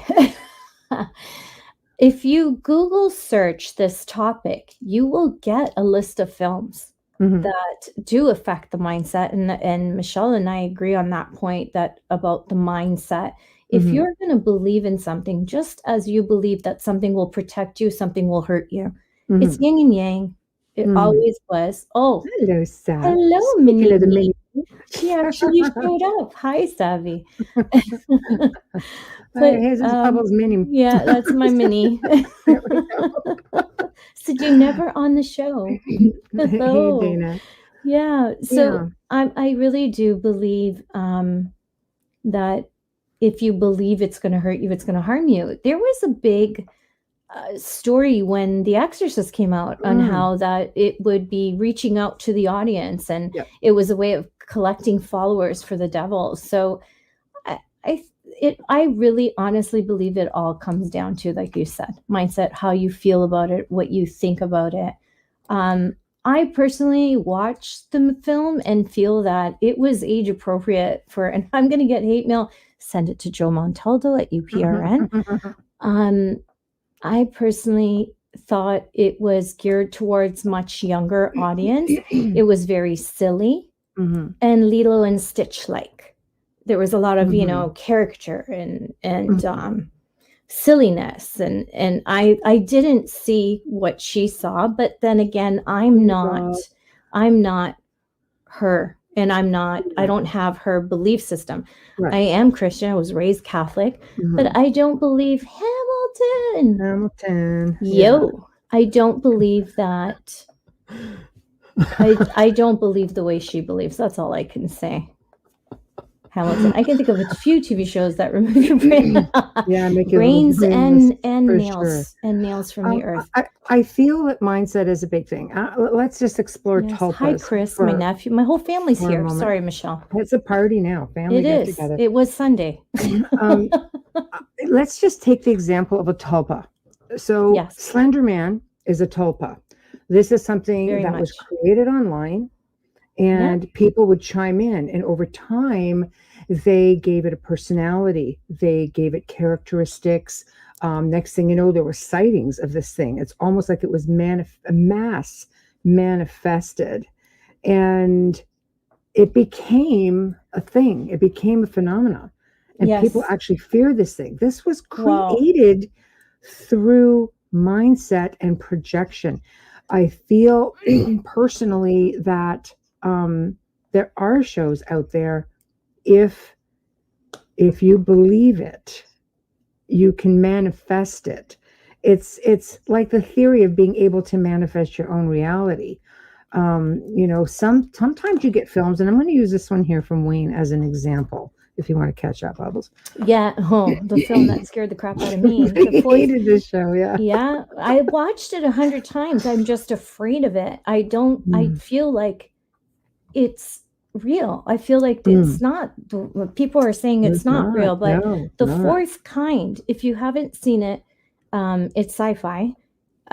Wayne writes The Fourth Kind. I watched that, and then for days after, there were things going on at the house, right? Well, I'll tell you why I believe that that theory rings true. Now, allegedly, this movie was made with recordings, EVPs, okay, not necessarily extraterrestrial. Because when I heard, I'm like, I got like about 300 hours of this stuff, man. What is this? Yeah. I think they took EVPs from, researchers, maybe they're spirit EVPs, alleged demonic, the fine line between the demonic and certain types of extraterrestrials. So if that's the case, then, do we feel EVPs can do damage? Yeah, because even when we're listening to these things, there's a really strict belief that we should listen to them with headphones. You don't want them bleeding out into the atmosphere because it could cause something. But do you remember that one where I'm pretty sure I played it for you, where it was in Aramaic? Yeah, and it was we've gone through quite a few recordings together. Oh, yeah, this thing was growling and speaking in Aramaic. Yeah. And I'm thinking, it sounds really big. But anyway, you look at it. They're deep. Yeah. So I think something like that bleeding out into the atmosphere could definitely affect one's mindset, We have this was good too. clients that's happened to. Guiding Echoes, who is a host on our network. Yes. Nicole Antoinette, she says, I think so too. After I saw the movie Woman in Black, I kept seeing her everywhere for almost a month. It was really scary. So it's like she's stuck in your head, right? Do you think she was stuck in your head, Nicole? Is that what it is? Or do you really feel it was manifesting somehow? Yeah, for me, it was the documentary for Haunting in Connecticut. Hi, Loretta. My sister's in the house. Hello. And yes, Tyler, exactly. It was Slenderman is a YouTube. Yes. It was a gaming website initially.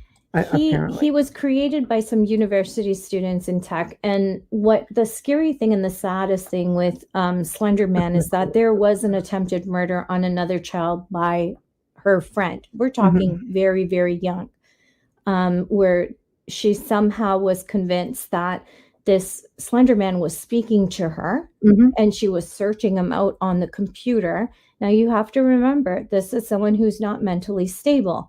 So when they bring this in, Philip experiment. Yes, Wes. When they bring the Lisa.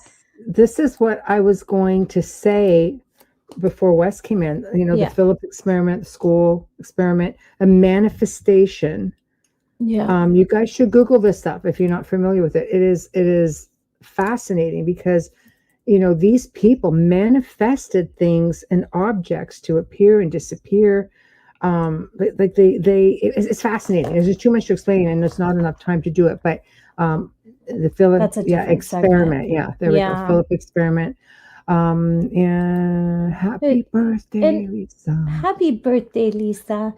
If you look at when The Exorcist came out, or Rosemary's Baby, I mean, that's my sister Loretta's time. She said it was like the scariest film ever. And they thought things were coming for them and that this is happening, which we know when we study this stuff, that kind of stuff is happening. There is sacrifice. There is impregnation and cults and things like that to gain power and to create this ultimate leader and everything. That stuff is all real. But when you look at when The Exorcist came out, Ouija boards, talking boards made a reappearance in society. It did. And wreaked havoc. Then years later, we had the actual film Ouija. Now, I can tell you at the time when I was working with Cindy Summer, I can't tell you how many people we were contacted by after their kids saw the film and went home and started playing this and all the stuff that was going on. It was absolutely insane to the point where this woman, and I'm not revealing any confidentiality because this is common. This woman actually tried to burn it. And because it didn't burn, she thought they were doomed. But Ouija boards don't burn. Not all of them burn because of what they're made out of. Is it was promoted. Yes. I know because I did a thing for Much Music here in Canada on that film where we were taken to investigate and talk about it. It was a really big thing. Yeah. And I mean, gosh, we did that a few years ago. Like literally as it was being released. And I couldn't believe how they sensationalized it. It was supposed to be this big thing. And even at the time, when I did this event, or it was a TV show, or just, again, for Much Music, it was a clip, but it was like, I'm like, I don't like to promote things like that, but they did it in a way where it's like, oh, okay. It wasn't catered to children. It wasn't a kid's movie. But the problem, like you say, Amelia, is all the adults got on board with this thing. And I was just like, what are you doing? Well, because anything that creates fear or mystery is intriguing. And I understand that. Why do they say the most secrets are seductive? Right. I understand that completely, and I get it. And I think it fell into the right hands with you, because you could explain to people that that's not the only form of communication. You don't need a tool to do that, these results and the dangers are just as prominent without using a Ouija board, just by communicating. It comes in your handy dandy phone. Yeah. And I think when paranormal shows became a big thing on TV, that started even more. And if you talk to people who watch paranormal shows, who might exhibit some fear as a result of watching too many of them, or getting into them and trying to understand and not doing research beforehand. You really have to do a lot of reading to understand. And remember, it's entertainment. Remember, it is entertainment. That's the big thing. It is entertainment. No, it wasn't at the sock. I was actually with like a team, and assembled a team, and we were at the Winter Garden Theater, Elgin Theater, which is always an honor. I've always been asked to do film there, and it's just an amazing place. I think Wes I had the sock. Referring to what's that YouTube show and Kenny there. I think that's Kenny versus Benny. Yes, actually, I did do an episode with a colleague on Kenny versus Benny. And it was very funny, because when they contacted me and asked me if I would do it, I'd never heard of it. I'm like, what is that? Is that a kid show? What is it? Because I didn't know till you told me. The kids, YTV kids would often bring me on to do things, because I loved working with kids, and I loved doing things that were catered to kids, because I knew how to do things in a safe manner. So it was always a lot of fun. And they laughed and they went, no, it's not really a kid show. So when I did the show, and when I watched everything that was going on, and we were in an extremely haunted location, it was just so much fun. But here, my mom was going to watch it, and I watched it. I'm like, do not watch the show. Anybody who's seen Kenny versus Benny, you don't want your mom watching it. I've never seen it. I have to find it. Yeah, but they were great guys. It was a lot of fun. I heard they're hilarious. Oh, they are. But there was a couple of scenes that was, when I saw it, I went, no, don't watch that. But just fast forward through that part. But it was a lot of fun. A lot of times you can have a lot of fun with it. But it is exactly what Amelia says, entertainment. So you can't. You have to take it all with a grain of salt. And unfortunately, this is the time of year also where you have a lot of extra shows that come on TV. You've got like the 30 Days of Halloween on Sci-Fi. That's always fun. But a lot of, the paranormal shows will come out and have their own features that they do. And you'll see a lot of radio shows that they have their own features. It is spooky month. It's the time of year that it gears up towards Halloween. And there's a lot of people who watch these shows. And I can't even blame it all on the kids. Sometimes the adults are worse because they're fiercely into it, which I think is great. It's a fun time of year. And we'll have to try to squeeze in a time, where we can talk about all the folklore and everything between about Halloween, because blow your minds. Like Joe and I on the Grey Zone Uncensored did 2 separate Halloween segments just on a lot of the ancient beliefs and a lot of the cultural stuff around the world. It's awesome stuff. But, people take this stuff pretty seriously. And I find at any age, people emulate. And we end up getting a lot of calls after the month. Well, we get a lot of calls anyway. I mean, I've always had a lot of calls. But something about this month that people just seem to lose their minds and go, it's like Christmas for the paranormal. It's a build up to the day. And you have to remember with Halloween. Yeah. For those of you listening, if you don't participate, you don't realize how important this day is to many in the field. And some believe the veil is thinner that day. Michelle and I have a different view on things, but there's a big celebration in Salem for all the witches that were hung, and they weren't witches. Let me correct that. All the accused, yeah. And I it becomes for me, Salem reminds me of Mardi Gras in New Orleans at Halloween. Not the craziness, but the costumes, the fans that go in there. They're booking their rooms 2-3 years in advance. It's quite Halloween is the best time of year. Yes, it is. I think I'm the only one in the paranormal that loves Christmas. But Halloween is Christmas for a lot of I know. lot of people. For me, Christmas is Christmas, but yeah, for some of us, man, it's just a lifestyle. Yes, Halloween really is just a lifestyle. I mean, you could come into this house at any given time and see things that are just like. Yeah, you can't really. But I'm just Michelle's saying, got enough problems with that.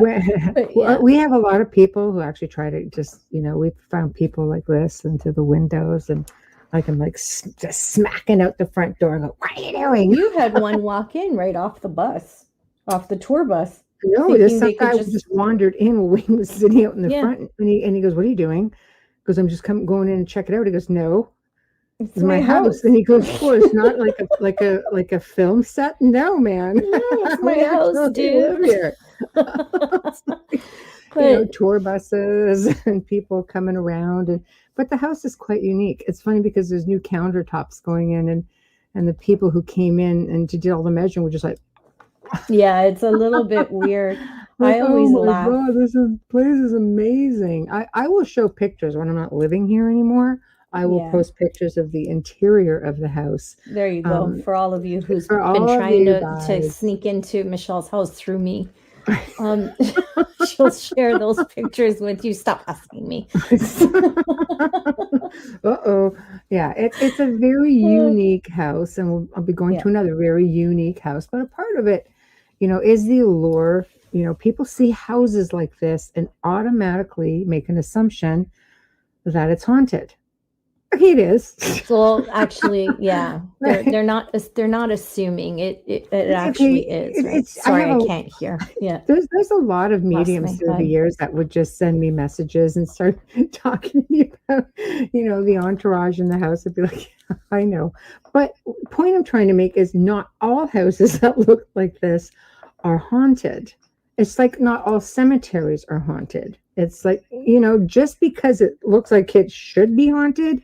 Yeah, it doesn't mean that it is, and it's it doesn't not a place they want to hang around either. I don't think people realize that. And if a place is abandoned, it doesn't mean it's haunted. Don't go breaking into. But chances are it's decrepit.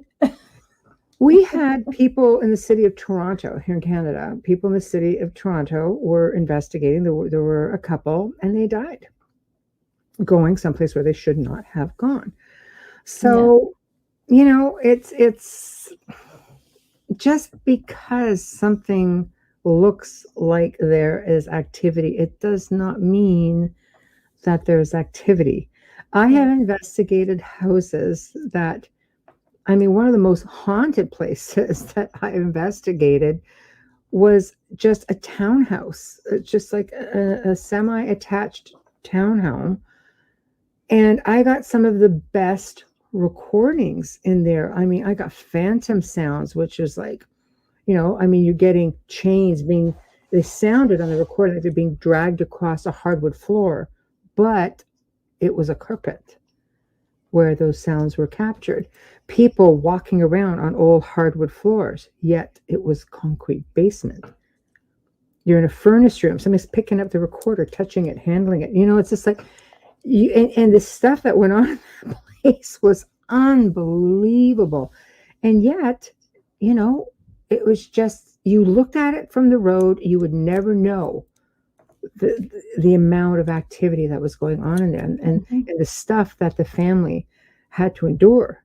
You had the baby being thrown out of her crib every night. I mean, just tiny little baby. No, it's sad. You know, you had children like from the ages of 4 and down, 3 children. They were just tormented, but you would not know it to look at this place. So looks can really be deceiving both ways. Yeah, because it's not necessarily the house as it is the property. The house can be torn down, and then you still have, I mean, I understand that, but I've never really gone on an investigation. I mean, other than whatever I did those few houses with you, but it's always found me. So you don't always have to look for it. Sometimes, I mean, I've had things happen in restaurants that I've been at that are very, very old, and there's a lot of history to the property, and things just happened. So it's not always that you have to, like Michelle said, don't go into an abandoned property. First of all, you could be arrested for trespassing. Second of all, you can end up like hurting yourself or passing. And if you're alone, that's even dumber, because you don't have anybody that knows that you're there or can, you know, get to you if you fall through a floorboard. That's a big one too. Yeah. Safety, right? Yeah, it's huge. You need to see these places during the day before you go investigate at night, so you know where you're walking. A flashlight isn't enough in an abandoned building that could have all kinds of rot with permissions. Yes, but I mean, it's best to, it's not as easy as it looks. No, if you don't have any experience, it's best to always go during the day and get the feel of the layout. See if there's floorboards, see if there's openings. They don't need to rail anything off if you're walking into a property without permission.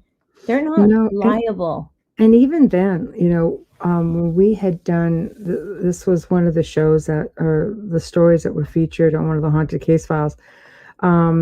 And it was an island, I'll just say cottage country, I don't want to give it away. And this was an old lodge. It was colossal, it was beautiful. But if we wouldn't have walked around it during the day, which goes to prove Amelia's point, if we wouldn't have walked around it during the day, at both ends on the second floor, the floors were caved in, like these huge holes, and all the boards were hanging. And this was a really old building and was very, very haunted. But the whole island was haunted.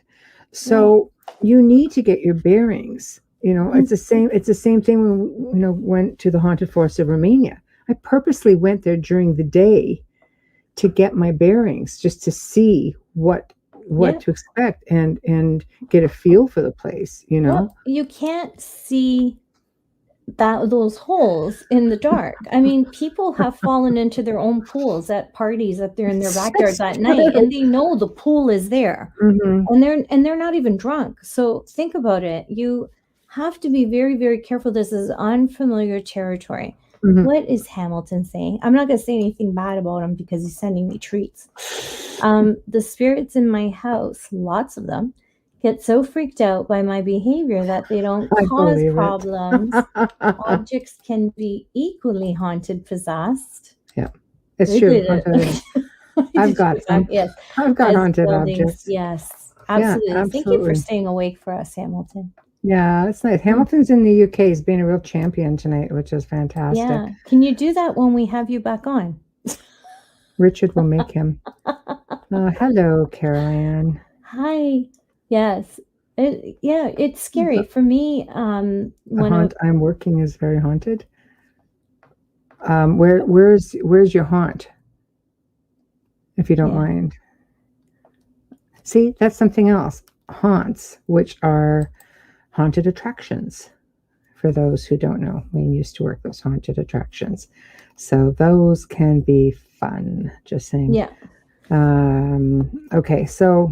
Okay, we'll continue on now. So go ahead. Sorry. I just had it up. I wanted to finish it. I finished. Yeah, okay. Okay. Okay. There you go, guys. There's a plug. Go check them out. Go check them out. Yeah. California. Okay. California or Carolina? California, right? Yes. Vallejo, yeah. So, but it just goes to show there's a lot of places that are opening up their doors right now because they will have the attraction going through the entire month of October. So what do you do? You have an interest, you want to go check some of these places out, you don't have any experience. Well, there's the right way, there's the wrong way. I know, because I used to do tours, I used to do special events, and there are people out there who they may not do it any time of year, but they will do it in October.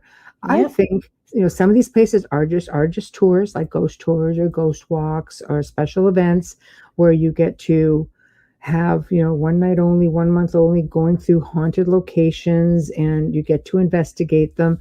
Yeah. Now, with that being said, what I used to try to do is educate people while they're there.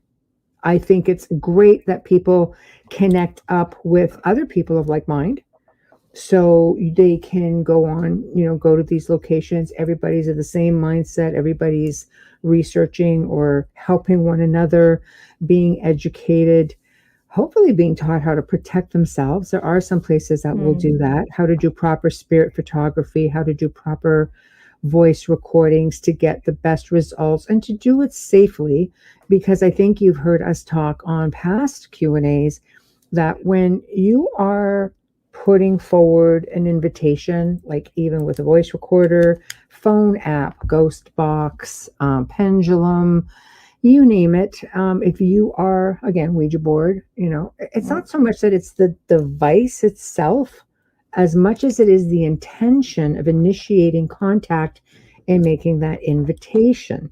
So when this happens, you have to realize that you are putting out an invite. Sorry. I think that's the biggest misunderstanding, because you don't need anything to put out an invitation except your voice. And even your thoughts, you have to be very, very careful with that. I know a lot of people, they're probably the most vulnerable when they've lost a loved one, and reach out for them. And then we have a different situation. 100%. Where 100%. It can be a mimic. You don't know who you're speaking to. And that's people the will, thing. and then people will always say, but they knew this and they knew that about them and they gave me their birthday. And Michelle, can you explain to them how that dark side works? Well, here's the thing. First off, even some of the most seasoned investigators or seasoned mediums can be fooled. We know this because I've spent years helping people, and we help a lot of people. I've done it to myself. I'm just saying. See, it's hard because these things do their job well. There are really malevolent entities out there, or dimensional entities out there, interdimensional, and it is their job to cause havoc. That's what they do. Some people call them demons. Some people will just call them other type of entities, shadow beings. There's all kinds of entities ghosts out there that can do this. Angry spirits, for sure. And they will mimic things like a child, or you have spirits that will mimic your voice or the voice of your loved one. People have gone to their deaths following voices of people whom they thought were human and were not. So how do you keep yourself from falling into that? Well, I always say, communication is one way of not, or of avoiding that, not communicating. Grounding your energy is a really good way to start. Some people will, have special stones. Some people will say prayers. Whatever it is that puts you in control of the situation and keeps your mindset in a place where you are in control.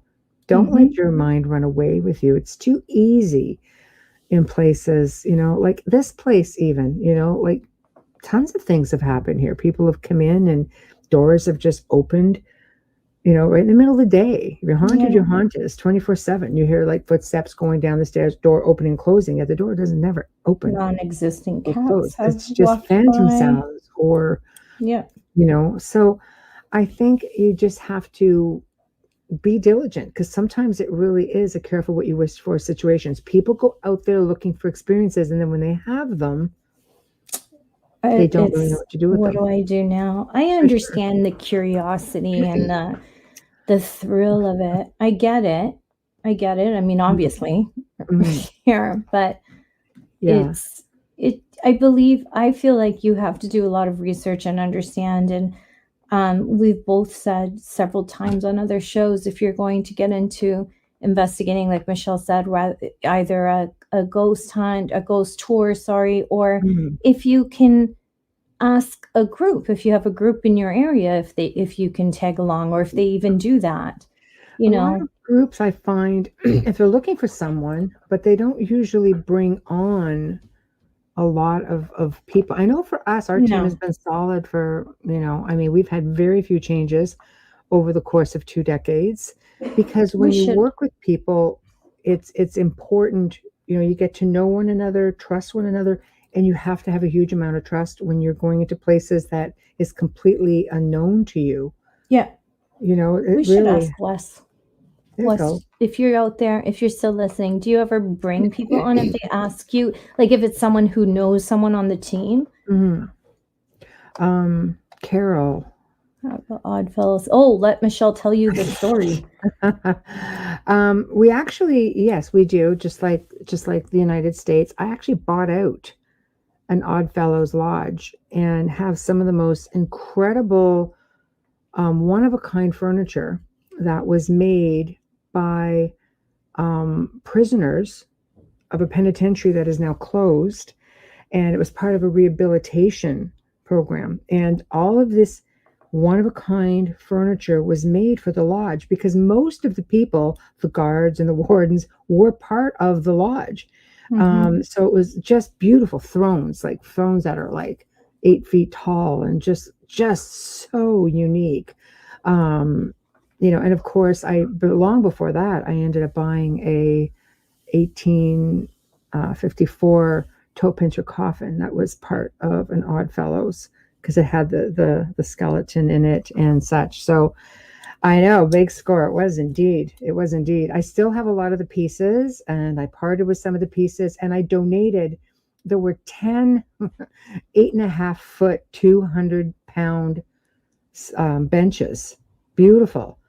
But it's like they're 8.5 feet.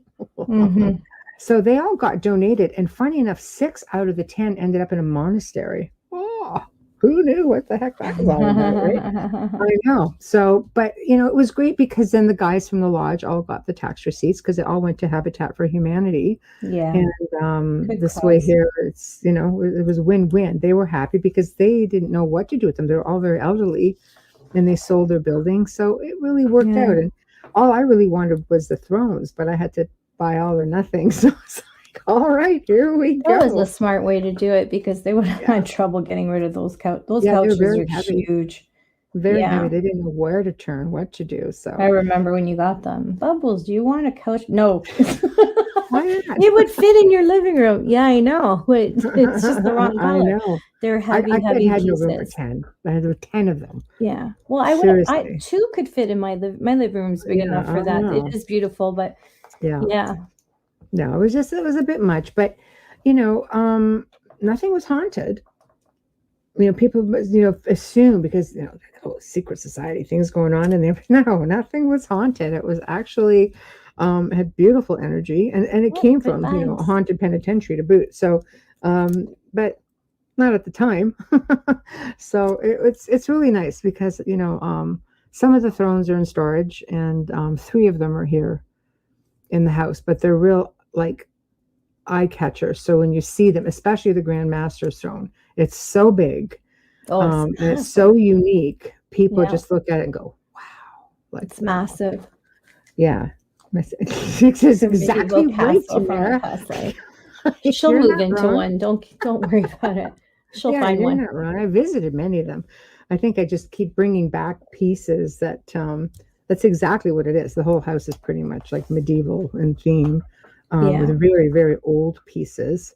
What do you want? It's funny when Anyone These are want plant my are old couches? beautiful. I don't know. Do you want mine? I don't want my old couches. Yeah. Oh, Yeah. no. So- This is the only room in the house that has anything paranormal. The rest of the house is like, I have nothing. No, this is I keep everything contained, but I do have a few haunted things in a cabinet, but yeah. We have a beautiful parlor here. Yeah. Yeah, it's true. Haunted objects. I had a few people would give me haunted objects. They sit in storage and they get a couple of years or they want them back. If not, they go for donation.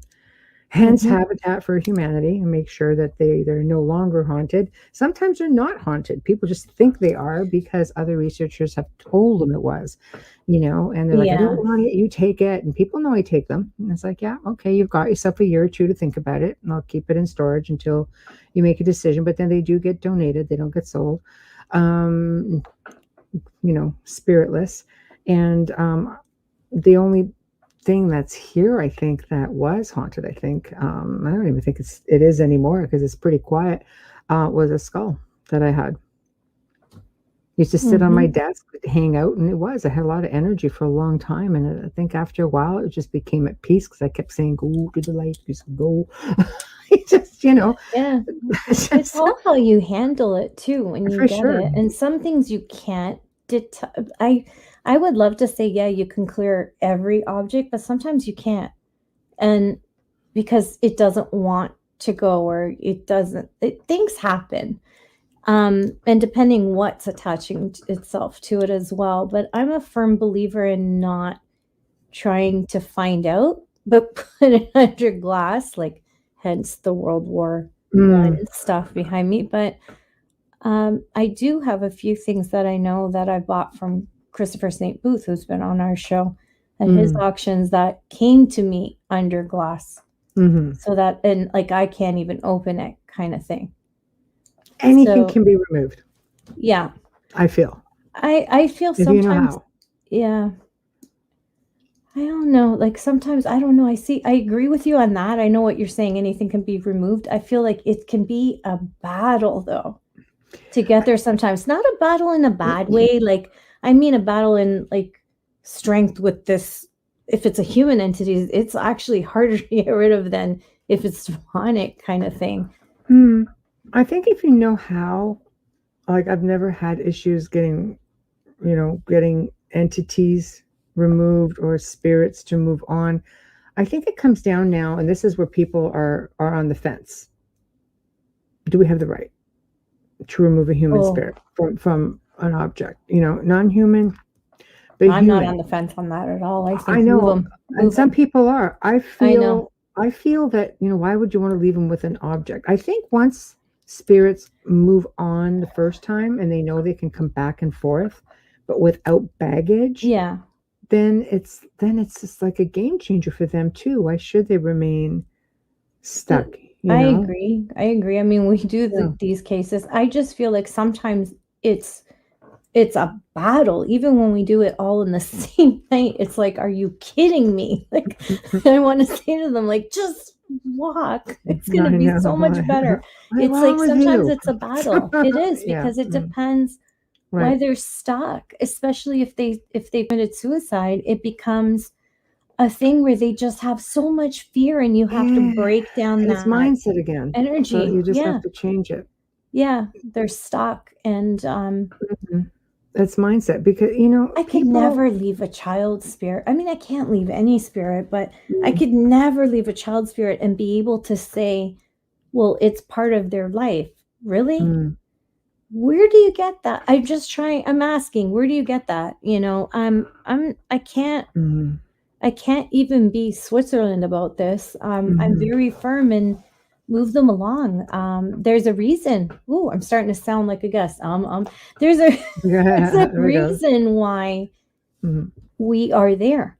That's how I look at it. We're there, and we're there at that moment to help them. We are that light, we are that light. It's like, oh, I didn't get help. Well, I sent you this and this. And sometimes you have to help yourself, but I believe we're sent there to help them.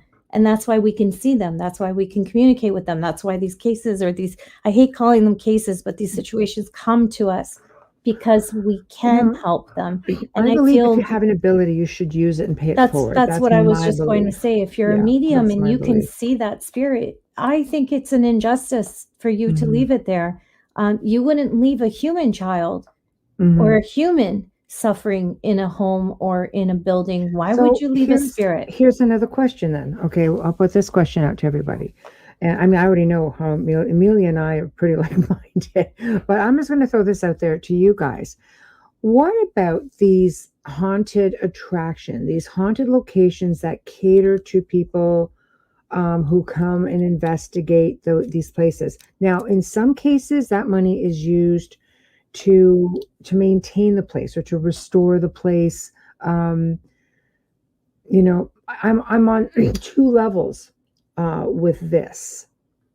So do you leave the spirits because it's part of a business? What about malevolent things that can follow people back? What about people that go into these places with not a lot of experience or experience, but of the mind that I'm going to make demands, I'm going to conjure things in, I want this experience because of the energy in this place. And then, so now there's more things in the house, right? So there's like a lot of different angles to this. So chime in, people. Yeah, it's not chime in. This is like the discussion part of things. So yeah, what do you do with that? Because I have quite a few friends who own crazy haunted locations. And I mean, I've been to some of these places, not to investigate, but just as a guest, because we're friends. And it's just like when I go there, it was never the intention to investigate unless, okay, well, we're filming, so we do this and blah, blah, blah. It's like, okay. But I've probably been to 2 or 3 different places like this. And on an average, especially the one location in Pennsylvania, spirits are very, very happy. And a lot of them just come and go. Mm-hmm. But they're ascended. And then there's sometimes it's a lot of these haunted objects. So if we're going back to haunted objects, things that come into, the location, and sometimes it's the objects that have, And what do you do if the person who owns the place, now I'm not referring to anyone I mean in general, if the people that own the place don't want you to remove? Well, if it's part of their business, you can't do it if it's someone's business, I think. Yeah, see, a lot of people are really on the fence with this. And I have a different outlook to that. I believe that if a place is haunted and you remove the human spirits, there's always something there. Yeah. Regardless, it doesn't, if it's a place where there's an energy and there's a light, so to speak, where things are coming in, I think they'll always be there. If it's haunted, it's haunted. But I believe in removing human entities at all costs. I'm sorry. You're not going to want me in your place if you don't want your things moved, or you don't think, sorry, these people are not your things. I can tell you straight out, if you invite me to a location that you own and it's haunted, I can guarantee you that when I leave, everybody will be with me and ascended. Yeah, see, that I can guarantee you, because I'm not that person. I can't lie about that. If you say to me, I don't want you moving any spirits on, I don't think that you're the person that can make that decision. I believe that if the spirit is really content here, they will come back.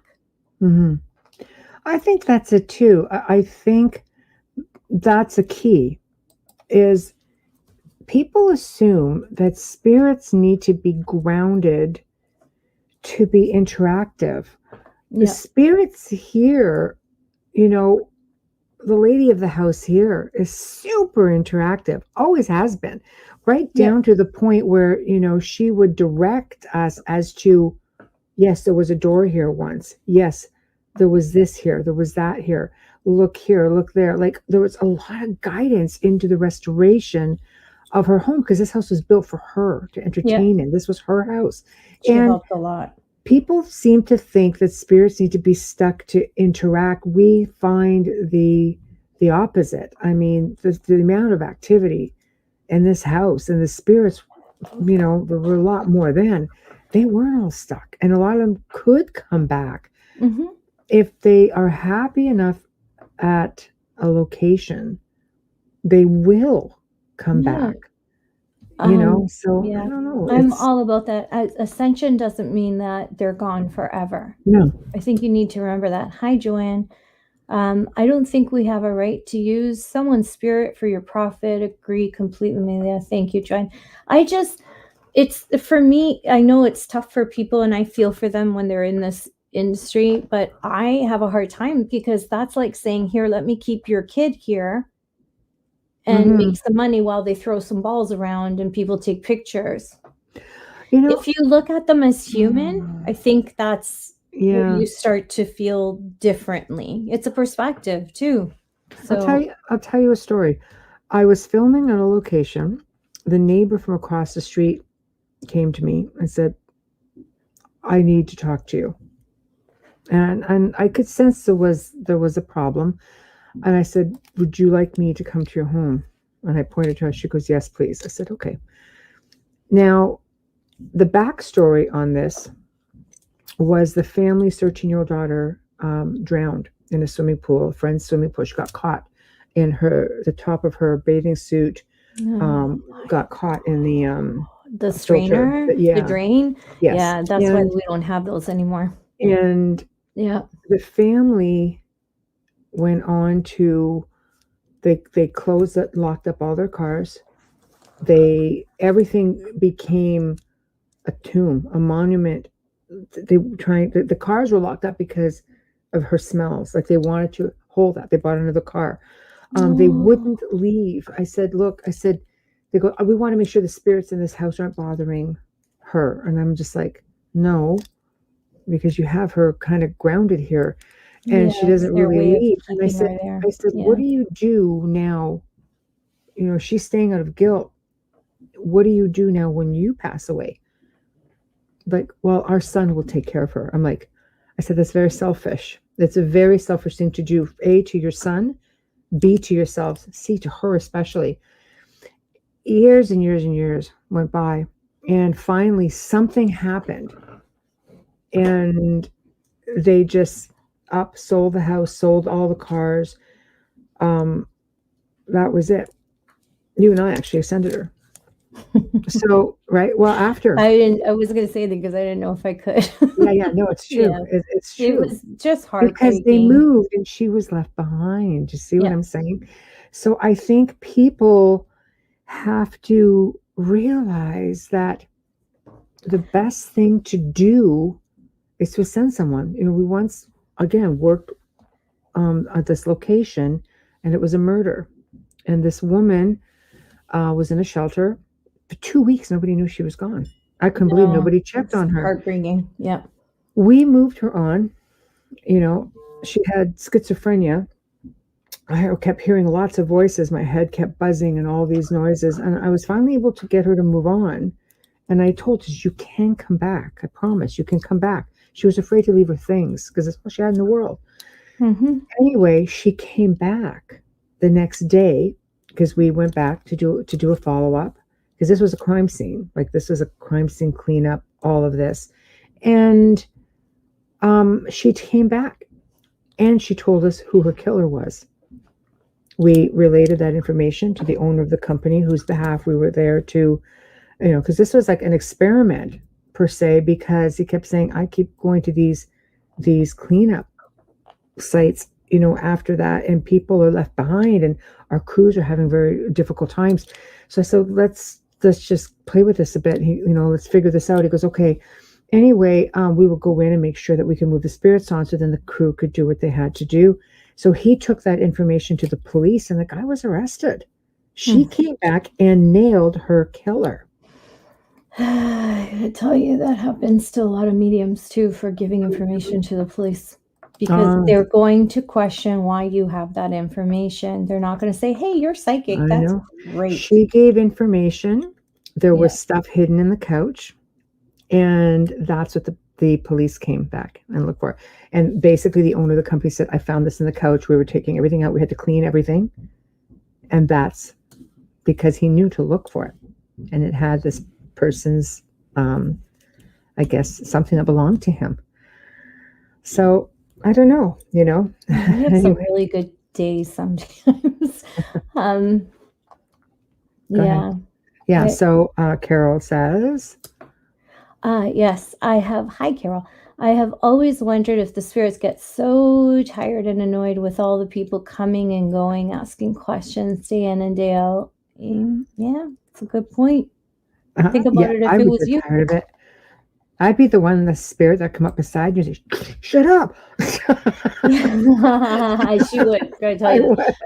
I wonder, maybe before we continue on to Michelle, if you could just explain to those that are watching or listening that don't understand what grounded spirit means. Because I think when people think they're grounded, they think, oh, they're here. They don't realize that it's a stuck kind of thing. I think they don't know that, they don't understand that that's what that is. Yeah. Grounded essentially means that the spirit has not ascended to the next level of their journey, as I say. Some people will say, oh, they go to heaven. You know, every belief system has a different theory. I always say the next leg of the journey. You know, we just move on, and it just, wherever we're meant to be is where we'll be, you know. And some spirits, for many different reasons, don't move on. Maybe it's unfinished business. Maybe they've been murdered. Maybe they died in an accident. So basically, if you're shocked out of the body, a lot of spirits hang back because they don't even realize that they're gone. Sometimes if you can get them to realize it, then it's like, but I didn't have a chance to say goodbye to my family. There's a lot of different reasons they hang back. Sometimes you end up moving into a home and they're so attached to their home. If you look at the theory, let's look at back in the day, you know, that you would have a lot of why we have haunted lands. You have a lot of these new surveys out there, you know, that are brand spanking new. You don't realize they were on somebody's land before. Maybe they were farms, maybe it was indigenous land. But let's work with the farm, because a lot of farms are getting amalgamated and turning into large subdivisions. Back in the day, all a man had, and I'll say a man because they were considered to be the head of the household, they owned everything, was they were land wealthy. Chances are they were born on the land sustained them, cattle, crops. You had to, you know, cut wood to be able to light a fire to keep warm. You had to get lard, you know, from your cattle to basically either cook in, make candles. Like there was just, life was not easy back then. You were married, your children were born in the land. Chances are some may have died on the land. Many children died back in the day. Yeah. You know, you die on the land, you're buried on the land. All of a sudden, the land gets sold. Doesn't mean you're giving up the land. It's everything you had. It's what made you somebody in many cases. Because I've done these big, beautiful golf course homes that used to be farms and haunted as heck. And I'd laugh if the neighbors don't want to talk about it. I guarantee your neighbors are haunted too. It's not just your square of land. Exactly. So spirits remain behind for different reasons. And you need to figure out what that reason is and convince them in a way to, you know, you might want to just go over. They don't realize because of mindset, religious belief systems. If you coveted that neighbor's wife, man, people are like, I'm going to hell. I'm going to stay right here, take my chances and see what happens. And they realize, okay, things aren't any different except for the fact that, you know, I'm not in hell and I broke a commandment or two, but I can still see my loved ones. They don't realize that it doesn't work that way. Suicides, you were taught through religion, you don't have the right to take your own life. Only God has the right to take your life. Well, when someone takes their own life, you have to imagine that they are at a very low point in their lives. They're very depressed. Something led them to take their life in that moment. I'm sorry, but when the body stops working, the essence is still the same. You are still in that state of mind. You probably feel worse now because you can see what your family is going through. You can see the grieving and the pain. And sometimes people have this last minute, oh my God, I can't stop it. So they're aware that they're passing. This is what you're dealing with. you can't imagine, because you don't go through it. So when you're dealing with a mix of emotions, you're dealing with circumstances and belief systems, and that is why you have spirits who remain behind. Grounded is just a term that's used, but they're not ascended. They haven't moved on, and sometimes they just need a little bit of help to do that. There. Yeah, thank you. No, because I think that people who are new at this and just, even watching shows, it's not explained. Mm-hmm. And unless you work as a psychic or a medium some investigators don't even understand the difference of that. Right. Hi, Adrian. Adrian asked, I was wondering if graveyards are haunted by people who were also haunted in life. Otherwise, who the heck would stay in a cemetery? It's a great question, because this is what I say to people who feel that they always have to go to the cemetery to visit with their loved ones. The loved ones, they don't leave you. They're not going to go sit with, they're in a hole in the ground, or they've been cremated, or it's a symbolic thing, I think, that the living need, because the deceased don't leave you. They remain with their families. They're fully aware of everything that goes on. And I realized this more, it was like a big realization when I worked with a family who they lost their mother and father within a year apart, almost exact. And they went to a wedding because I kept saying, no, the communication is your father is with you and all the time. She goes, well, we were just at this wedding and her father acknowledged it. And she goes, well, I want to know what Aunt so-and-so, if he was there, what was Aunt so-and-so wearing? Oh, gosh. He came back and he said, a floral dress with the ugliest hat I've ever seen. And that's exactly what the father would have said. He would have said it just like that. Everybody at the table started crying. And it goes to show you they don't miss a beat, Nope. So just, you want to talk to them, just talk to them. They can hear you. As for the first part of the question, Bubbles, you want to take that one? Wondering if graveyards are haunted by people who are also haunted in life. Well, of course it could be possible. I mean, you're haunted in life, or you're haunting, it's an unfinished business, or it's anger, or it's emotion that's holding you back. Anything that holds you back will create a haunting. You'll be grounded. I don't believe that graveyards are as haunted as you think. And when they are haunted, they're not necessarily the spirits that are resting there. They're not necessarily the souls of those people. I've been to graveyards because I find them fascinating. Some of them are just so beautiful, and I find a lot of peace in them. I probably have had a life where I've sat and had a picnic lunch in the Victorian era in a graveyard. I've done it in this life. I've brought cake to my mom, so I mean, I am that person that can sit in a cemetery and talk and I do it and eat and have no issue with it whatsoever. My friend Nancy Stash, we've traveled to Boston together and a few places together, and everywhere we go, she can tell this to you. I tell you about this. I stop at any cemetery I can, especially if I'm drawn to it. Sometimes I think I'm drawn to it to help people, but I have brought spirits home with me from a cemetery. It's not a good thing all the time. No. So you have to be careful. I mean, I brought one back from Boston with me.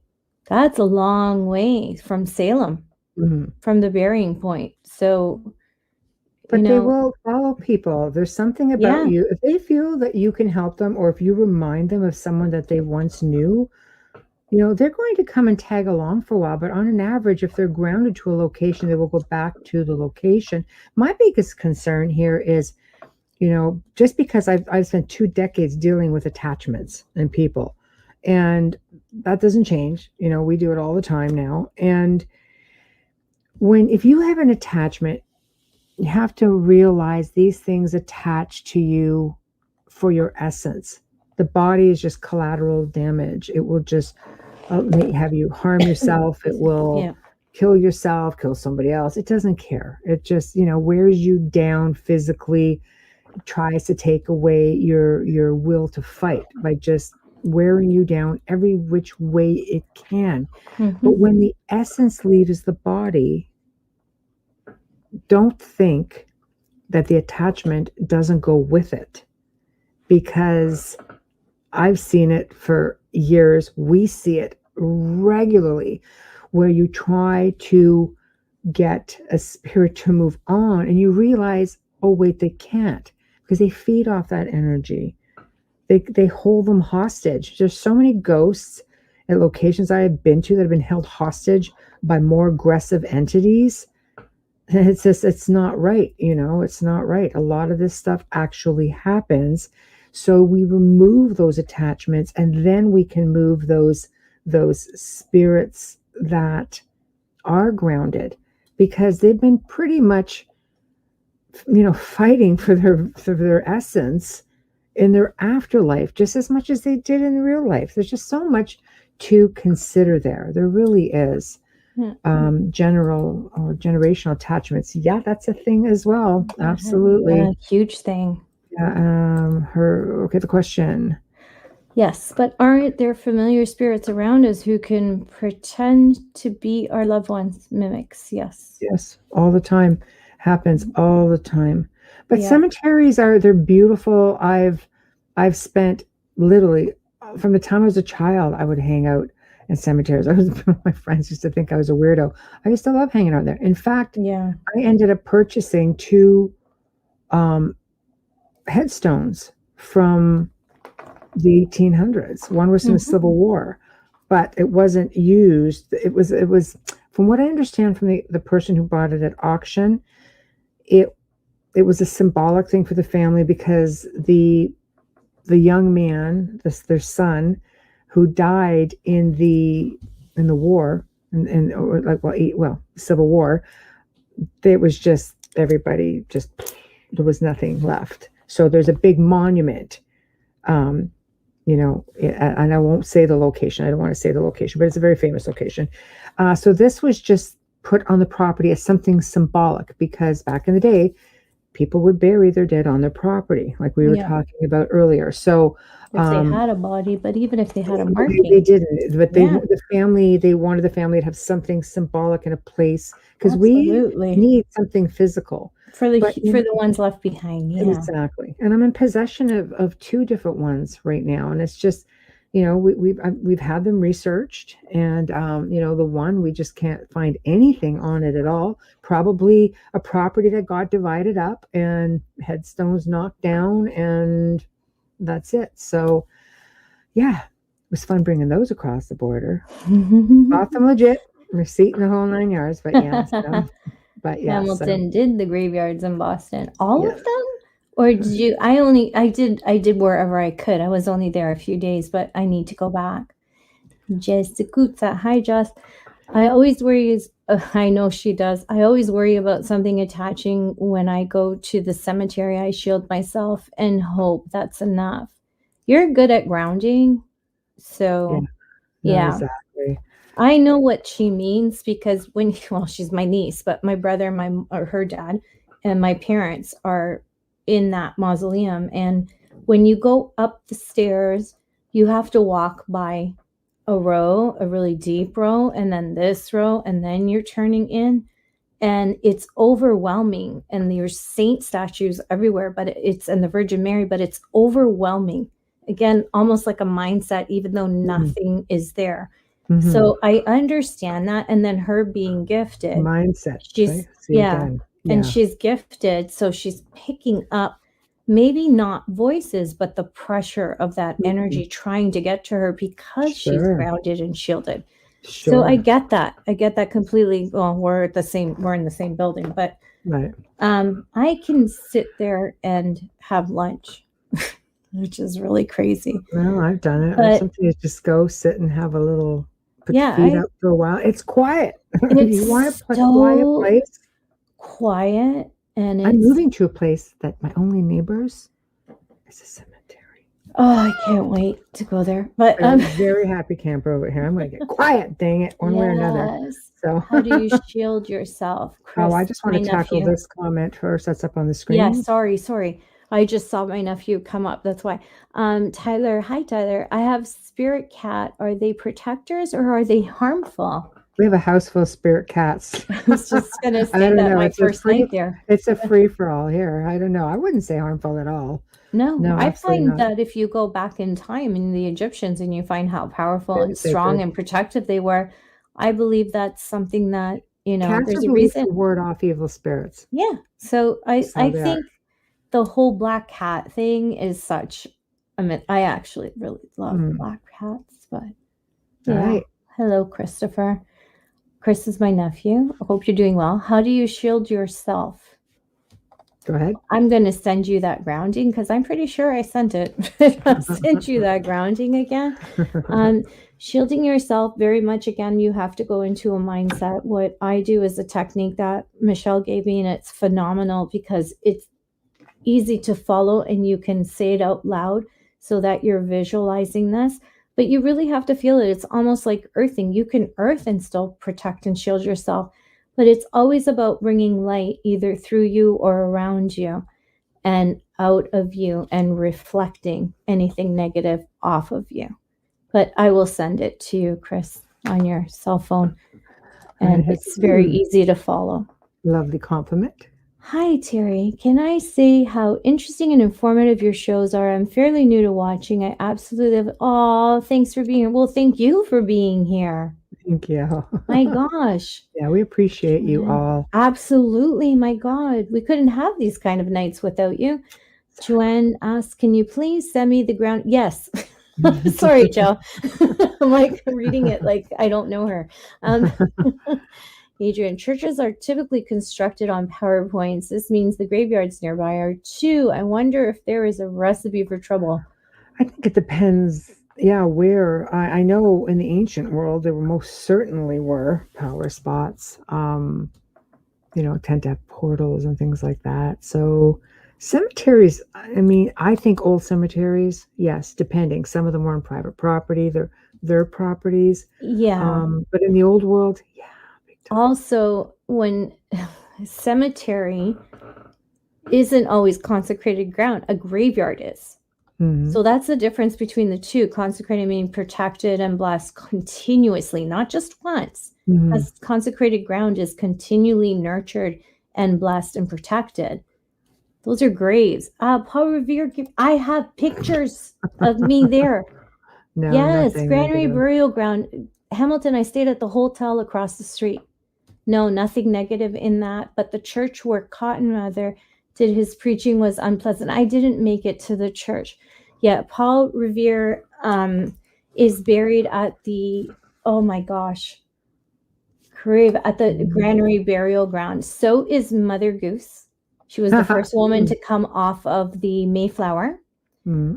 And the captains, they're all buried there. And I stayed at a hotel directly across the street from there. That was the last place I went to, was there. And I have tons of photos from there. It's a beautiful cemetery. A couple of spots on Boston Common. Yeah. Not so good atmosphere. No. But that's also because you remember that Boston was built on water. They only had a few, I'm Canadian, I'm going to say kilometers, and then the rest was dirt brought in and they were built. So there's a lot of battles even before it was ground on the water, and water a lot of amplifies deaths. energy as well. It So if does, you have and really it's- negative energy in one space, the water will amplify that. And if the water's underneath, And it's like the quartz and limestone, same. Yeah, and Boston Commons got a massive park, almost, I wouldn't compare it to New York's, what's it called? Oh my God. World Trade? No, they're What are you park. talking about? Central Oh Park? my, yes, thank Central you. Park. Oof, I'm losing It's like it. charades. I'm just watching your hands going, okay, what is Yes, because I'm frustrated because I'm like, but again, like Right. Michelle said, it's surrounded by water. There's water everywhere. So it's a little bit, and you've got the harbor right there. So it's a little bit more, I can Mhm. understand how he feels sinister. I had a lot going on. And then the hotel that was attached to our hotel, I won't say it out loud on air. It is a massively popular hotel known for its hauntings. And I can tell you the energy is thick as a knife when you just walk on the sidewalk by the door. So that was leaching into our hotel room. Oh yeah, they have a way. Yeah, that was I was waiting for my friend to finish getting ready, and I'm just watching TV. This is before we're getting ready to go out for dinner, and I watched her bag be lifted like this up off the chair and come across and then be placed on the floor because the spirit wasn't happy with her purse being. Yeah. And then she comes out of the bathroom and she looks down, and I look at her and go, I don't even want to say it because there's fear for her, right? And no, for sure. It's like, why is my bag on the floor? It happens. I didn't move it. Right? It was really cool to watch. It was like, oh, who's here? Who's here? Because you're just sort of, immersed in television and waiting, and then whoop, it's like, wow. But that was the first time I was there. So there was a lot of experiences that first time. Tamara, hi Tamara. Even Burlington has the ley line, which goes in front of City Hall, as they have time slips there. I know. I used to do we the could tours make jokes there about that for 15 years. And it was actually City Hall staff that would update us on all the recent stories. There were times where they would look out their windows in the courtyard and they would see people from period clothing. Oh, and how horses cool and is cars. that? And they would come on a tour every year with me because of the fact that they would give us all new information when we did these tours. It was great. So yes, ley lines, absolutely. Sorry guys, we have 8 different chat rooms here, so it's not like we're ignoring anybody, but we're just bouncing around from trying to get some comments at least from all 8 chats. Yeah, and there's YouTube as well. I do a high YouTube as well. Yeah, I don't understand how there be spirit guides and a negative attachment at the same time. And spirits being held hostage at death would kind of indicate that spirit guides are not helpful.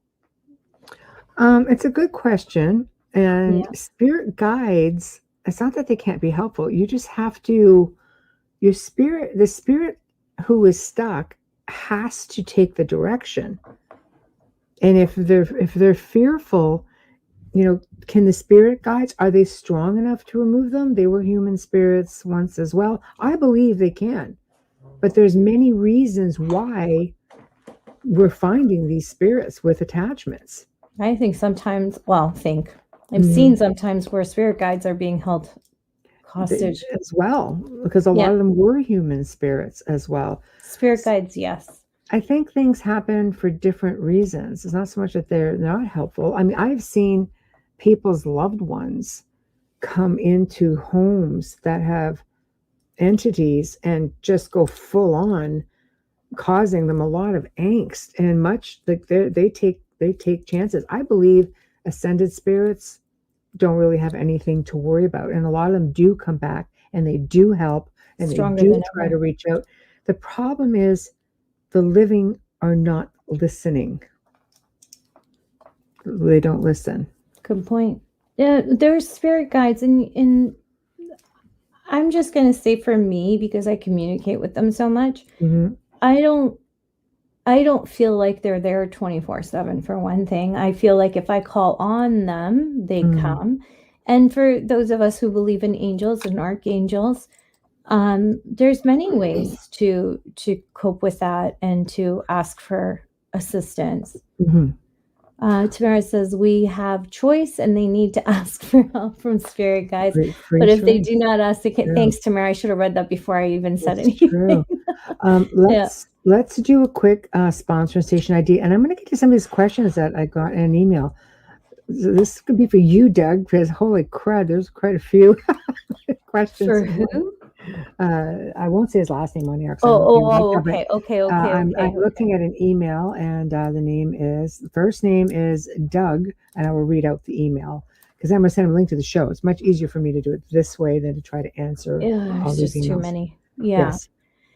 Okay, you are listening to The Outer Realm with Michelle DeRoche and Amelia Pisano, coming to you live on 105.3 FM radio from the gorgeous city of New Orleans in the United States. We are also streaming internationally, worldwide.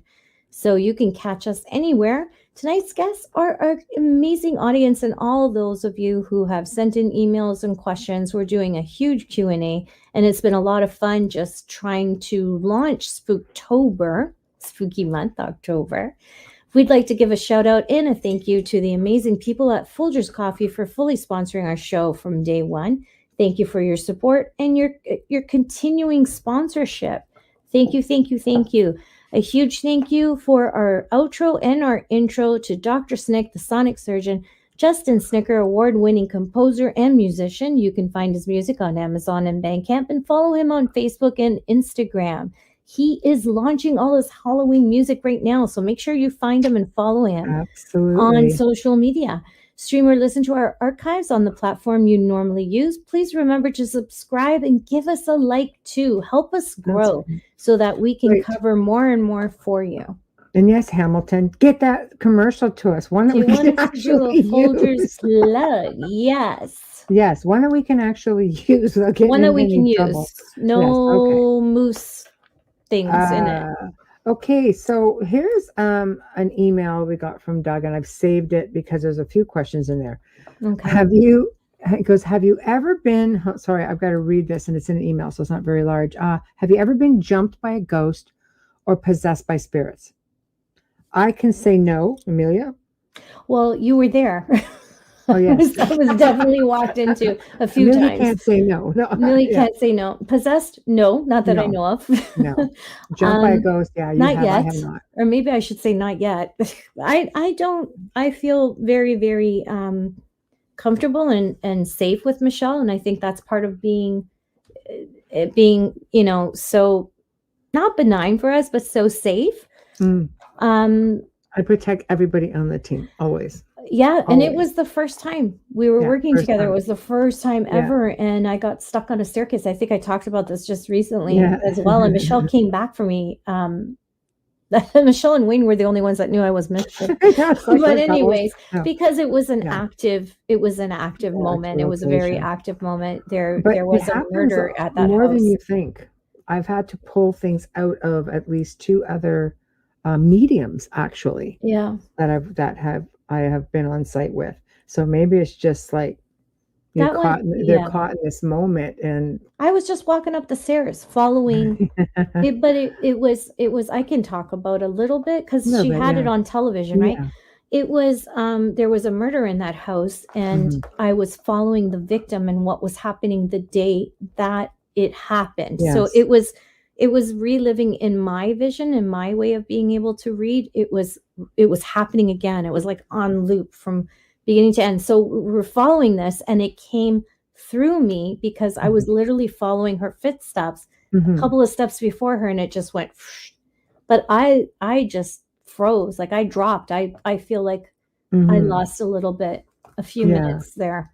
It can happen. But it was this is worth one of those it. things we're talking about. Grounded. Yeah. Being properly grounded would help you to minimize anyway this sort of yes, and I wasn't experience. that I can say I was not properly grounded that day. I was just a little bit shielded, not properly. I was so into what was going on, so immersed into it. It was it was a terrible experience. I really felt for her, but when you sorry. There's questions coming. I will get through the questions and comments once we're done with this email question. I'm not ignoring anybody. Just go ahead, Amelia. Yeah, but it just kind of went through me, and it knocked the wind out of me, kind of thing. She didn't stay there. Right. It's still pretty I've been impactful when it happens. Yeah. It can be pretty frightening. I've been pushed, scratched, followed. A lot of stuff has happened to me. Well, that's the next question. Why do spirits like to follow us from home to home? That's what I call haunted people. Haunted people. I'm not laughing. I'm like agreeing. Yeah, it's true. Haunted people are a thing. Sometimes it's not the location. Sometimes it's people. It's not necessarily attachments. Sometimes it can be attachments. One of the questions that I ask people when they message me is, how long has the activity been going on? Where do they feel it began? What were they doing at the time that they feel, something came into their life? Sometimes it's generational. It comes from family members. It's just a cycle. But there's something about you, obviously, that, again, every situation is different. If you have a spirit, heck, you could have moved into an apartment and the spirit's just like, you remind me of somebody, or, hey, I like you. It could be something that's simple. It's not always something sinister. That's what happened to me. If it's okay for me to share it. No, Yeah. I remember the first case that I worked on, the first cold case, when I was starting out and being trained and, mentored, taught how to read photos and how to trust. It's all about trusting your gut, your feeling, and what you're seeing and hearing. I remember that first one, and I told you about this. She looked a lot like me. And she was murdered, and she was a nurse, and a family had reached out to a Facebook group of mediums, and part of that, was to give back and to train at the same time. And of course I jumped on it, but I couldn't release her. I needed help moving her, because it almost felt like I possibly was her at a time. But anyways, that's a whole other show. But she was in my life for quite a few weeks, actually. Even though her story was told and there wasn't the unfinished business, she was so grateful, and I got too close, if you could say that. I got too close. It happens. Yeah, I feel like I got attached. And Zachman's comment actually explains it really, really well. Yeah, I'll get to all the comments. That fits, if it's okay, it fits in with this story. Sorry, thank you. Zachman wrote, never been possessed, but almost felt like I was influenced by supernatural forces at certain times. That definitely fits and describes that situation for me anyways. Okay. It wasn't harmful. Next one. What was the most terrifying event or spirit you've ever had to battle? Oh, I don't battle. Oh, that's Michelle. Yes, I've encountered a lot. I've encountered a lot of really malevolent things, because that's what I primarily work in. I don't often go investigate just to do fun things. In fact, I don't really investigate at all anymore. I just don't have the time. But malevolent things, haunted forest was fun. But again, like I don't really, I don't know. Like, I have a healthy respect. I don't really fear things on an average. Not that I don't fear them. I guess I don't show it. I just deal with a different mindset, right? But as far as what was the most terrifying event, I haven't really had terrifying events. As scary as some of this stuff is, I think for me, it's always about the people. It's not about myself. So in your own personal, what happened that you've talked about. Yeah.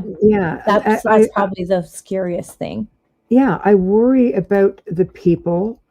When I had something happen to my daughter, now that was an entirely different situation. And that was from a case that I had done. And that was really frightening, because, I was helping a family. And in the end, I ended up with, you learn. You get a little bit, not that I was, I'm not really cocky per se, but it's just I was overconfident. And I felt as though I really did not have any issue with whatever was there. And when I realized that my daughter actually lost her sight, just woke up, I can't see. Oh, so scary. It was really scary. Yeah. And it just left me in a place where I had to deal with that. And we took her to we took her to literally every specialist. She had CT scans. She had, you name it. She had it, every MRIs, everything. And it took my doctor saying to me, what have you done to, like, lately? What have you worked on lately that you think could have affected you? And I thought to myself, oh my God, I know exactly what it is. Do you know that within exactly 30 days, she could see? Thank God. That humbled me, That humbled me. That was something that I never expected, that I never thought would be something I ever had to worry about. So it's not worrying about what's there, things like that. I'm not fearful of things like that at all. But it made me realize that those around me are not untouchable. I'm not untouchable. That was a very humbling experience. I always say, and I saw that episode when you shared that story. I always say that the dark side can often be like the cartel. They don't go after you, they go after the ones you love. So when you're out there and you're investigating, or you're out there and you're trying to, I don't know, help people with malevolent energy and you don't know how or anything, it's better not to, because you're not thinking this is going to affect my family. You're thinking you have to shield yourself, but you're not thinking about who else is being affected by it. And I think that's important. And I'm glad Michelle shares that story often with us, because it was a very horrific time in all of their lives. And it just because she was trying to help someone. It's a humbling experience. That, And people don't realize that. I mean, some people do. Not a lot of people realize that a researcher comes into this situation, and we take chances. We take chances all the time. I've had things come to my house because they know I'm going to a location. And my mindset, again, is what keeps a situation from going bad for me or not happening at all. You know, I've had things just like, you know, I remember being on my way to a location, and this thing was a knocker. It would always knock. And I was just in my ensuite, and I come out, and I heard 3 knocks on my bedside table. Oh, I hate that. Yeah. And I grabbed my purse off the bed, and I was saying, "I'll see you in an hour, mister." Grab my purse, and I bolted out of the house. Or I'll hear something growl at me. I'm like, nobody wants to hear you. So that's pretty much really how does talk to them that way. I do. I'm not kidding. Like that. I used to laugh, and then I think something's going to smack me for laughing. I know, right? Like, but the thing is that it's not that you're not unnerved. I just don't show that I'm unnerved. I handle it very, very differently. And it has, when I say you are more in control than you think, that's just one example of being in control. Yeah, that's one of the greatest things I learned from you. Yeah, it has was to be. Acknowledgement is power. And you hear that, but when you're working with Michelle, you really see it. And then you understand that it's so important to keep your cool and stay calm and not acknowledge it. I've had a demonic growl within 6 inches from my ear, maybe less, in my own room. I love those. And I did not acknowledge it. And then Michelle and I worked that night, and I said to her, by the way, this is what happened today. And we dealt with it then. Why could I? Because I didn't acknowledge it. And eventually, you know, you don't have that kind of issue anymore. You're feeding it. It's like the neighborhood cat. That's right. Mindset, it really is everything. Guys, I practice what I preach. I don't just say it. Tamara, do you think age changes your view on how you react to paranormal events in your life? I pretty much have always reacted the same way. Honestly, I have always reacted this way.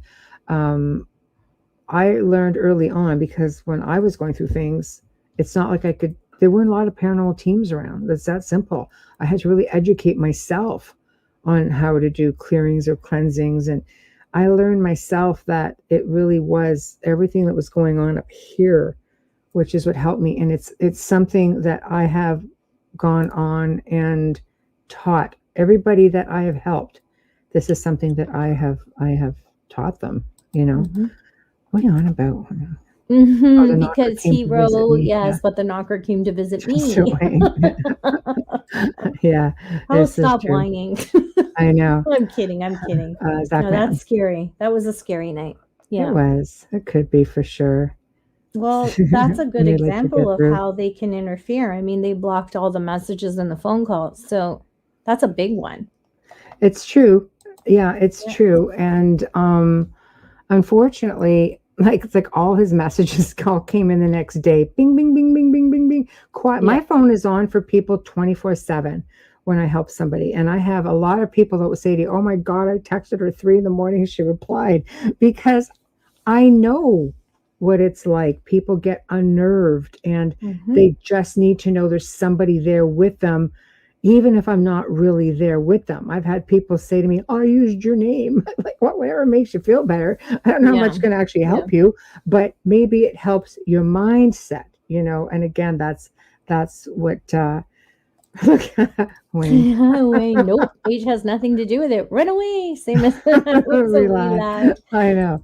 Oh, I think you're much tougher. I know I feel safe when we've gone, like we've worked together and Wayne's there, and I feel very safe. In fact, we were at one house, and I'm not going to tell you this story, but I'll just say that she did not refuse communion, and I was grateful. But I just kind of stood, because Wayne's very tall and I'm short, and I just kind of stood behind him and like peeked around like a child around their mother's apron. I was just kind of like this because it was the first time, and I was like, oh my God. I know. And he's like, you're okay. Yeah. I know. It's all good. It's all good. Oh, I can't laugh anymore. Ardua says, an entity killed off most of my family. I am so sorry. You should email us, and we can help you with that attachment if you're interested. We just do this stuff for free. Yeah. Still there. If it's still there, we can help you. So please feel free, and I'll say the email at the end of the show. Yeah. Sorry, my family's making a lot of damn noise tonight. No, never been scared at the Angel Inn. I've investigated it many times. In fact, they gave me carte blanche. I have filmed shows there. I've been treated like royalty when Tell us going what there. it's like. What is the Angel Inn, Michelle? The Angel Inn is in Niagara-on-the-Lake, and it really is one of the original buildings that the Americans never burned down the first time in the 1700s. But it was like the old watering hole, a place just to put the horses. And there's a legend of Captain Swayze, and there's this whole story with him, even though some of the historians will tell you it really was never a thing. But there's definitely a lot of activity there. Never any fear, though. I mean, most of Niagara-on-the-Lake in Ontario, Canada, is haunted. They call it the most haunted town in Canada. What about that ship that's banked there on the lake coming up that way? Amelia. So I was a meat shield for you, eh? Pretty much. Pretty much, Wayne. But you're more than that now. But yeah, I felt safe is what I was trying to say. I felt protected and safe. I wasn't afraid. Like I had anxiety going there because it was all new to me, you know, but I always feel safe when I'm with you guys, though. Yeah, well, you have every reason to feel safe. You know what? There's just been, I can tell you one story because I see Tyler still mentioning the Angel Inn. We filmed a TV show there, and my daughter filmed with me because it was geared more to kids. I get asked to do kids things a lot. So this was with the owners and the managers, and, you know, she got to interview everybody, but she's very empathic. She's also very, very gifted. And at one point, there's a story that says in the basement that Captain Swayze hid in these big wooden barrels of beer, or, you know, they had all kinds of different things in them. And he was bayoneted several times in the chest before he was shot because he went back to look for his love. And that's the story. Now, my daughter, at one point, we're filming, and she looks at me and she's on her knees. She doesn't know the story. She's on her knees holding onto her chest, and she goes, I'm being stabbed from here to here. I have sharp pains. Oh my gosh. Really feeling it. So there's that research in me going, what? And then there's a mother in me going, hey, you know, I have to chase this off and stop this event, you know, from occurring. So whether the historians agree, disagree, I don't know, but something happened. Again, is it something that is a story that's been passed on so people believe it to the point where it's an event that now occurs, or are the historians wrong, or there's just a lot of mixed stuff with that, you know what I mean? So okay, go ahead, Amelia, this one's yours. Yep. excuse me, sorry, tickle in my throat. The New Boston Inn has activity almost every time I visit, built with the Kingswood. A murder and a hanging took place there. Great personal experiences. I have to check that out. There we go. Put that on my list. Yeah, Thank there you, we go. Adrian. Yep. So before we close off, everybody's got their favorite places again to go. And I mean, I don't know if we're gonna have the opportunity to do another Q&A before Halloween or not. I hope so. I want to try to see maybe if we could do like a bonus pre-record or do something, for it, because we have so many good guests coming on and such. I really don't know how that's going to work out, but everybody has their own favorite places they want to go. And Gettysburg is a big one, super haunted battlefields. I mean, people can go on and on and on. There's a lot of, for me, one of my favorite places, and I've been to places all over the world. I have to stay in haunted places when I travel. I love to visit haunted locations, hence, again, the haunted forest. I had great experiences when I was in Bran, great experiences when I was in France. There's just stuff, Egypt. I mean, I've had phenomenal, and I don't just go to investigate. I mean, but I just like being among them. So I purposely stay at places like that. But if you're going to, sort of pick your favorite haunt, shall we say, for the, for your experience, this is going to be like the place to go to for Halloween. Please remember, guys, just ground your energy. Go in there with a really strong, positive mindset, because if you're going in and, being all negative and, making demands, this is a real funny one for me. I don't understand. I think if I had some, spirit researcher, ghost researcher say to me, I demand you to do this, I'd throw something at you and cuff you upside the head. Pretty much. If you're dealing with human spirits, these are people. They're not going to be any different in their own environment. Life, yeah, right? In their own home, in their own environment. Yeah. And if you're dealing with something non-human, then you're just an idiot. That is just being a ballsy. Dumbass. I'm sorry, that is just ballsy. I've seen people do things. I go in with a healthy respect. I may get a little bit, nobody wants to talk to you, but I don't say, hi, I don't go in there pushing my weight around. I can defend my own space if I want to. Yeah. I don't go sitting there and saying, I demand you to do this and you're going to do this and blah, blah, blah, blah, blah. Like, especially in somebody else's space. No. When you leave, you're taking two risks. One, it's coming home with you because you've challenged it. That should be exciting. I haven't challenged it, but it's been home with me. No, but I'm just saying, they take these challenges, non-human entities take these challenges pretty seriously. Human spirits are grounded for a reason, to a location or a thing or a person, and they're a little bit different and more habitual, but you're also taking a chance that you are leaving this location in a worse state than you left it. And that's not cool. No, that's even not cool if you think either. You're doing good, you could be doing harm. So, yeah. Jessica, I stay away. LOL, won't be doing any of that. Yeah, no, I can guarantee you. She won't. No, she's lived in a haunted house and haunted locations. Oh my goodness. It was Jessica who had the airplane flight crash behind her that I had to get the manifest for. I had some crazy experience and feels at St. Anne's Spa, me and my mom. Yeah, I got the text. I got the text when it was happening. I'm like, you're where? I know.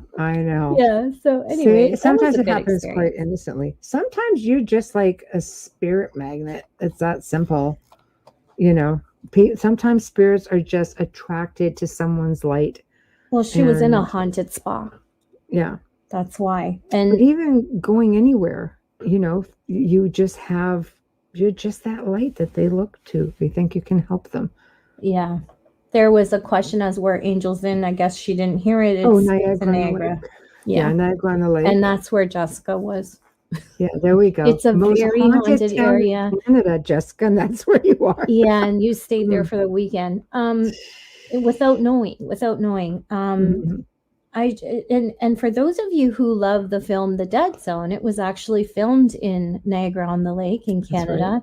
Right. Steve King, he loves Niagara-on-the-Lake, just saying. Right. You can have a shopping experience and walk through those shops, which are so pretty, and some of them are just so way back in time on the outside, so beautiful. And I can guarantee you that on the sidewalk, you will feel like you're walking through spirits at times. That's how I felt. And I felt like I was walking through spider webs when I was walking on the sidewalk. My daughter was really small. We went there for a picnic right at the top where they film Dead Zone from, and you look out into the lake, and that's where we had our picnic. And then we walked and we went to a splash pad, and yeah, I brought my kid there. But we were safe, and a lot of people bring their kids there. But it really is very, very lovely there. It's beautiful. It is very haunted. You could see things at any given time. I know I've filmed lots of locations throughout Niagara-on-the-Lake. Did lots of filming there. Had some amazing experiences.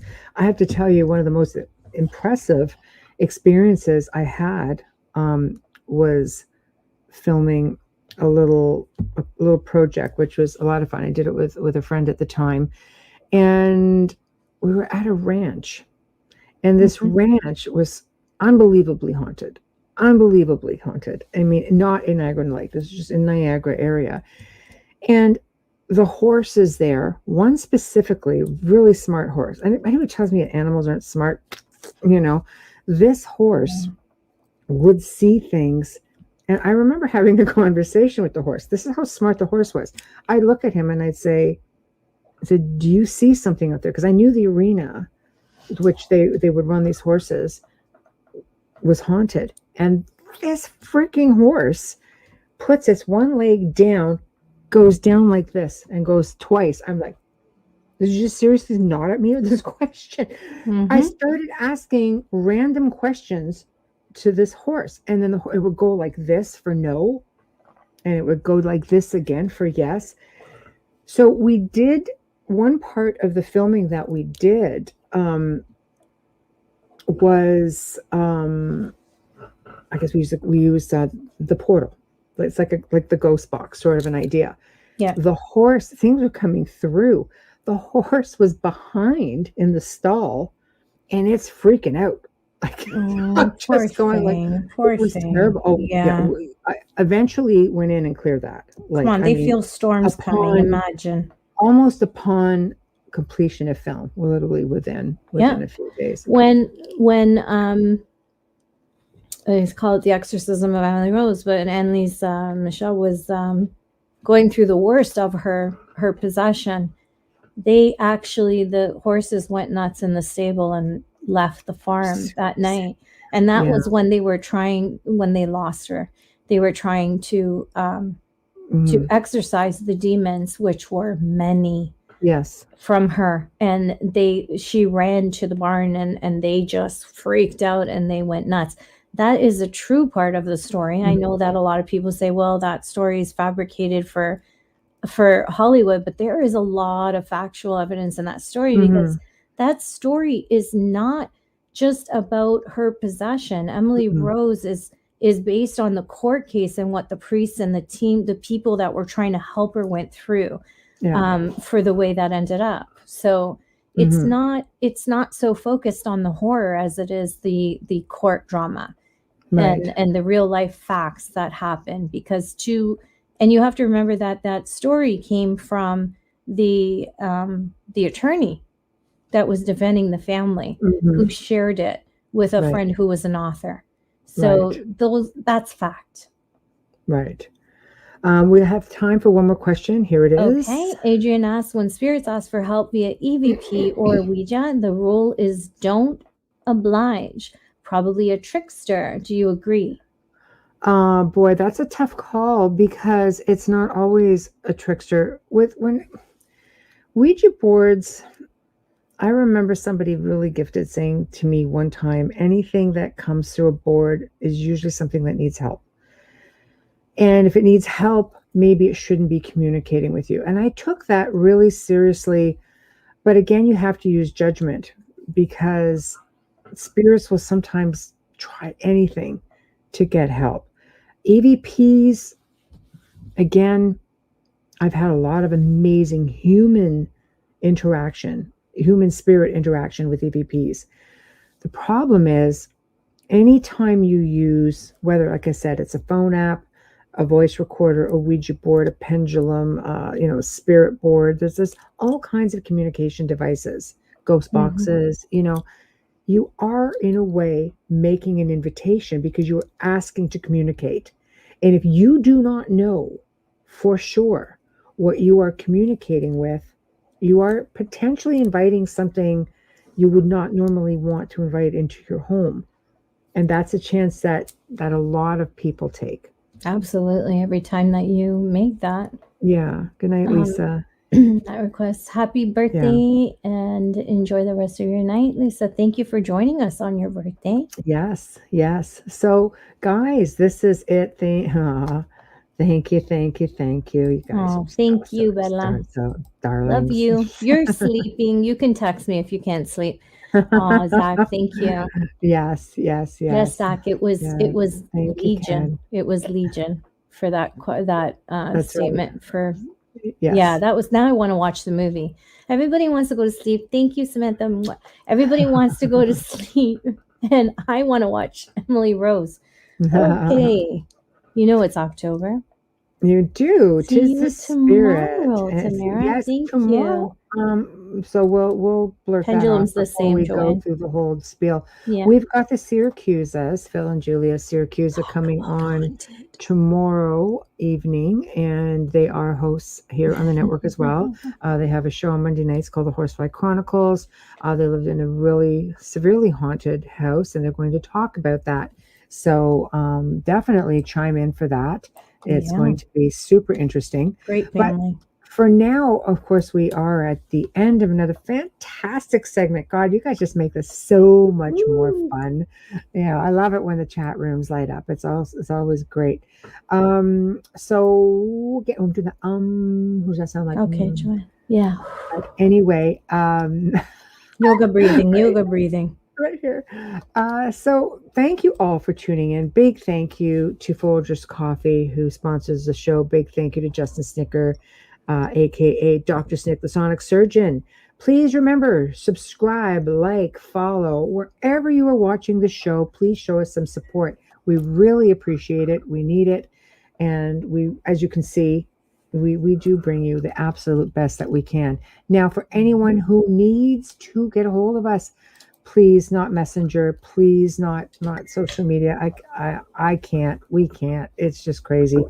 The Outer Realm Contact at gmail.com. The Outer Realm Contact at gmail.com. Nice and easy. Please just email. And it's going to be a lot easier for us at that point to get back to you. As you can see, we do read them. We do get behind, but it would be a whole lot worse if it was on social media. So once again, thank you, guys. We will see you tomorrow night in chat. You guys make it that much better. So thank you. Good night. We love you. Take care of yourselves. Until tomorrow. Prepare yourself for an evening filled with paranormal, special guests, interviews, haunting stories, creatures of the unknown, and tales that will chill you to the bone. Brought to you by the UPRN Network and Pittsburgh Paranormal Society. Take a walk into the night with Sean Kelly.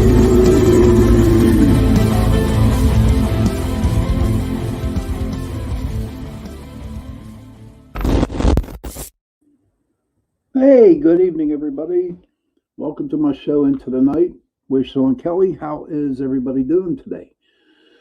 How was your week? Tonight, we're going to have something special. Last month I did a question and answering, with my audience. And I want to hold one of those tonight, and just think, just ask any question that you feel. I mean, I'm opened up for anything. We had a wild show on Chasing Prophecy, the last show, and I don't know.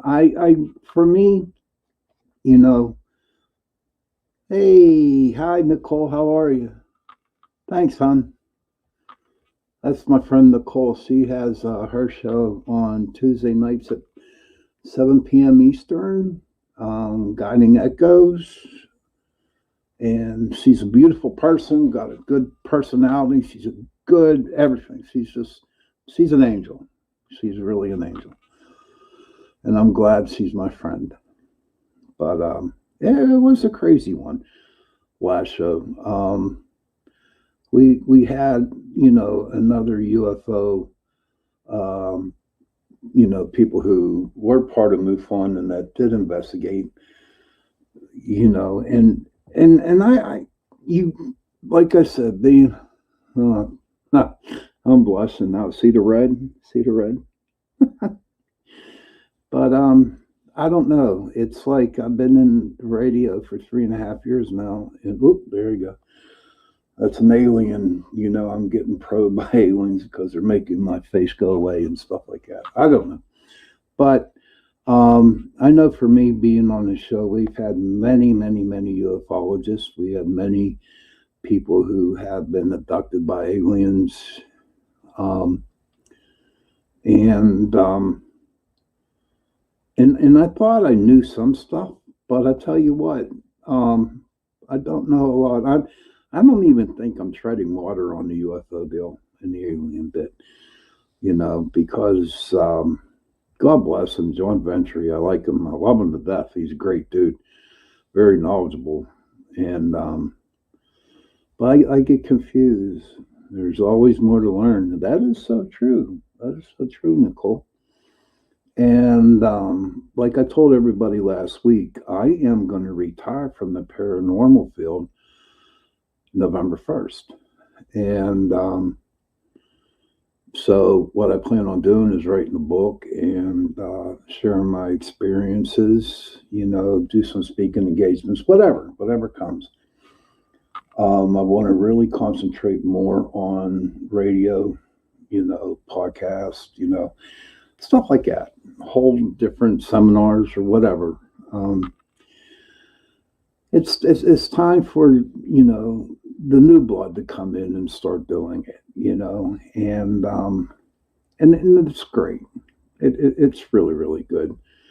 I started the group back in 2006, and it's 2022, and there goes my earpiece. And so, and I've seen a lot of people just really excited about it. But it is my turn. It's my turn to retire, and I'm grateful for that. I want to have a gratitude show too tonight, and I'm grateful that I had the opportunity to really dig into the paranormal field. I met a lot of wonderful people. I had a lot of wonderful people in my group. And it took me places to where I never thought that I would exist. Would have even known about.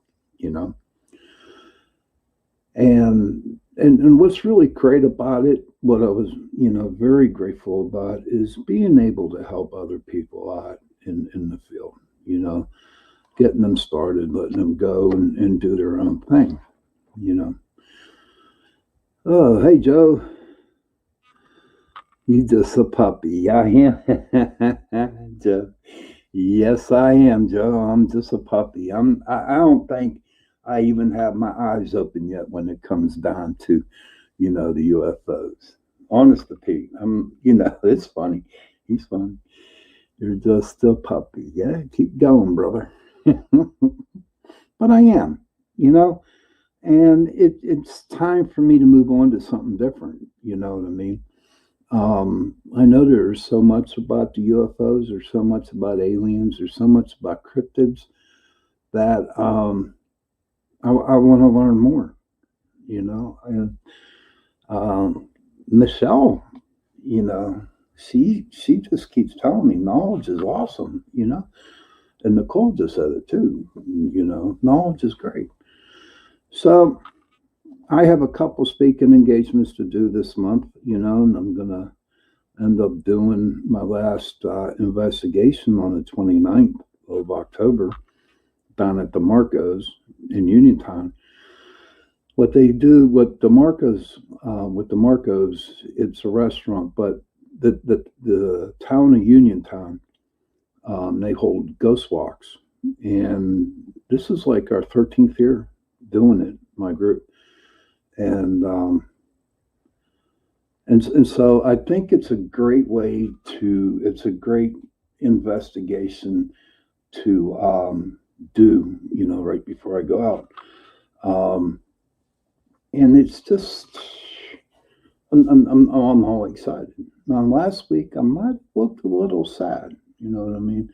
A little depressed and stuff like that. But you know what? I had a rough month and stuff. And so that's where, you know, everything, you know, that has been going on in mine is just time for me to go. And I'm okay with it. You know, it wasn't like that I automatically made that decision before. You know, I said it wasn't automatic. I really, really thought about it a lot. And I'm okay, you know.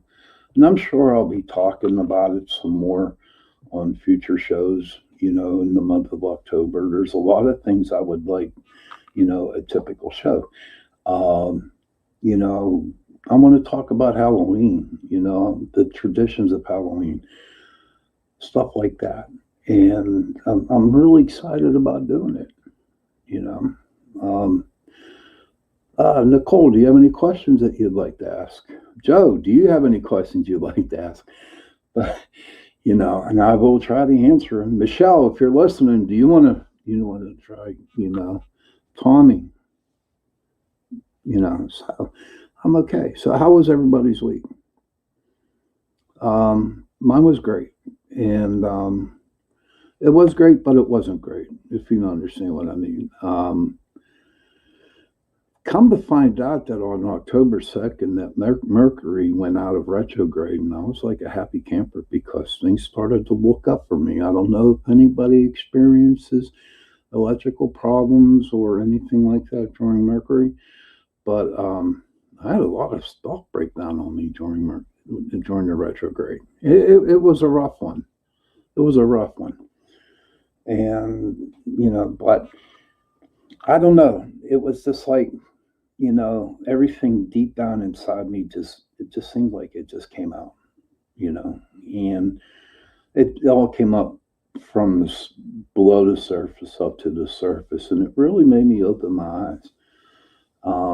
Don't buy nothing because it breaks down, you know, because, and you know, it's crazy because when I signed the papers for my truck, okay, that's another thing I'm really excited about.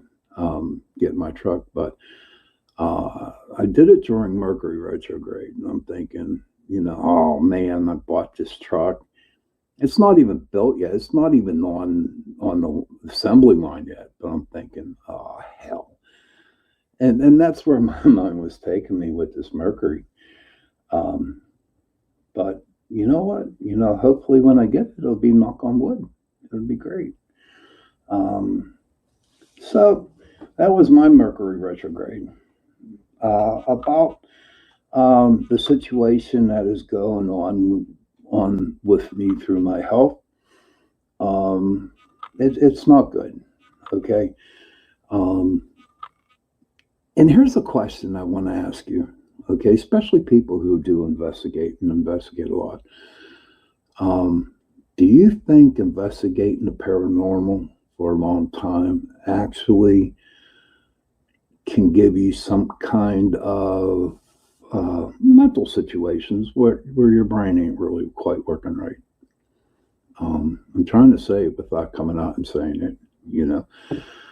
But I think you all know me and you all know my show right now that, you know, I do have a problem mentally, you know, and I was really thinking about this past week, and I'm thinking, you know what?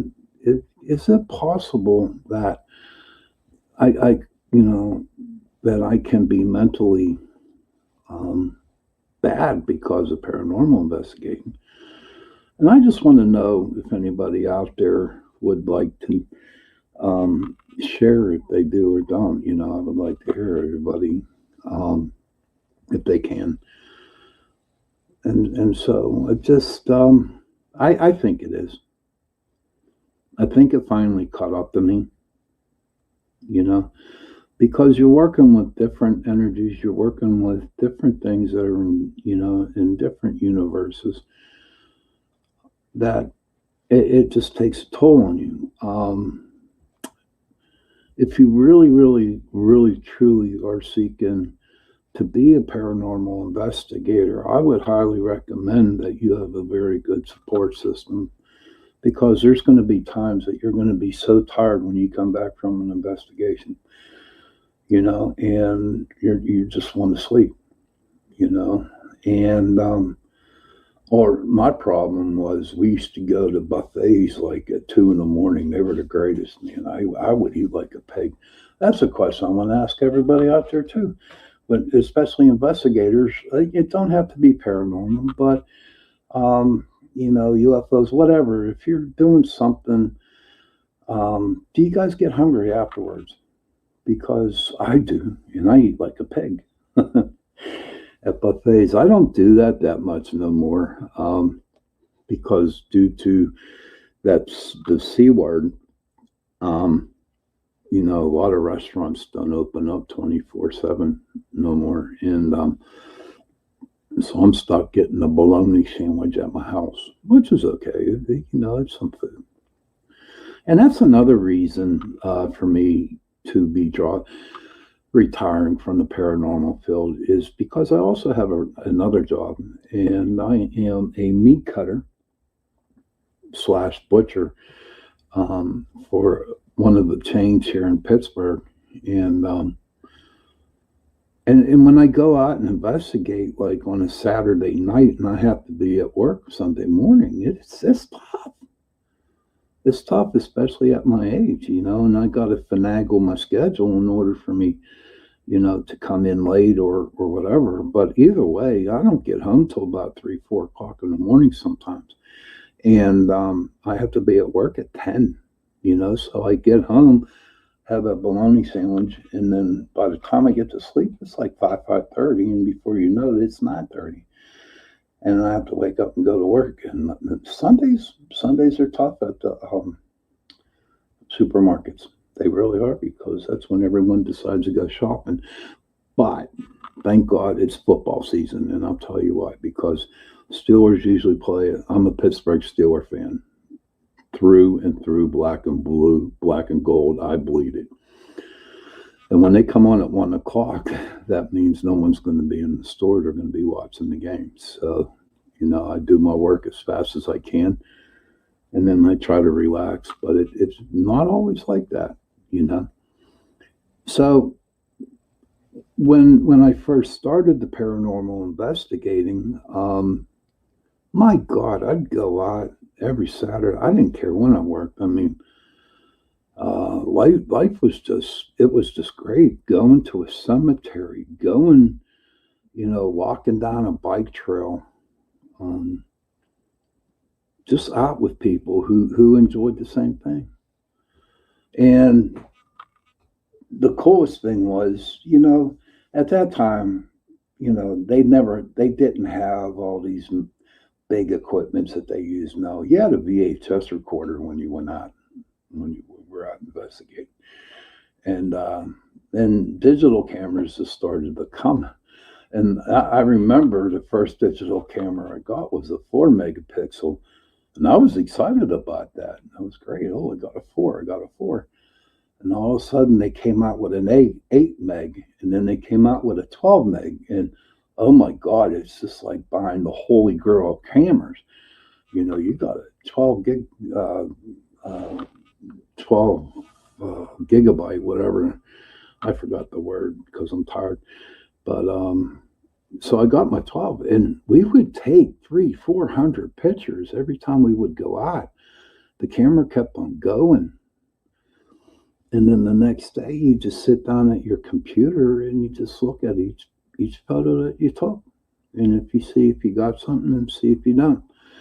And what for me was, if I took 400 pictures and I got one very good picture of something that was paranormal, I've been happy, you know. Don't get me wrong, I didn't get everything all the time. There were times I go on investigation and not get a dang thing. And I'm looking at 500 pictures and I don't pick nothing up, you know. But it's something that I enjoyed to do. A lot of people ask me, you know, why I started it, the paranormal investigating, PPS and stuff like that, you know, because at that time when I started, taps were on. And, you know, so that was like the really biggest show going for ghosts. In fact, I think it was the only one going on. And everybody thought that, you know, they asked me, they said, Mom, did you start PPS because of taps? And I said, nope. The reason why I started paranormal investigating, because of February of 2006, I went up to Gettysburg and I took one of them little ghost tours, you know, and it was fascinating. And I know, you know, the tours that you go on, you know, different places in Savannah, Gettysburg, Antietam, wherever, that they're just like urban legends, stories and stuff. But it kind of like intrigued me. So what happened was the next day, I was up there for 3 days. I really love it up there. I mean, sometimes when I would go to Gettysburg, it was like, you know, I'm home. I'll be coming in 30 East, right 30 East. And, you know, the first time, you know, and when you pull into something, you feel like you're home. You know, and that's how I felt when I saw the first monument. I was like, I'm home, you know, and it just gave me that a feeling, even though it was a really, you know, 3-day bloody bath war between brothers and Union and the Union and the Confederates. But it just seems like that it had some sort of peace over it. It was a real peaceful, easy feeling that's on by the Eagles, and that's how I felt. It just felt, and that was a long time ago. And even to this day, when I do go up to Gettysburg, I still get that same feeling when I walk on the battlefield. I get that feeling when I walk through town at, you know, midnight. You know, because up there, especially during the week, there's not too much traffic. And what's crazy is a lot of people ask, well, why do you walk into town at midnight? Aren't you afraid? And I'm like, no, I'm not afraid, because you have to remember, during the Battle of Gettysburg on day one, the Confederate Army, you know, pushed the Union soldiers through the town of Gettysburg.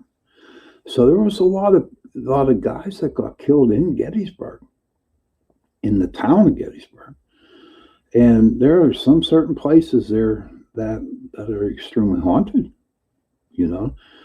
You know, you can go to the battlefield, and yes, but and there are ghosts or spirits, however, whatever you want to call them, spirits or ghosts, whatever they could be. But to me, they're the same thing. It depends on what comes out of my mouth. You know what I mean? Whatever comes out of my mouth, if it's a ghost, if it's a spirit. But I would go into the town of Gettysburg around midnight, 1 in the morning, and it still had that calm, you know, presence, that calm feeling, you know, the easy feeling. But, you know, I saw a lot of shadow figures there, you know, darting in and outside the house. Especially, I want to say it's Steinway Street up there, but they have the old Gettysburg houses that were built back in, you know, 1863. There's some of them are still standing. And what's really cool about it, you can actually still see the bullet marks that are in the houses, in the bricks up there. But yeah, I got a lot of paranormal activity happened to me. It's not like I got it on film.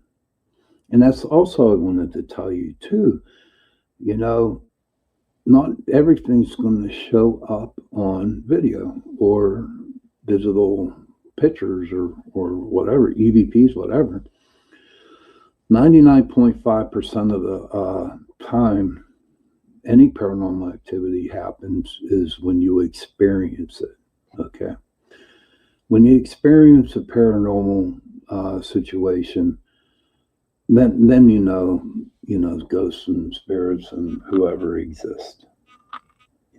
So I had a lot of experiences with it, but I also met a lot of good people up there in Gettysburg too, and they do investigate a lot. And whenever I go up, I'll go on an investigation with them, and it's like 3 or 4 hours. You know what I mean? Just going out to different places up there,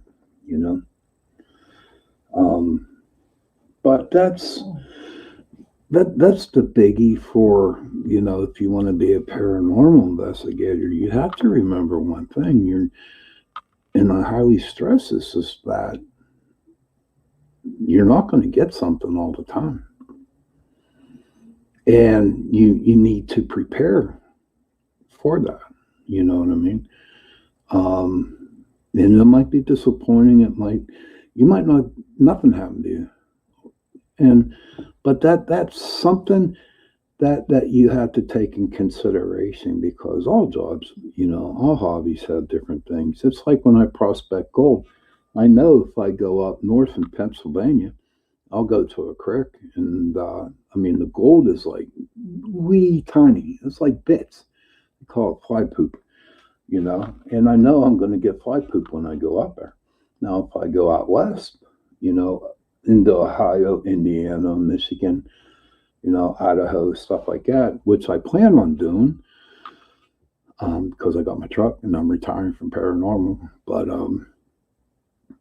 the gold gets bigger. And speaking of that, and I'm jumping all over the place here tonight, and that's okay, because it's my show and I like to jump all over the place. Now, I go to North Carolina and Virginia to prospect gold. And I did, I got some gold from down there, but I also buy pay dirt from like Alaska, California, out west, Arizona. And here's what's really crazy about that I have, found out. A lot of your gold that is on the East Coast here, okay, it's about 18 to 22 karat gold on the East Coast. You go out on the West Coast, Nicole, I don't know, maybe you should start gold prospecting. But out on the West Coast, it's like between 14 karat up to 18 karat. It's just like kind of crazy, But we got prettier gold here in the States here, in Pennsylvania and on the East Coast, But hey, I'm looking forward to doing that, If you can, like, here I go, jumping back to paranormal again. All right. If you can just if you can actually sit in a room with the lights out, talking to something that is not there and being okay with that, I think you'll do just fine. Is there any questions out there that anybody would like to ask? Feel free. Is there a topic that you want to bring up? Feel free to bring it up.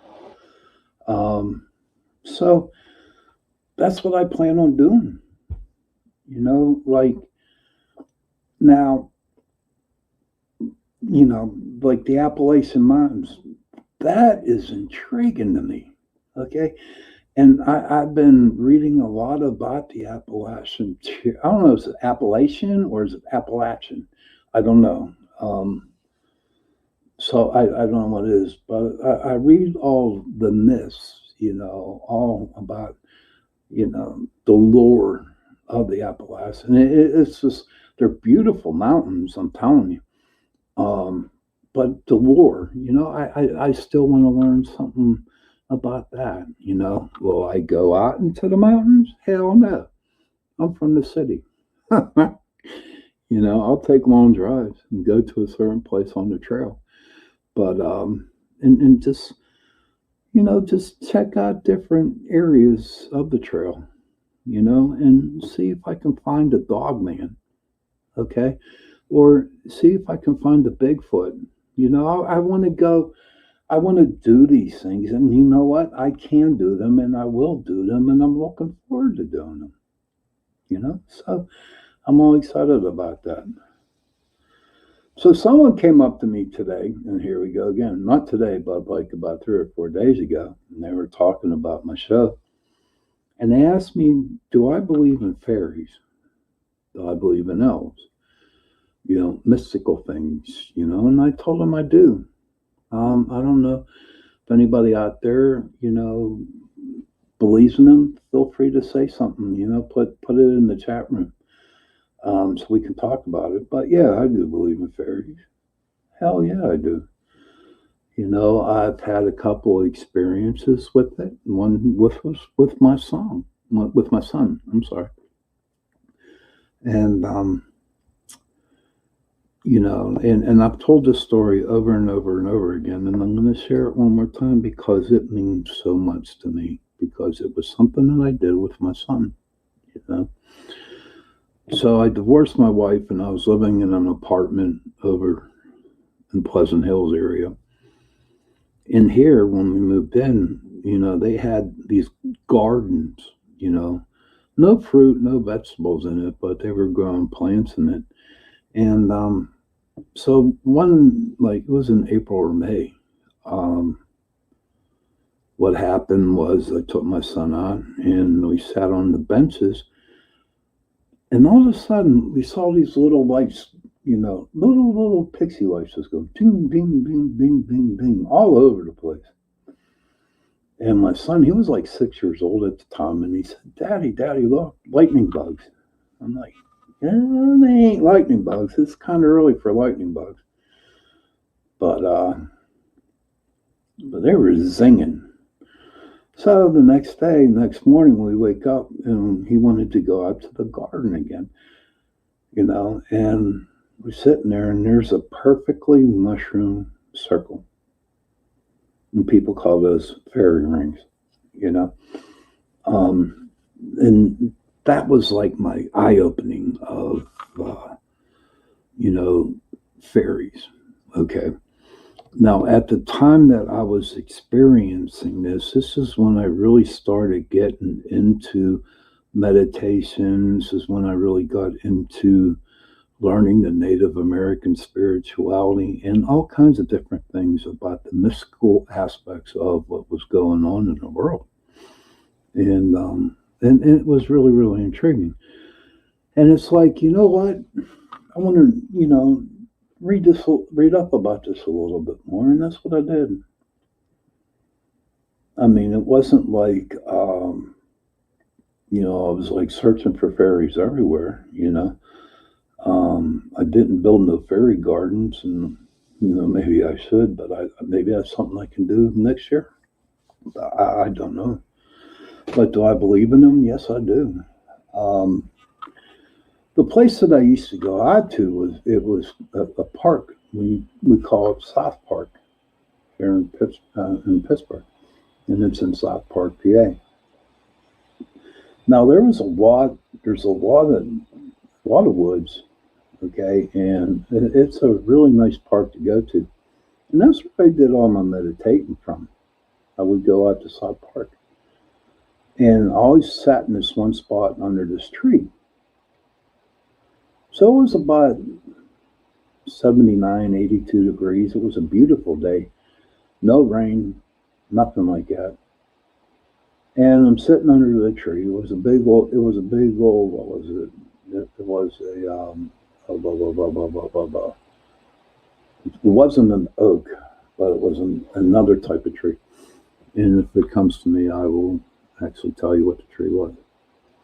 And so I was there just meditating, and all of a sudden, this is true. I mean, what I'm about to tell you happened to me. And this is like paranormal experiences that I experienced. I was sitting under the tree, I was meditating, and all of a sudden, it felt like it was raining. And it kind of took me out of my meditation, and, droplets are falling on my arm. I'm like, it ain't raining, the sun's still shining, nothing's going on. Come to find out that the tree was actually crying. I believe it. And I will take that to my grave. I believe the tree was crying. And to prove my theory, okay, I sat on under other trees. Nothing would happen. No rain would come on my arms or nothing like that. But this one particular tree, and it was an old one, I believe it was crying. I really do. And I kind of like talk to trees. I don't know if anybody else talks to trees, but I talk to trees. And I told them it's okay. It's time to be happy. It was just such a weird experience something like that. And so that was a paranormal situation, but it was also spiritual too. Okay. Now, another experience that I had out there, in South Park was I was at my favorite place, sitting down meditating, and when I came out of my meditation, there was a mama raccoon with 3 or 4 little babies just looking there staring at me. I had no food for them, but they were just standing there just looking at me. And I was like, wow, is this something?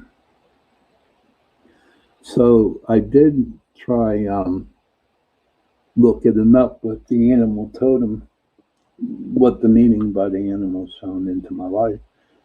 And I don't know. In fact, you know what? It's going to be interesting. I'm going to type raccoon as a mystical animal totem. I typed it in. Animal totem, the raccoon. Oh, okay. Here we go. The raccoon spirit animal indicates that you have a masked problem solver watching over you. This scavenger extraordinaire is the symbol of mask and dexterity. The word raccoon, according to some, may have come from the word arcanum, whatever the hell that means, meaning hand scratcher. And what else does it have here about the raccoon? There's a lot of stuff. It's about a mask, about somebody helping me. And you know what, at that time, and it kind of like signs what was happening to me at that time, was that I was just learning how to meditate and learn the metaphysical field. And so, yeah, then there were people there watching over me. But more about the experience I had with the raccoons just coming up and just looking at me. I was like, that's cool as hell. I mean, there were times I were out there and would be out there and deer would actually walk up to me, and just stare and look at me. And then I come to find out, somebody taught me, they say, if something like that happens to you, okay, you know what, you got to ask in your question, ask them, what's my message? Or hello, or greet them and wish them well, whatever. But say something to the animal, and if you really listen, okay, a lot of people say that's your subconscious, that mind that you hear in the back of your head. I don't believe it's your subconscious. I believe it is an entity or somebody speaking to you. Okay. I truly believe that. And I'll take that also to my grave, you know. So it's like, and I believe that the animals are talking to me. And I'm okay with that. You know, some of you all listen to my show right now. If y'all think I'm a crazy, nutty dude, a nutter, as they say over in England, in Scotland, Ireland, Wales, that I'm a nutter, then if that's what you feel, then you know what? That's okay, because I know for me, by my experiences that I have had with animals and meditating, honest to God, it's just, it's pretty interesting. In fact, what I want to do for you guys tonight, and I haven't done it for a while, I'm going to do a meditation with you, my normal meditation. And, you know, there's some newcomers and new people that listen to my show and stuff like that. And so I figure I haven't done a meditation for a while. So I might do one before we close up the show. So that's basically what's happening right now with me. We did the Hinsdale House. I have so much going on in the month of October. I am speaking, I think, up in Monroeville at some kind of, I'll find out more tomorrow about it.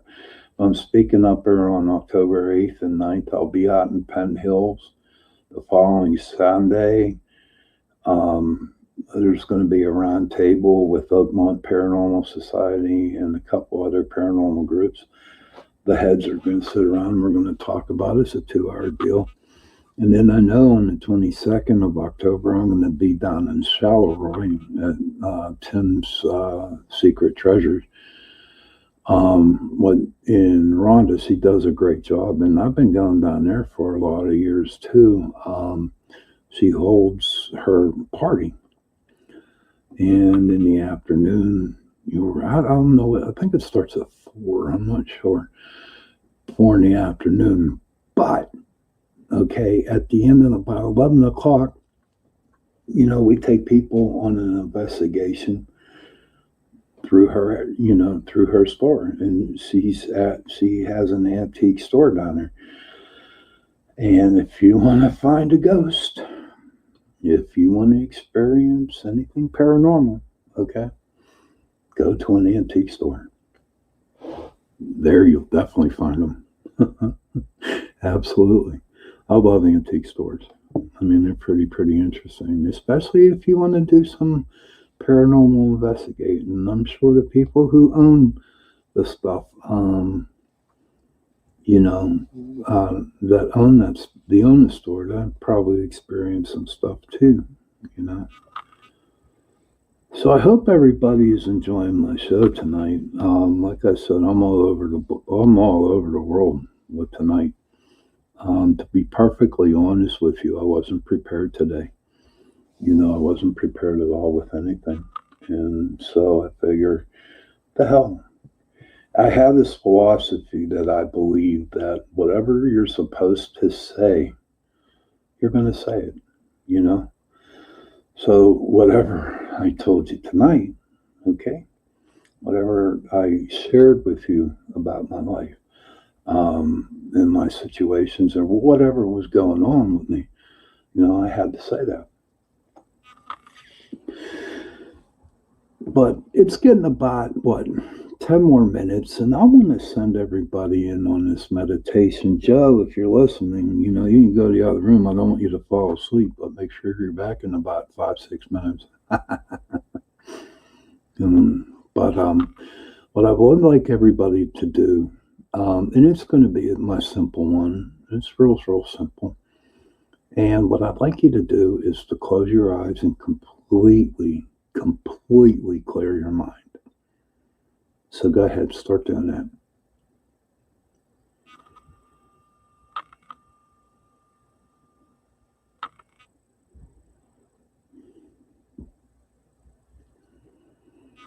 Okay. Now, what I want you to do is as your eyes are still closed and you're totally relaxed, I want you to look and find the little white light.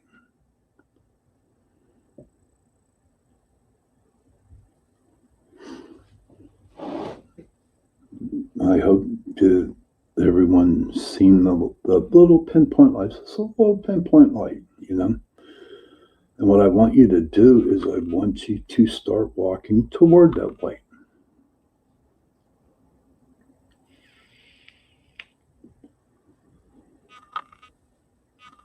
And as you get closer to the light, you're going to see that the light is going to get large, real large.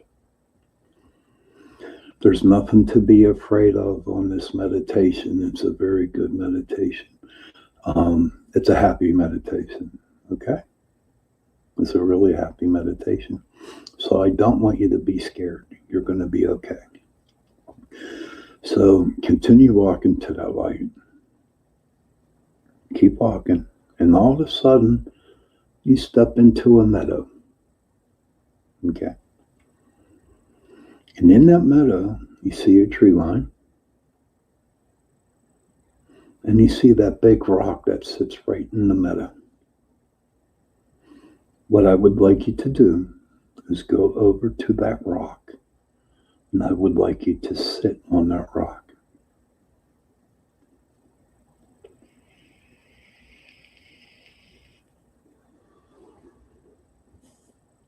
So everybody's sitting down on the rock. That's good. That's good. And now what I want you to do is I want you to look in the sky. Now, in the sky, there's no cloudy skies. There's nothing like that. There's going to be an animal that's going to be coming down toward you. More, it's a bird. It's a bird. And when the bird comes down to you, it could be an eagle. It could be a little sparrow. It could be a UFO, whatever. You know, but something's going to come down. A bird. What, you know. I like birds. So it's going to be a bird. And what I want you to do is get on the back of the bird. And that bird's going to take you on a flight. And you have to learn to trust that bird. That bird's not going to throw you off. That bird is like, I want to say, like your guardian angel. Okay? So, let the bird fly. We'll let him fly a little bit. But open your eyes. You know, open your eyes and see where the bird takes you. Just keep feeling the air coming across your face, that you see the sun, that you see the beautiful sky. But also look down too, to see what the bird has to show you. It could be a lake, could be, you know, someplace that you need to go to. It could be someplace, anywhere, wherever the bird takes you, just watch the bird. Okay? We'll give it about a couple more seconds.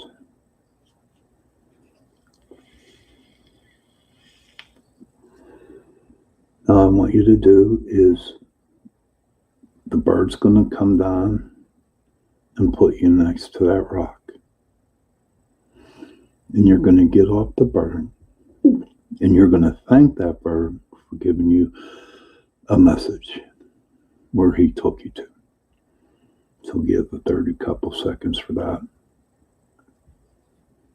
And I want you to thank that bird.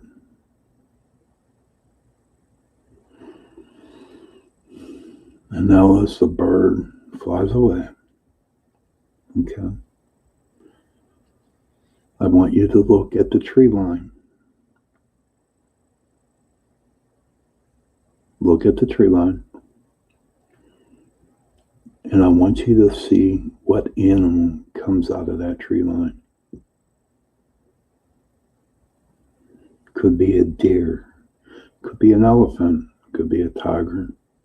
Could be a wolf. Could be a bear. A little squirrel. A little mouse. And just look at the animals that come out.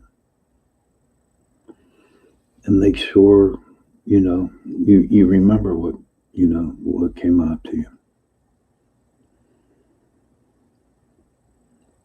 Now, there's going to be, as you can tell, that the animals are coming out, but there's going to be one animal that's going to walk up and meet you face to face. Now, I don't want you to be scared, but the animal's not going to hurt you. And when that animal comes to you, okay, I want you to ask that animal, what is my message? And listen, listen to the message. Because everything that's brought to you, okay, is a message. Anything that comes to you has a message.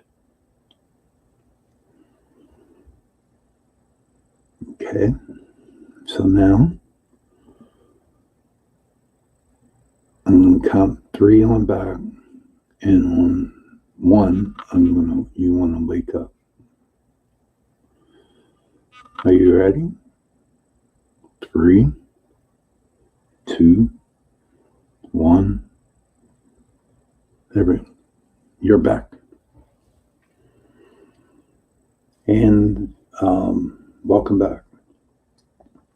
Now, I could have gotten a little bit more deeper into that meditation, but I was really, running on seconds and minutes, because of the show. But what I wanted you to do is, to see for yourself what a real simple meditation can do for you. And I hope you enjoyed it. I also make a suggestion too that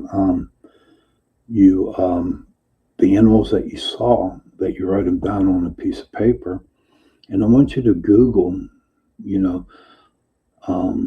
what that animal totem meant to you. And then it's going to be crazy, because as you look at write down the animals, and you understand, they tell you what that totem means. There's your message for you. But it is getting close to the witching hour. And before I go, I want to thank everybody for listening to my show tonight, or Joe being in the chat, and also Nicole being in the chat. I really, truly appreciate it, and everybody else who was. It's going to be a good week, okay? It's going to be a good week. And you know what? Maybe next week I'll be prepared. But tonight I wasn't, because so much stuff was going on in my brain. So, like I say at the end of my shows all the time, parents, please go up to your kids, give them a hug, and tell them that you love them. And children, please go to your parents, give them a hug, and tell them that you love them.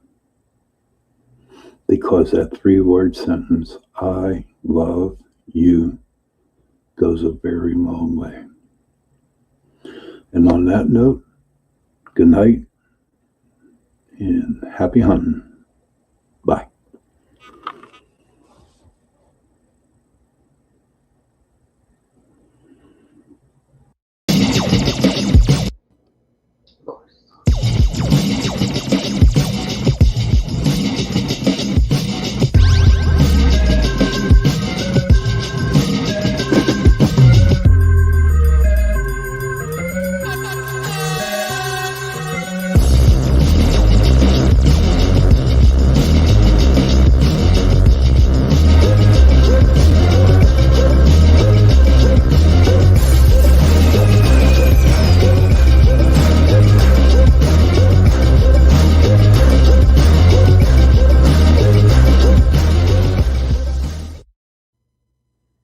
I like that intro.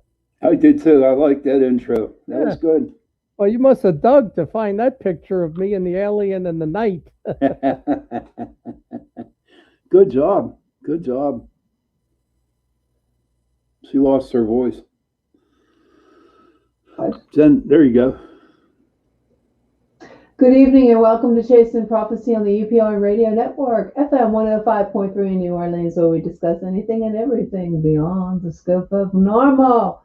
I'm Jenny Nicasio, along with my co-host, Sean Kelly. Jason Iapetro is not here, and the fabulous John Ventry is again here joining us. Hi, John. Hi, John. Good to see you guys. Good to see you guys. Good to see you all. I hope everybody had a great and fantastic weekend. I know I did. Hey, at this angle, does my forearms look like Popeye? Yeah, they do. Arnold Schwarzenegger's got competition here. my weekend was okay. I worked. Well, that's good. Yeah, everything's all right, and just same as usual. That's good.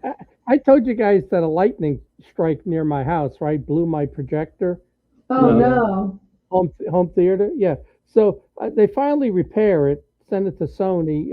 It took a month, and then he hooks everything up, and the receiver's not working. So I had to run out and get a new receiver.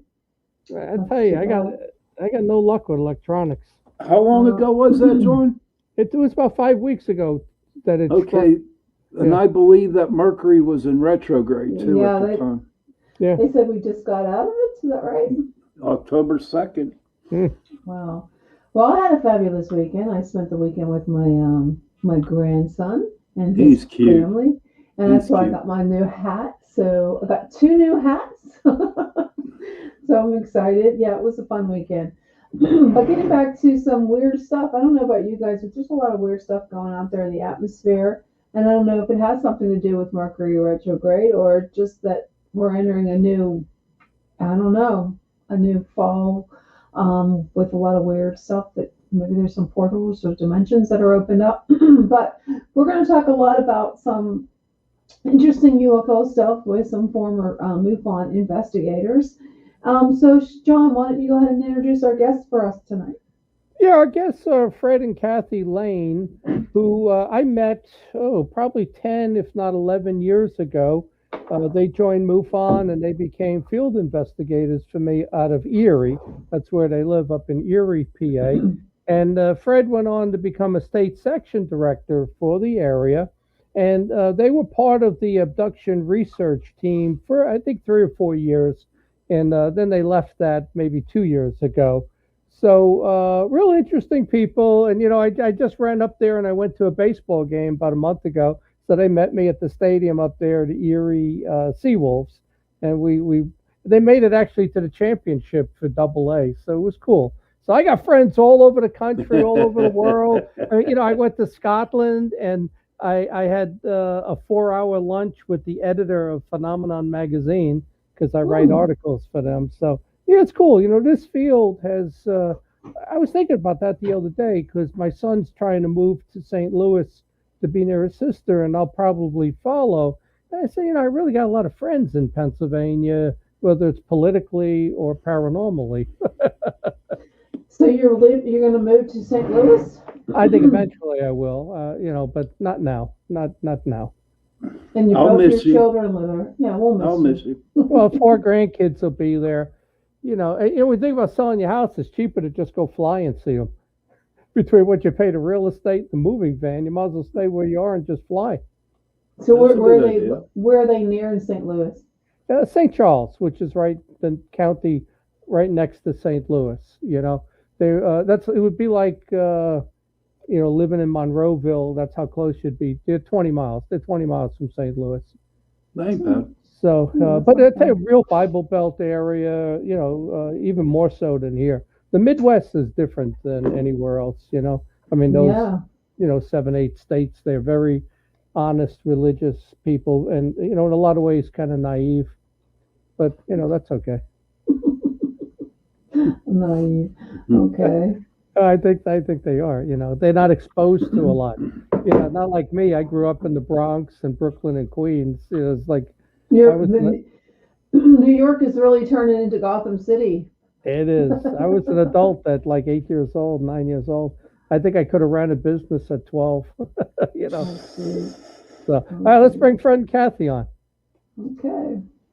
Welcome to Chasing Prophecy. Thank you. Kathleen. Night, Fred. How you doing? Hello. I'd like to say a couple things about John.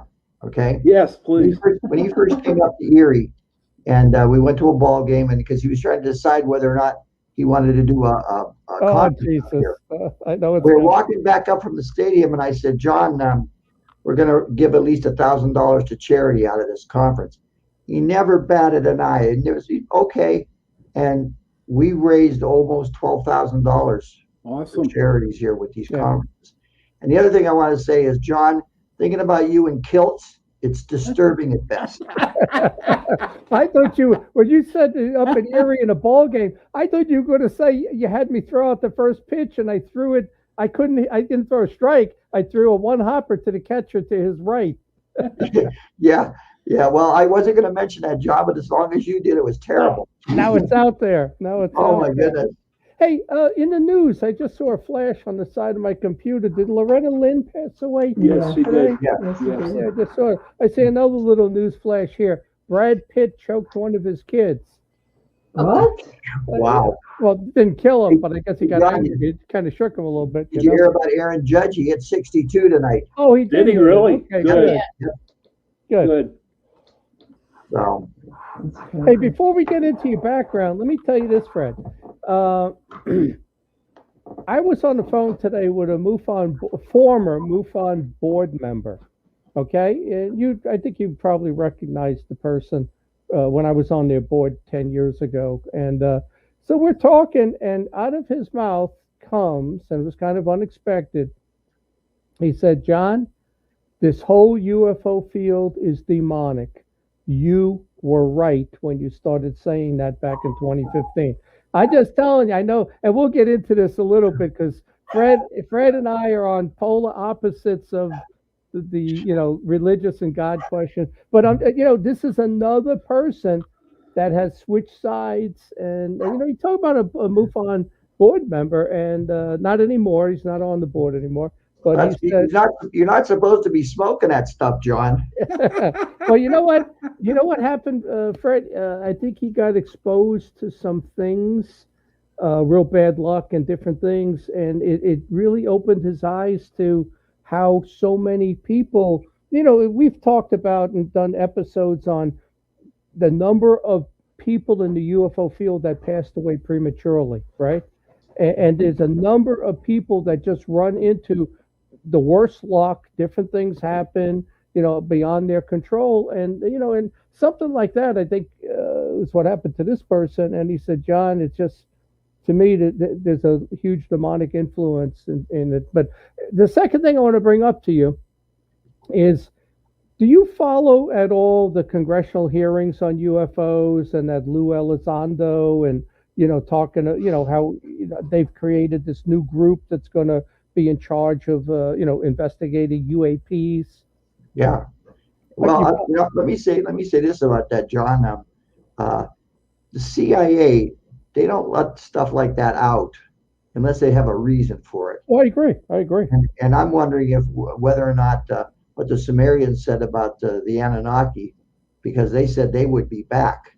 Yeah. And I'm wondering if they're trying to indoctrinate people so that, when they show up, they don't freak out. Or there's some huge false flag thing coming, and the government's going to use the UFO thing as superior beings are saying this or telling us this. Whether we actually ever see them or not, that might be, another deal. But let me tell you, the point I wanted to make was that who Lou Elizondo is, right? Oh, yeah. Yeah, okay. 3 weeks ago, he does an interview, and the title of it is Lou Elizondo wants to blow up ufology. And then you read the article, he says he wants to kill the UFO field, which is something I heard about 3-4 years ago when they came out with that whole Academy to the Stars and TTS and all of that stuff, where they're taking over the field, right? So he says that there is, we're not qualified. He didn't say MUFON, but he's saying the groups out there and the people out there are not qualified. This should be done by government scientists, and like Blue Book, let's say. It should be a Blue Book thing with no private groups or individuals out there involved in ufology. I mean, how is that for like a communist version of UFO of ufology where they control it? Well, think about it, Fred. They're going to control the narrative and the investigations and the proof, and we're not allowed to. Like, I live in a free country, I think. Well, John, they've said for years that they haven't been. I've got a shirt that says doing the Air Force's job since 1969. Yeah. They've been saying, oh, no, we aren't interested in this. And yet there's Elizondo coming out and saying, yeah, there was a program, ATIP, and it's been around for a long time. Yeah. So, anything that's coming into our airspace, believe me, they're not ignoring them. Well, and they would like to get their hands on such. Another thing, John, I was talking with Nick Redfern a few weeks ago, and we were talking about the triangles that are people seeing. Yeah. I said, amazing. I said, I'm wondering if the triangles are something that we back engineered from UFO crashes. And we're actually flying them. Well, you remember the Bucks County case, right? Remember Denise with the metallic sprinkles in the tree? Mm-hmm. It was on television a couple of different times with her and I. I'm convinced at this point that that's the TR-3B. It was a triangular craft with a light on the three corners and a different colored large one in the middle. And, at the time, I didn't know that in 2008, but maybe in 2013, I discovered the Aurora project, and TR-3B matched right up with it. But that would be ours. That's a government. Well, didn't the Air Force go to and ask MUFON to do their investigations? That's what I thought in the beginning it was. Was it the STAR team? Well, that was in 2008, maybe 2009 into 10. Harry Reid got funding from the Defense Department and funneled it through Robert Bigelow into MUFON. It was a couple of $1 million, and he gave $800,000 to MUFON to pay for our expenses to go out and stay in a hotel, rent a car, and do investigations. Yeah.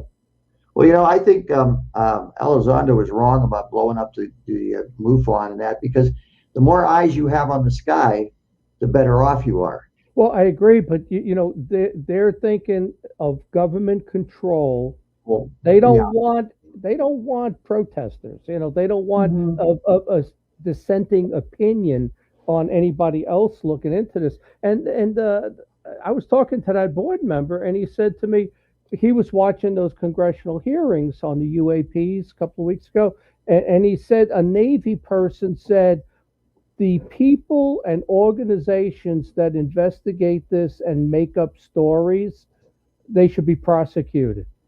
So who do you think they're targeting? Who do you think they're going to target? It's going to be MUFON and the investigators. And I tell you who they should go after first, and I'm not in favor of them going after anybody, is this whole ancient alien thing. If you want to target a group that's making up stuff, it's the whole ancient alien group. But they shouldn't be targeting anybody because we live in a free country. John, I totally disagree with you. And I don't know if you have read, I know you have, I'm not sure if the other two people here have read Zecharia Sitchin's Genesis Revisited. When you do, you realize that the book of Genesis is a retelling of an ancient Sumerian tale where beings came here, they needed primitive workers, and they're discussing it. And one of the what they believe was a scientist said, the creature you named already exists. All we have to do is bind upon it our image. Remember, the Bible said, God said, let us make man in our image. Yeah. The reason it's plural is because it's taken from this story. And it goes in great detail about how he makes a clay vessel. Remember, God drew in the clay? He makes a clay vessel. He puts the egg and the seed into it, and he puts it into the house where life is breathed in. Remember, God breathed life into the clay? Mm-hmm. And then he takes it out, he inserts it into his wife's womb, and 10 months later, the birth goddesses come and deliver the child. And she holds it up and he says, what do you call the creature? She says, this is not a creature, it's a sentient being. And we should call him Adamu, ADMU, first man. And later on, he takes the woman that he creates and he puts them both into the Garden of Eden. And when he's walking through one day, he sees them and he wants to know why she's not pregnant. He says, your brother Enlil, who was the military commander of the expedition, didn't want that. And this guy by the name was Enki. He goes and he tells him about childbirth. Well, he had several nicknames. One was he who knows oil and the other was he who knows water. But the third nickname he had was the serpent. And there's the talking snake in the garden. There is no devil. There is no God. This is what they were talking about. And as you go through the Bible where they're talking about, oh, God said this. No, he didn't. Look at what's his name? Ezekiel. One of the NASA scientists, the engineers who designed the landing gear for Apollo, went to see Eric Von Daniken talk about this. And he decided he was going to prove Van Daniken wrong because he was a Christian. So he works and he builds what he thinks Ezekiel saw. He gets a patent on it. It would fly. And unknown to him, an Austrian engineer, he took the second book because Ezekiel was told to build something. And he builds what he believes that Ezekiel was told to build. And the two of them get their models together and the flying machine fits right into the thing that the Austrian built. So there you have a thing where this isn't God talking. This is somebody else. Somebody else. You know, in India, in the Mahabharata, there is a Vamana, which is the name of a craft. That's and right. There's a whole diagram of it, and they rebuilt it, and it flies. You know, and are they using mercury, John? Because that's what at the bottom of the that was mentioned. Was mentioned in the Mahabharata as right. and solar panels. It's really an interesting read, and it really is. And how to avoid it is an interesting read. Yes, it is. How to avoid bird strikes when you're flying. You got to wonder how the hell how would they know that? You know. Yeah. Well, John, look at the Baghdad battery. How would they possibly know that you can plate metal and with electricity? How would they even know about electricity? I think why don't you explain to our audience what you're talking about, the Baghdad battery or whatever it is? Wouldn't you explain it to me and Sean? We have never heard of that. No, we know. Fred and I know all about this stuff. I know. We're not explaining anything. Again. Yeah. They have that stuff in books. Actually, the Baghdad battery is a I can't see your it's an earthenware jar about this big. Okay, and inside of it they would put wine or vinegar. Okay. Then they would put a metal core down in it, and it would produce electricity. And they would use that to plate some of their objects that they had. They also think that the question is, how would they know that? How would they know that?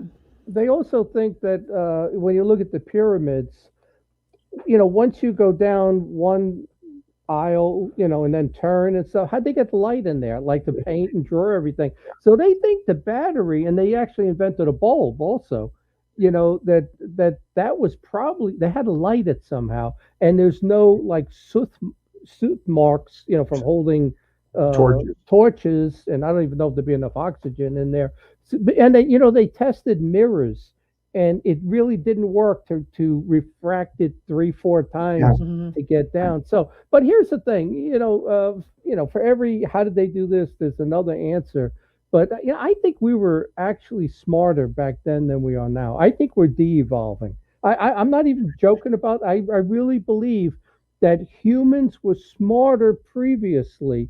They told us this 10,000 BC thing where we evolved from apes and we're getting smarter and smarter as we go along. I don't believe that. I think we were smarter then, you know, because I believe we were created. But even if we were genetically engineered, we were smarter then. And each generation, due to mutations and interbreeding, we're losing some of that intelligence. So that's how they invented some of these things. I think if we could meet somebody back then, they didn't have technology. I think they were very, very intelligent. Well, you know what, John, you mentioned the pyramids, and where I worked, we had a lot of different engineering companies, and 4 of them had Egyptian engineers.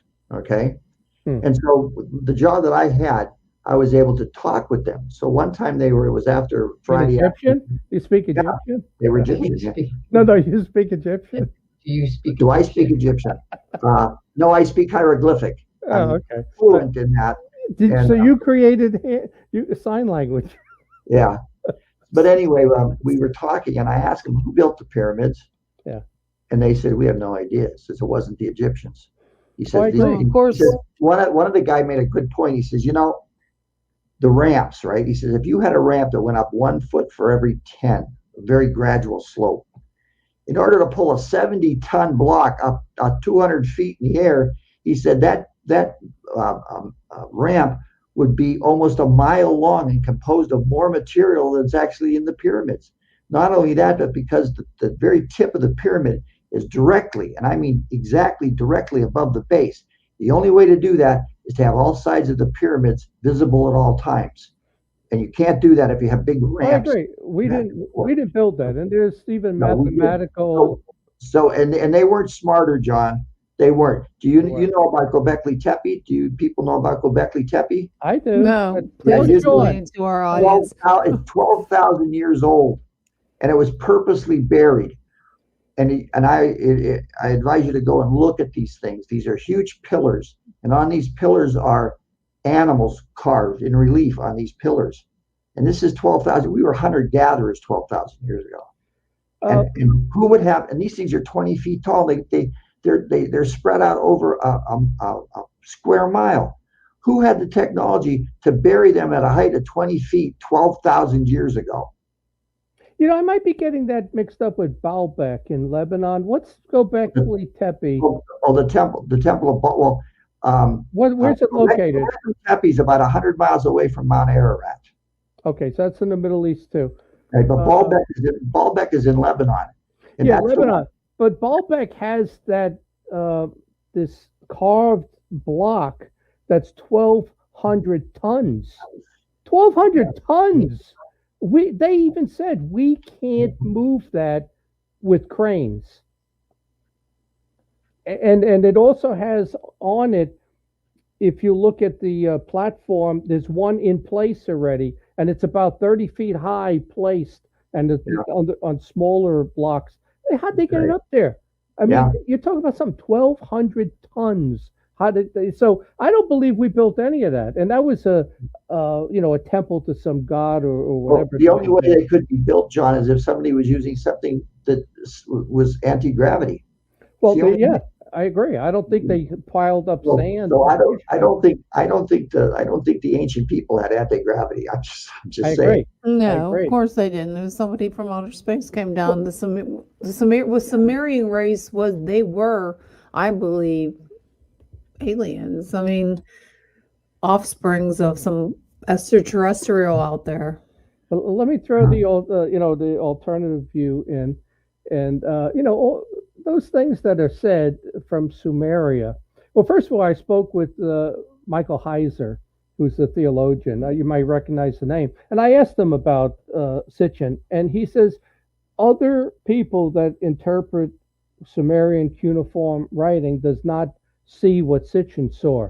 That Sitchin was very liberal, a word you'll like, liberal in his interpretations. I hate you, John.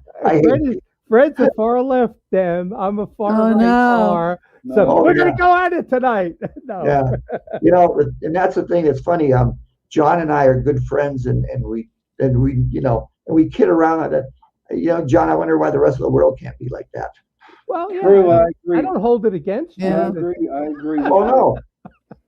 No, I don't either, John. I know you pray for me, and I just go, oh, Jesus.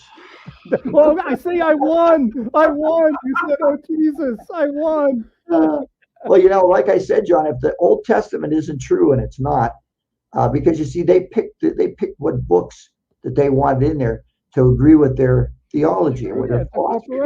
So they had to get because the book of Enoch is not in there, and yet Enoch was the father of Methuselah. And Methuselah was the father of Lamech. And Lamech was the father of Noah. And Noah. Well, the book of Enoch, that was in the Old Testament. Oh, he's only mentioned once. The whole book is not there. And it's the only book where Enoch says, I did this, I saw this, I went here. He talks about beings called the Watchers. The Watchers, they're the evil guys, the demons. They were the ones that mated with the women.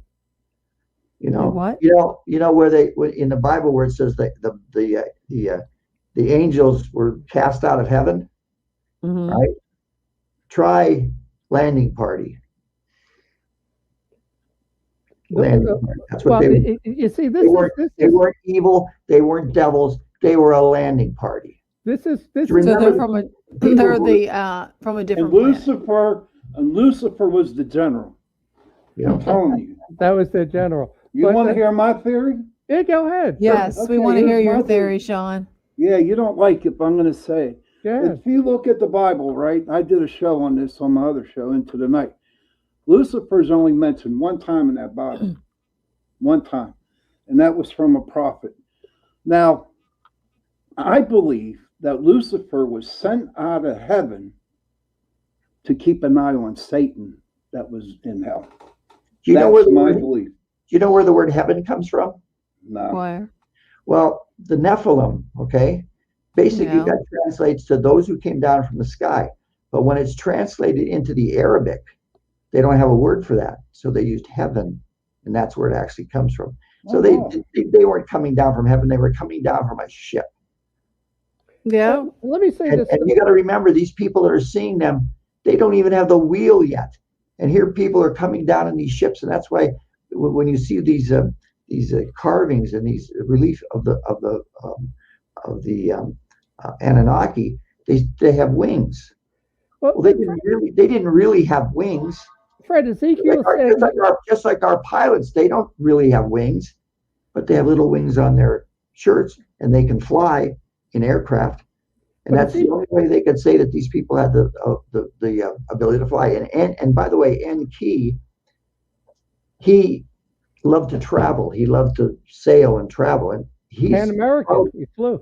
And he's probably the one who went to South America because they called him Quetzalcoatl, right? Well, I agree. I think the serpent. Remember, he was the serpent in the garden, and they call him the winged serpent. And if you look at these reliefs, they're all carrying these little bags, these little handbags. And it doesn't matter whether it's Europe or Africa or the Middle East or South America. All of them are shown holding these bags, just like our astronauts do when they're walking to the space, when they're walking to the rocket with their little portable units, life support units. Oh, I thought they had Tang in those. You know, yeah,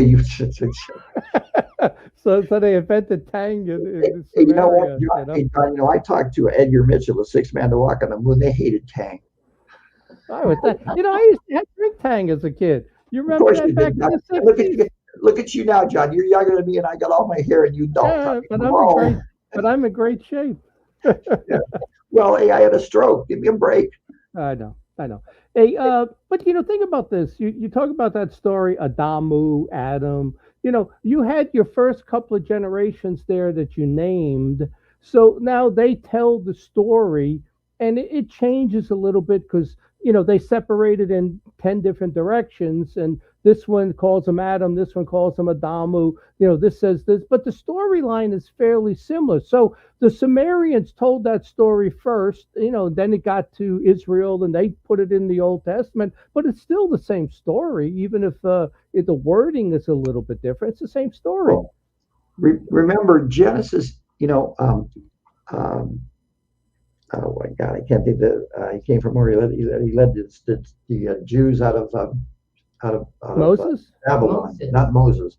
The guy's right on there. Anyway, when he brings them back to the Promised Land, it's 50 years later that they write Genesis. Okay. And they can't remember the whole story, so they make up. They what they had, and that's why it seems so disjointed. That's why the sun is created before light. And it's because they couldn't remember the whole. I'm sure you all played the game Telephone. Well, or God just created. Somebody tells you a story, and then you have to tell it to the next person, the next person, the next person, and find the last person relates the story. It has a little bit, a few words, a few ideas, but basically, it's a different story. Yeah, well, you look at lost in translation. Yeah, well, some of it is, but if you look at like India, they've been their Mahabharata, etc., is 3,000 years written, but it goes back 6,000 years. So it's 3,000 years word of mouth, and then until they're able actually to write, and then you have a written account. So who knows how much of it changed over those years? Yeah, exactly, John. That's exactly my point. But the storyline is still basically the same. And so, see, religion's a cult, John. Okay, drink my blood, eat my flesh. It's a cult, John. Jesus. There's symbolism in that, and the occult takes the opposite of the religious side and turns it into something else. And it's always the opposite. John, you always have to have a bad guy in the story. I mean, look at Moses when he goes up on the mountain, right? Yeah. And great fire and smoke descended on the mountain, and he was told to keep the people away. Why? Why would he be told? He didn't want them to get burned. Get burned, get burned from the ship's engines. And when he comes back down to give him the 10 Commandments, you remember what he looked like? His skin was pale and waxy, and his hair was white. He looked like Sean. He looked like Sean Kelly when he came down from the mountain. A little longer hair. So, Moses. Yeah, but that was radiation poisoning, and that's why he was told he would not see the promised land. Let me tell you something though. Van Daniken, if he really wanted to talk to the Israelites, why didn't he appear in the sky as a giant talking head? That would have scared the crap out of him. That would have scared me. It's the same way. That's what religion does, John. Right. It's the same way you think about Egypt, and they had their gods, those 8-foot tall human bodies with bird heads and animal heads. They brought them out. Those things were real. That is not some, crafting of rock. I mean, those things came out, and that's crowd control. You wonder why people stayed in slavery for 1,000 years, whatever they were. They brought those things out, and everybody just got down on their knees. What would you do? You saw an 8-foot guy with a jackal head or a bird head. That was crowd control is what it was. But let me tell you for a second about Van Daniken, right? My buddy Van Daniken, who I did the Ancient Alien Conference with in 2012. And I think I was one of the few people on the panel that weren't on the cast, But Van Daniken, and this is my interpretation too, he spent 3 years in prison for embezzlement, right? And when he was in prison, he wrote the second book of his, line of books that he had. I believe the devil in that prison cell was whispering all this stuff in his ear about ancient aliens and all of that. It's almost like evolution, just another way to get people not to believe in creation. So if that don't work, with Darwin, we're going to tell people that there are aliens out there that created us. And that's what I believe with Van Daniken. I think that guy is demonically possessed, and I think that he created this story John, as just another way not to believe in God. I think your earphones are on too tight, John. I dropped my earphone right at the start of the show, and the whole thing came apart, the wires and everything. I had to press it back in. So, but I'm sure. Let's get back to the beginning. I wanted to ask you how you got started in this field. How we got started was when we moved into the house that I grew up in. My neighborhood is more inner city now. The thing they talked about was that they were either going to be in the NFL or the NBA. Okay. Mm-hmm. So I said to Kath, we got to do something. We got to change this. So what we did, we started what we called Wild Wednesdays. Mm-hmm. And what we would do is bring speakers in to talk to these kids up at the Lighthouse Park. And then we'd give them some that they could go and read and that. And then we started a library on our front porch. We had something like 300 books on our front porch. And once a week, the kids could come over and get a book. And if they couldn't read, we taught them how to read. Well, anyway, one of the guys we brought up was Robin Swope. And Swope was talking about UFOs, and I was telling him about seeing the object over the peninsula that back in '66. Mm-hmm. And he said, there's a conference going on down in Pittsburgh, and so he gave us the information, and that's when we came down and we saw you there. But where I actually really got interested in, I was in the 4th grade, Mrs. Gallagher, and they had a library. It was a Catholic school, but they had a library, and in the library there was this UFO book. And I took it out and I read it, and I was just fascinated with it. So I checked it out the next week, and the next week after that, we were leaving for the summer, and I never returned it. So somewhere I still have that book, and I believe I owe the Catholic Church about $75,000 in fees. I'm not sure. In back fees, it's probably in your collection on the porch. But Sean and Jen, he has these books there that the neighborhood kids can come and read, and his wife was a principal, and they've done a real good job with these. I don't call to me inner city kids. I grew up in Brooklyn, Bronx. Yeah. You don't have inner city kids, but it's similar. Underprivileged kids. Let's say. The other thing we did too is we got a power lawnmower because we have boulevards on the street, and I showed the kids how to use them, gave them safety glasses and stuff, and those kids would cut the boulevards, and they would I bought these green shirts, and they would sweep the neighborhood and pick up every piece of paper and stuff, and they got to learn how to work and how to look up at the sky and not just Well, anyway, of the 8 kids that we started out with that grew up. All of them graduated from high school. 2 of them graduated with honors, and they all have jobs now. Good. Yeah, I mean, you did a great job. That's really nice. And we changed the neighborhood, and we also started a little group because we had some problems. So the guy that lives next door to me is a black man, and the guy that lives across the street is Puerto Rican, and we started the Three Amigos. And the very first thing we did was we noticed that there's an apartment building up a few houses up from us. And we noticed all these guys walking into the place, and they had license plates from Texas and Louisiana and Mississippi and Minnesota. And I said to Jermaine, I said, Jesus, what? I said, something's wrong here. Something's very wrong here. So I said, we need to keep our eye out. So we watched it. One day, undercover cop goes in. He comes out, and he drops his bag of cocaine. And we saw him. And we called the chief of police, and we said, listen, you've got exactly 48 hours to get that woman out of the building, or somebody's going to lose their freaking job. I didn't use freaking. And 24 hours later, she was gone. And I told the head of the guy who owned the building, I said, don't you ever put anybody like that in there again. I said, or I'm going to come visit you, and you will not like me when I'm angry. Fred. Yeah. And after that, we just kind of cleaned the neighborhood up, and then, like I said, Swope told me, and I went down and met you and convinced you to come up to Erie.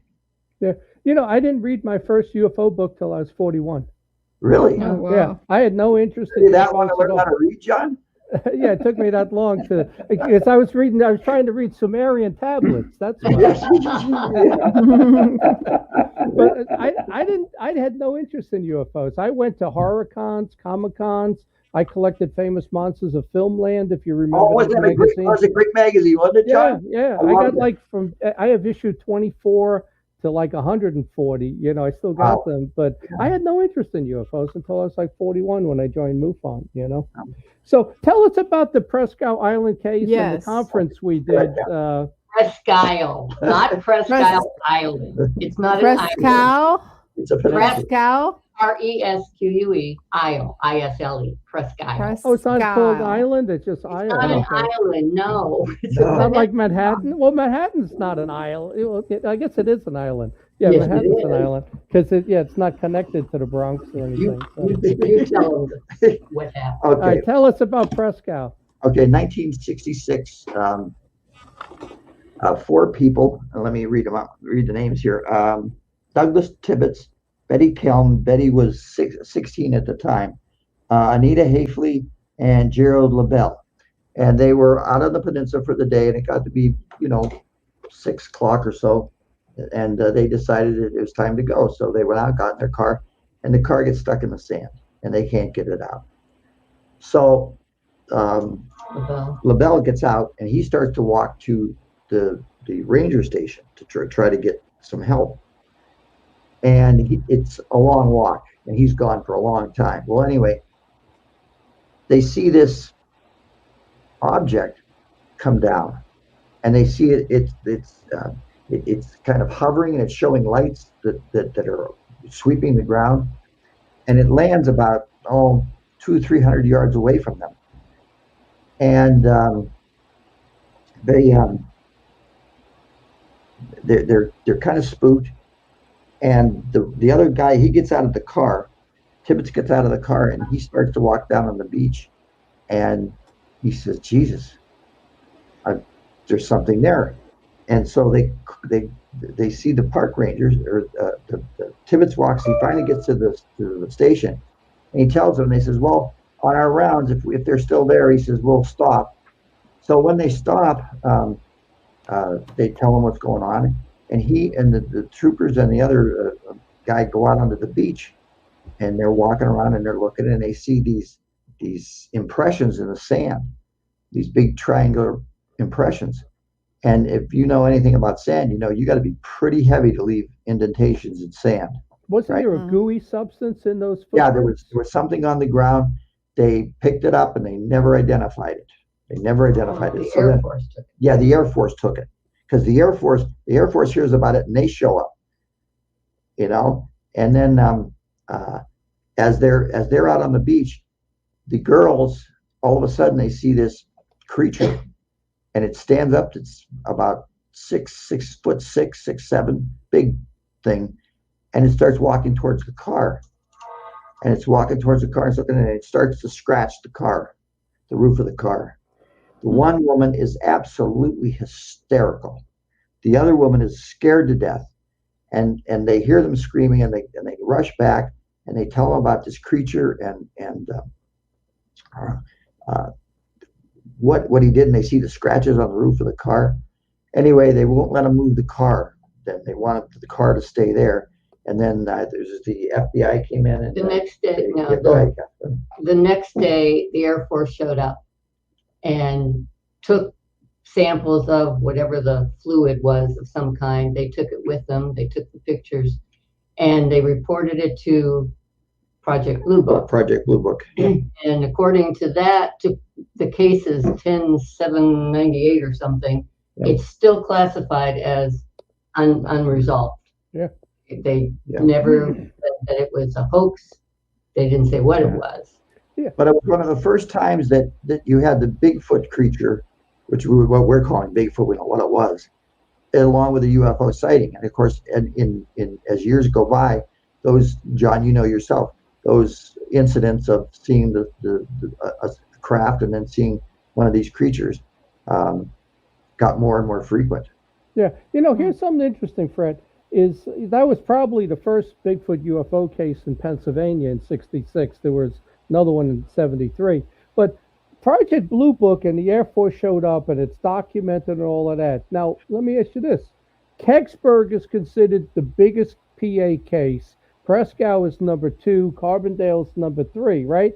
Blue Book never showed up. It was the year before, 19th December of '65. 8 months before.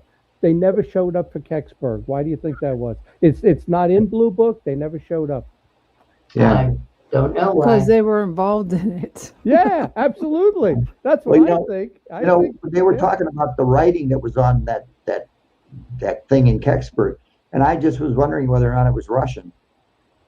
Well, Fred Saluga, right? Yeah, sure. Yeah, well, Fred, by the way.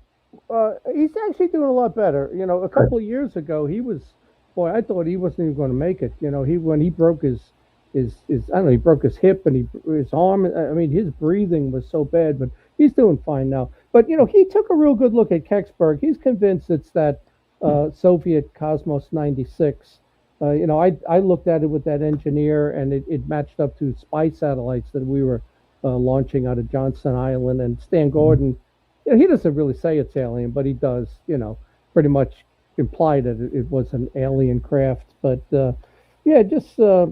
it seems odd that Blue Book never showed up for that one. There's no documentation. You know, that tells me they know it was a satellite, whether it's Russian or ours, and they recovered it, and they had to get it out of there as quickly as possible. Yeah, and they were there pretty quickly, too, after it. 40 minutes. 40 minutes they were there. It didn't take long. In Erie, they didn't show up until the next day. Yeah, and they, you know, the park police or whatever were making casts. They were pouring that white stuff for casts, Right. and the Air Force guys took the casts. Right, they tried to take all Took the film. everything, yeah. They kicked sand into the prints to cover it all up. You know, I mean, that was, I think it was actually the best case in Pennsylvania with Brescow, you know, was the number one case. But you saw, didn't you see it? You were you Yeah. just sitting Well, you were outside? What was going Yeah, on? you know, back then you could walk around the neighborhood at all times of the night because nobody was, you know, and people left their doors unlocked. I mean, it was a different time. I know. And I happened to go out for a walk. It was around, I don't know, 9:30, 10 o'clock, something like that. And I walked down to the lighthouse because it's only 2 blocks away from me. And I walked up there and I saw this object over the peninsula, just about where Beach 6 would have been. And it was, I want to say like a dime held at arm's length. Okay, that's kind of what it looked like. It was reddish. And I'm watching it, and all of a sudden I hear jets, and I look up, and there's a couple jets up there, and they got about halfway there, and this thing just went boom, and it was gone, just like that. So it must have been whatever it was they saw out on the peninsula. Yeah, and then in 2016, 6 years ago, we did the Erie conference up there, and we got, how many of the witnesses were we able to get? Two gentlemen. We got the 2 gentlemen. The women, they lost track of themselves. Yeah. But Tibbetts and LaBelle both came into Erie and had that little roundtable discussion. Yeah. And their story hadn't varied. Yeah. They recounted exactly what they had told the park police and the state police, and the Air Force. And then we were able to find other people who came forward, right? Then more people came forward and said, well, Right. I Said saw that it they also, you know? Yeah, something like 8 people they had accurate record of seeing something at the Yeah. same time. You know, it's interesting when you said they didn't change their story.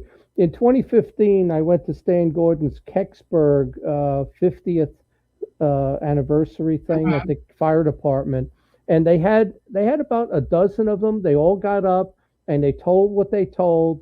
And I a couple of times I said, wait a second, that's a different story than what you told in Stan's video where it's all documented, because I watched it before I went to the 50th. I wanted to have everything fresh. And I you know, these people were like 80 years old at this point, and they looked at me and their jaws dropped, and I just kind of dropped, you know, Yeah. I don't want to embarrass them. I don't Sure. want to criticize them. But there was twice that I raised my hand. I said, wait a minute, that's not what you said. You know, then I just left it alone. Well, what they said at our conference in Erie matched up with the newspaper articles we could find about it and everything. Yeah, I would say If you're listening in the audience and you have a question for Fred and Kathleen, please post it in the questions in the comment. John, would you like to hear about a couple other cases we had that are pretty interesting? Yeah, go ahead. Well, let me start out with one. We were working on the experiencer team, and those are people who believe they've been abducted. Mm-hmm. We had this one woman, and she was talking, and she was kind of crying, and she had been abducted since she was, I think it was 12 years old. A young child. And finally, she was about 30, and she had just had it because she'd been abducted always. So she found herself a house with a room that had no windows, and she could lock the door from the inside.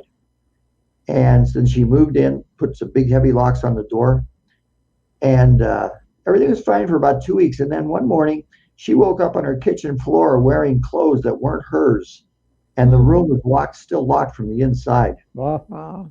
Yeah, and she was just, so we had the ability to send her to a psychiatrist and to a support group that she could talk and maybe talk things out, you know.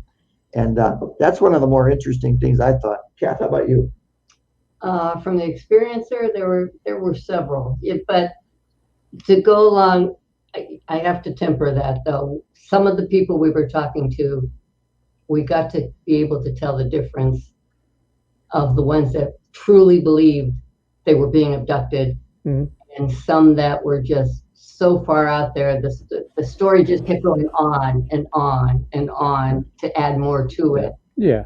It's like they were looking for the attention. How many of your cases with the experiencer would you say they're just delusional? some of them. Yeah, she's want to know how many. Yeah, oh geez. Like, would you say percentage of the people who? Yeah. We talked to quite a few of them. Does the word plethora have any? A lot. I would say more, higher majority. 70%. Were 70% maybe. Yeah. And the other 30 were truly believed. Now, we can't say whether they were true or not, but we believe that they truly believe this is what happened. What about the people who seem to think they see a figure from the 40s that wears a blue, like a suit, and his name is Val Thor? Do you think that is a real? I'm not familiar. Did you ever hear of Val Thor? No. I'm not familiar with that, John. Okay. Yeah, it's just a story. We had somebody on a couple of weeks ago, and it's a story out of D.C. that he's from Venus, and he came with a couple of Venusians that look just like us. And, they actually spent 3 years at the Pentagon with Eisenhower and Nixon. And there's a photo of him and those two other people at a Howard Menger's place. You know him, he was an abductee back then in New Jersey. So, I don't particularly believe that story, but and there's also Ashtar Command and so many of these people. You have to, and we got a chance to, when we first got to be investigators, what we did was we found a couple of policemen that we could talk to, and we asked them, when you're talking to somebody and you're interviewing them for a case, how do you tell if they're lying? And he says, well, what we do, he says, is we'll let them tell the story. And then at a certain point, one of us will say, now, could you go back a second and retell it? And retell. And then if they can't, and if they have to go all the way back to the beginning and start the story all over again, we know they're probably lying. Yeah. Well, the other thing, too, when I did a lot of these interviews with MUFON, you ask them, what happened next? What happened next? And all of a sudden, it's like they got to think, and you can tell that they're making stuff up. What do you mean? How do you not know what happened next? You just had an alien in your living room, and you can't tell me what happened next. It's not true. They can't tell you what happened next. But any other cases that come to mind? Our first one. Yeah, our first one that we had was a really interesting case out on the peninsula. Right here in Erie. Yeah, right here in Erie. Guy was out on the peninsula fishing. He was right near the Perry Monument. And he was just got done, and he was putting his gear away, and he happened to look over, and he saw this orange triangle just hovering above the monument about 500 feet. Yeah, I think that's what he said. And so he got in the truck, and he went around this little bridge there, and he just went around and just went over there, and he's watching this thing as it starts to move. And he's watching it, and it starts heading out again towards the lake. And he noticed that the parking lot is full, but nobody's looking up. He's the only one, and he's trying to tell, but they're all looking at their phones and they're not, and he's the only one who sees it. And he follows this thing until he can't follow it anymore. And he said it just disappeared out over the lake. And that's the first case that we had that we thought was a pretty credible case. He was a very credible witness. Do you think that's telepathic, though, if he's the only one that sees it in a crowd of people? Do you think it was it really there, or do you think it was just a telepathic thing put in his head? Because I think that happens a lot. They target people. Well, we interviewed him, and he was very credible. He was very down to earth. He drew us a picture. Well, I'm sure he believed it, yeah, but I'm just saying the craft was probably put in his head. I had also read in looking at these abductions that if you see a UFO, you had already been abducted at one point. Mm-hmm. How about the high school kid that goes out to the end of his drive? We had one that had missing time. He was from the county, close to where we live. And he was getting ready for his high school graduation. He was already, mom and dad were still getting ready. So he went out in the driveway. They live in the county, which is darker and more out in the country. And he's walking down the driveway, stops at the end of the driveway, looks up, and he says, it was a clear night, but all of a sudden he could see no stars or anything in the sky. What he saw, he described like mountains, but coming down from this thing that was blocking out the whole sky above him. And the next thing, it didn't do anything. It just sat there. Next thing, north, the driveway faced north. Next thing he knows, he's facing south, the house. He hears his parents yelling his name, looking for him. He's walking back. He says, what? They're yelling at him, where have you been? We've been looking for you. He says, I was at the foot of the driveway. And he says, we have been walking around the house and the yard and the driveway for 15 minutes, and you were nowhere. And so this child, well, a senior in high school, had 15 minutes of missing time. You know, I had missing time about a month ago. I went outside. I just swear to God. Oh, whiskey coma, John. Was that? Oh, whiskey coma, John. Whiskey. I'm not a drinker, and you know that. But I went out to pull weeds, and it was like, next thing I know, it's an hour and 40 minutes late. I said, there's no way I was out here an hour and 40 minutes. First of all, my back you were. You probably my were. back wouldn't have held up that long. But there's a question. Sean, you want to read that question from Sebastian? Yeah, Sebastian Moran wants to know if the panel think about the dog man. What do you think about the dog man and werewolves? Thank you. Do you think they're real?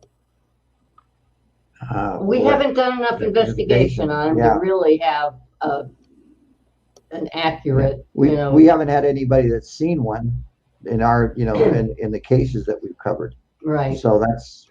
But that creature in Prescott was probably a Bigfoot or something, right? That's what we were thinking. Some kind of cryptid, right? Because there's no bears or anything out there, so. That's right, no bears up there.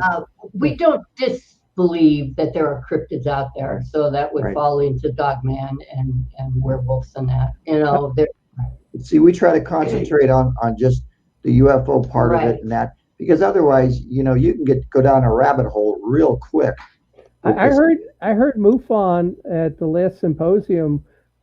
Steve Hudgens got up and said, "There's no more paranormal investigations, no more Bigfoot, none of that stuff. It's strictly nuts and bolts, flying saucers." Did you hear that? No, we didn't hear that, but that's been our philosophy. Yeah, we concentrate on UFOs. Yeah, and not the other stuff doesn't exist or is not out there. It's just that we choose to just concentrate on UFOs and what people are seeing. I heard he got a lot of pushback when he said that at the state directors meeting.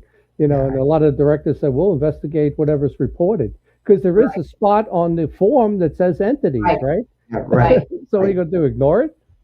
I have a question to ask. I want to know what your thoughts are. And I ask this to every UFO person that comes on our show. Why do you think the government is hiding a lot of this stuff from us with the UFO and alien stuff? Money. Okay. Look, religion is used to control people, okay? Can you imagine what happens if all of a sudden we discovered that Genesis isn't real, that they're the ones that jumped us ahead, they've been here all along, they've been watching? Can you imagine what happens to worldwide religion? It goes away. And along with that, the money and the control, and all of a sudden, people aren't going to be listening to the government much anymore. Okay. It's very, see stuff. Knowledge is dangerous to a government. I don't care whether it's a democratic government or a fascist government. It doesn't matter. The truth is very dangerous to them. Okay. Right. Does that answer your question? Yeah, that's a good answer. Yeah. Hey, Thank you.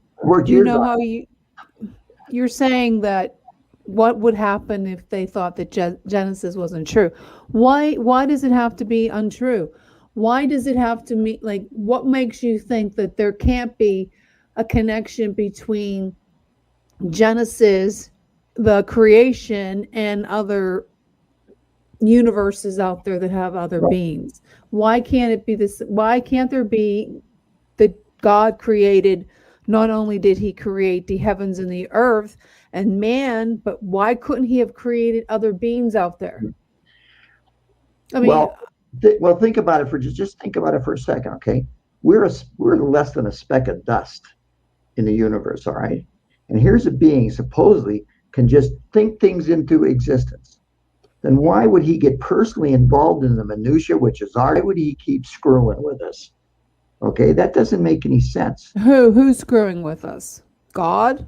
Well, yeah. If you believe that there's God, why did He pick this planet? We know that there's billions. Well, God created the heavens and the earth. According to Genesis, there was 7 days. Okay, now this is my theory. Now I'm sure other people feel the same way about it. God created, supposedly, you don't want to believe it, but like God, Christians believe that God created man in His image. What if God created others that He wasn't perfected or He did not like, and He put them someplace else in the universe? Why would instead of destroying something that He created, because God Almighty, He made this, and He didn't want to destroy something that He made. Why couldn't He have put these other intelligent beings in other parts of the universe, just like He put us here, but He didn't want to destroy them? So did He go and get personally involved in their planets too? Because if so, he's been really busy. And if the being on the other planet is a green blob with 4 arms, is that what He looked like to them? God doesn't get personally involved in human beings. He gave human beings the choice to do whatever they want with their lives. Yeah. Free will. Yeah, but Fred, aren't you limiting God? I mean, if God is God, He can be involved with a trillion people. I don't believe in God, John. I know you don't. And I pray for you. So you're an atheist, or are you an agnostic? Which one are you? Say that again. Are you don't believe in God? No. So you an atheist, or you an atheist? Okay, so you're a total atheist. You don't believe in anything that. Okay, so you don't believe in a higher power. You just don't believe in anything. No, I don't. What about the whole energy thing that, like the Far East and the metaphysical, that you die and the energy's recycled and you come back as somebody else? Do you believe in any of that, or do you think that when you die, it's over with, like a plant? There you go, John. That's what you believe. When you die, you go into the ground and the plants eat you. Okay, that's it. And that's it, John. You either become Soylent Green or fertilizer. There you go. So you don't believe in ghosts or paranormal, like afterlife? I've had several experiences with ghosts. Well, so what do you think ghosts are? If there isn't a heaven and earth, what do they just? I don't know. I just don't know. So, Fred, you've had paranormal experiences. Yeah. Right. Tell us about one. I had a really good friend, and how am I going to explain? Now this? He's a ghost. You killed him? No. Well, yeah, Miller. Yeah, we had a friend, Miller Hicks, from up in St. Catharines, and we were staying up with him at his house because he had stayed with us when he was going to school down here. And one night I'm in bed and I feel something tugging on the bed sheets at the bottom of the bed. And I rolled around and I moved, and then it was again. And I looked up, and there's an old lady standing there. Okay. And then she was gone. And so the next day I said to Miller, I said, "Hey, Miller," I said, "did you get this house then?" "Oh, it was an old couple," he said, and you're in the room that the husband was in, and he was kind of sickly in that. And I said, "Really?" He said, "Yeah." And he said, one day the wife went in and she was trying to wake him, and she was tugging on the bed sheets, but he'd already passed away. So whatever that was there, maybe it was the ghost of the old woman. I don't know. And we chose not to tell him the story. Yeah, because Miller would have freaked right out. Boy, he would have just freaked right out. Another time, friend of mine, and she had she was married, but she had and he passed away suddenly, and she was just heartbroken. And so I went down to the funeral and down in Meadville, and I've been down there a lot of times, know my way around really well. And so I paid my respects, and I got in the car to drive home. And I'm driving, and I'm thinking, where the hell am I? And all of a sudden I'm on Ellicott Road. Ellicott Road is where this guy lived. But doesn't occur to me then. And I open up the map and I'm trying to see where I am. And I pulled the map down. He's sitting in the seat next to me. Wow. He says, "Take care of her." I said, I'll do my best. Yeah. You know? So, Fred, to you, are we taking a break right now? Yeah, we've taken a commercial break. I Again. want to thank Carnation Instant. Breakfast. College on Breakfast Essentials and making a wonderful product. But thank you, Carnation, for sponsoring this second hour of Chasing Prophecy. And follow us on YouTube, Facebook. And if you think you'd be a great guest for the show, definitely send us a message to Chasing Prophecy Radio, gmail.com, or direct message us on Facebook. And if you have a question for Fred or Kathleen or John or Sean or myself, please put them in the comments. So, speaking of questions, right, Kathleen? Okay. The first question is, what about the idea that God doesn't make mistakes? And her second one, meaning, why would he have liked something he created? I think she meant what I said. I think she's commenting about what I said when God, that was just my philosophy that maybe he created them and wasn't happy with them. So that's when he decided to make them in his own image, and he didn't want to destroy them, and he put them somewhere else in the universe. That's just my philosophy, and that's how I explain UFOs and aliens and all the other stuff, Kathleen. Well, for me, if we're talking about this, I was raised Catholic all the way up to 12th grade, and then I got into recovery when I was 28 years old. And I've been sober for 31 years. And they tell us to find a higher power. And the only one I knew I didn't like because my life was in shambles. Okay, so I just came to the idea to where that there is something out there in the universe that has kept me sober every day for 31 years. You know, I can't say it's God. I can't say it's Jesus. I can't say nothing. There's something out there that's saving. So, in PPS too, we have a saying, we will respect what you believe, just please respect what I believe, you know? So, I mean, that's it in a nutshell. And one more thing, my son, he's a scientist today. And when he was growing up, he did church every Sunday with his mom. He was an older boy, the whole 9 yards. And then he got into the scientific field in college, and he just completely does not believe in God. But 70% of the kids that go to college that were Christians no longer believe after they go to college. He said he needs scientific proof that he exists.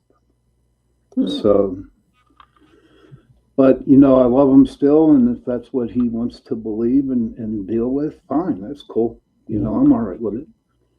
You know, the only question I got with God is, as I look at the world and things that happen, there almost is, you know, like yin and yang, a balance. It's almost like for every good thing that's done, there's a bad thing, you know, because I believe the devil's real. And, you know, that's the only thing I question is that does God have to allow, like if the good things happen, then somewhere else bad things have to happen. Does God have as much power as we believe, or is the devil almost equal? And it's always this give and take. You do this, I do this. You do this, I do this. I don't know, but you know, God gave us free will. That's why slavery was wrong. That's why anytime they want to control what you think and say is wrong, you have free will. You're free people. And you know, and things are allowed to happen because even Hitler, 6 million people, or 100, you know, probably 40 million people got killed in Europe. But from that, the world, right, to never do stuff like that again, you know. So I guess he allows things to happen.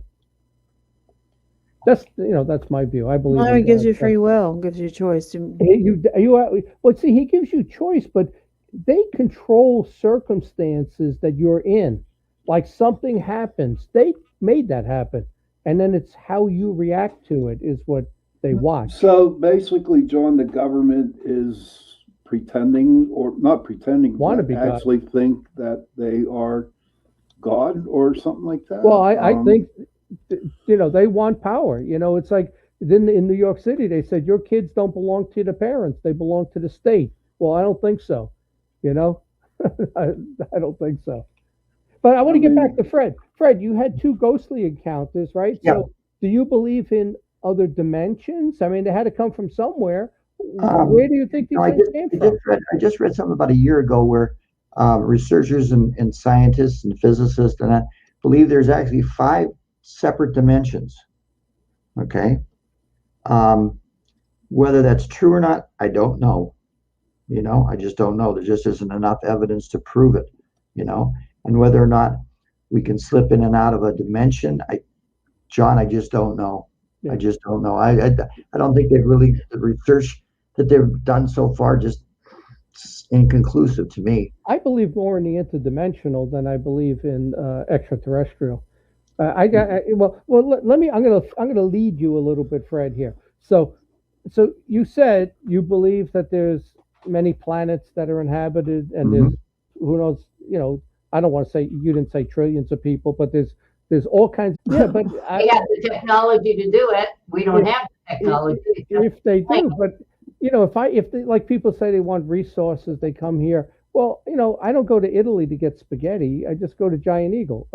I go where it's closest. I'm not gonna. What do I got to? I'm not go there. You know what, John? I agree with it because if you want material and stuff, you could just take any asteroid. Right. You can mine it. The only thing that would be special here is our DNA. The reason there's something else, and if maybe they're the ones that pushed us ahead, they might want to keep an eye on us just to see because they keep abducting people. We know they're taking blood and they're taking samples.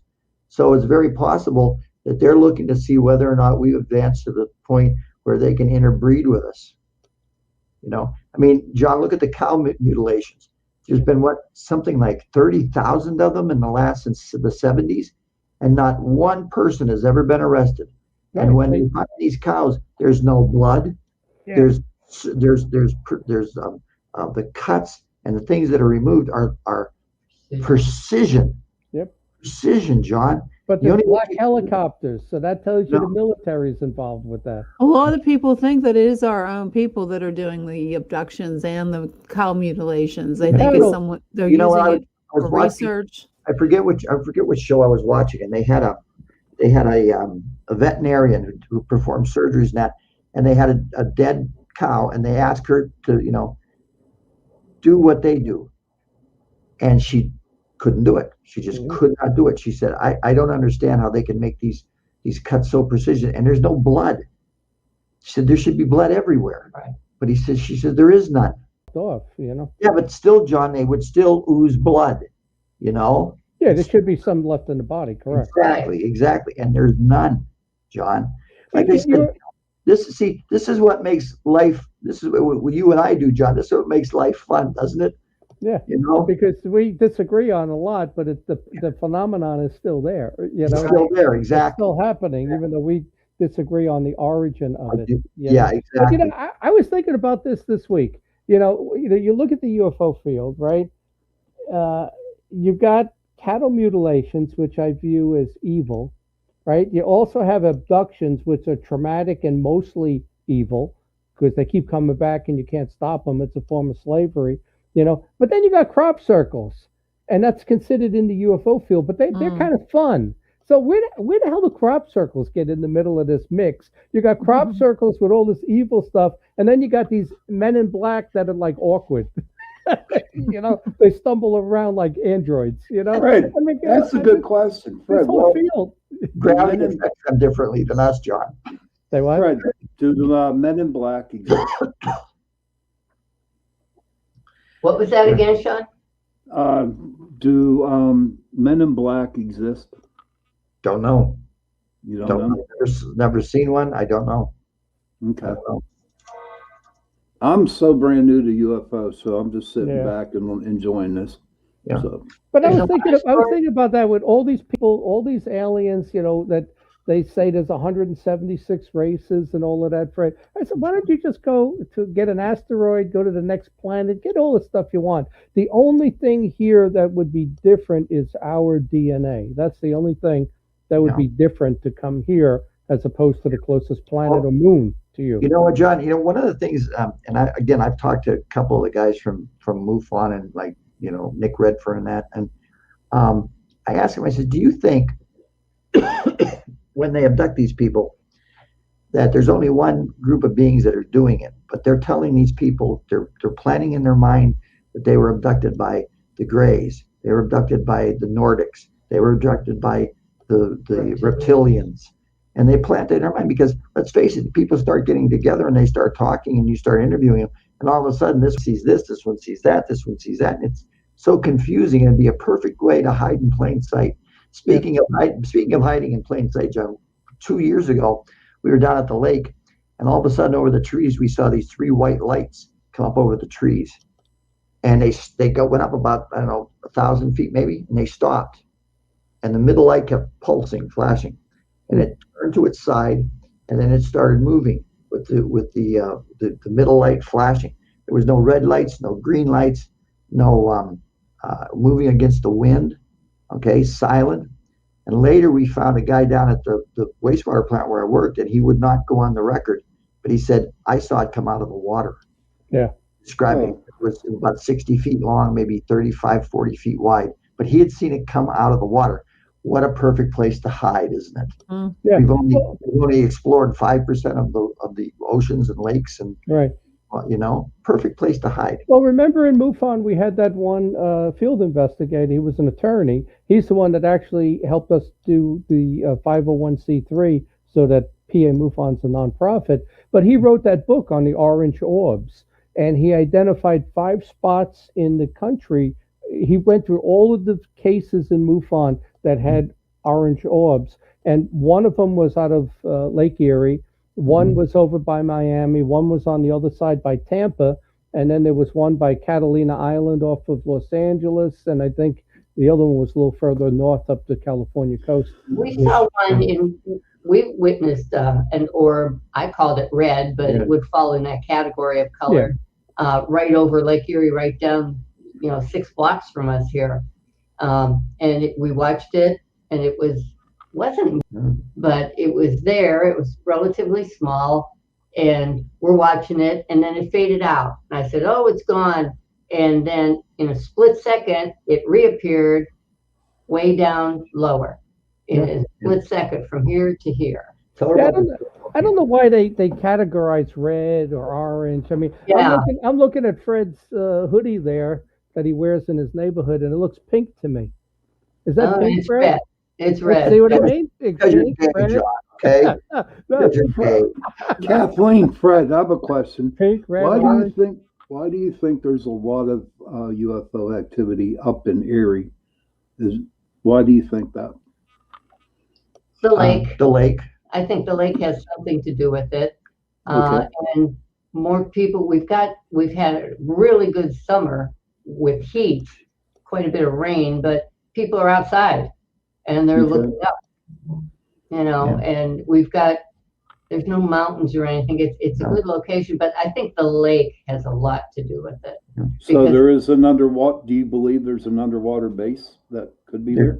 There could be. There could be. We don't know that for sure, but whether they're attracted over the water. Okay. Well, let me tell you this. You were talking about orbs. Tell them about the doorbell cam. Oh, well, we had a case who sent us videos from their doorbell, and they were white orbs. There was no wind, and it was clear out. We could tell the weather was good. And these orbs moved in a variety of directions. In the same video, one would come this way and go up and out. Another one would come from here and go up and out. And she wondered what they could be. And bugs. No, they were bugs. They moved very slowly, and you watched it the whole way. Bugs kind of flit by. I know what you're talking about, the bugs. They kind of flit by, but this was slow moving, and we watched it go out of sight. Slow moving, and we watched it go out of sight. Was it pulsating? It was bugs. What about the house? The house had a history. This one went more into the paranormal with the orbs and that, but the house had a history. It used to be a funeral home, and the people that lived there, one was a medium. Yeah, She was a medium. Yeah, she wasn't well done. She was a medium.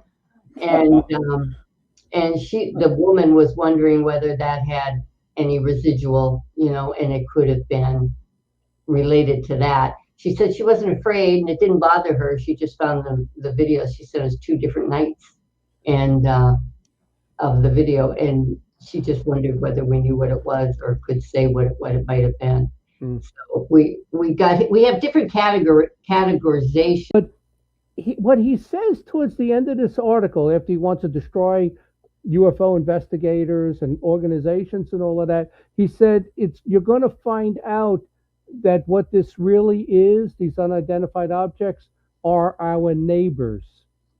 And he doesn't explain what that means.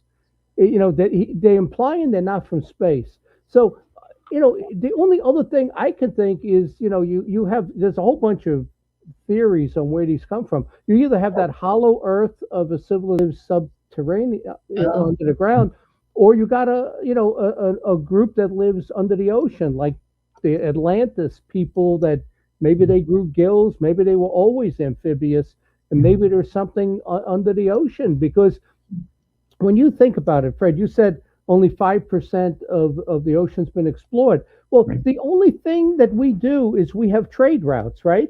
If you're going from Chile, from Brazil to Africa, you go a straight route. You're not going all the way down here. Nobody is in that area around Antarctica. There's no trade routes. There's no ships. There's no flights. Who knows what's under there? You go where the plane routes are and the ship routes are, and that's the only place you go. John, you know about the Piri-Reis map? Yeah. Okay. Well, if the other 2 people here don't know about them, Piri-Reis map is a map that was made in the 16th century, the early 17th century. And what it shows the coastline of Africa, the coastline of South America, and the coastline of Antarctica. Mm-hmm.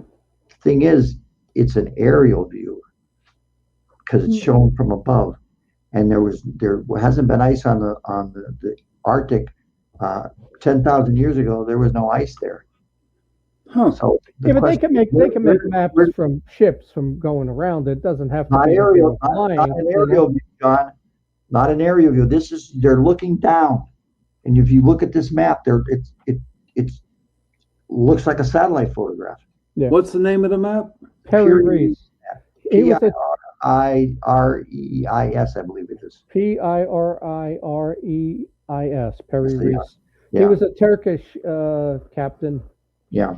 But he said he drew the map, or however he got it, it was made from older maps from other people in other countries. And they compiled it into this one. But, there's a lot of people who don't believe, and I'm one of them, that, these ice ages lasted for 100,000, however long they lasted, 10,000 years.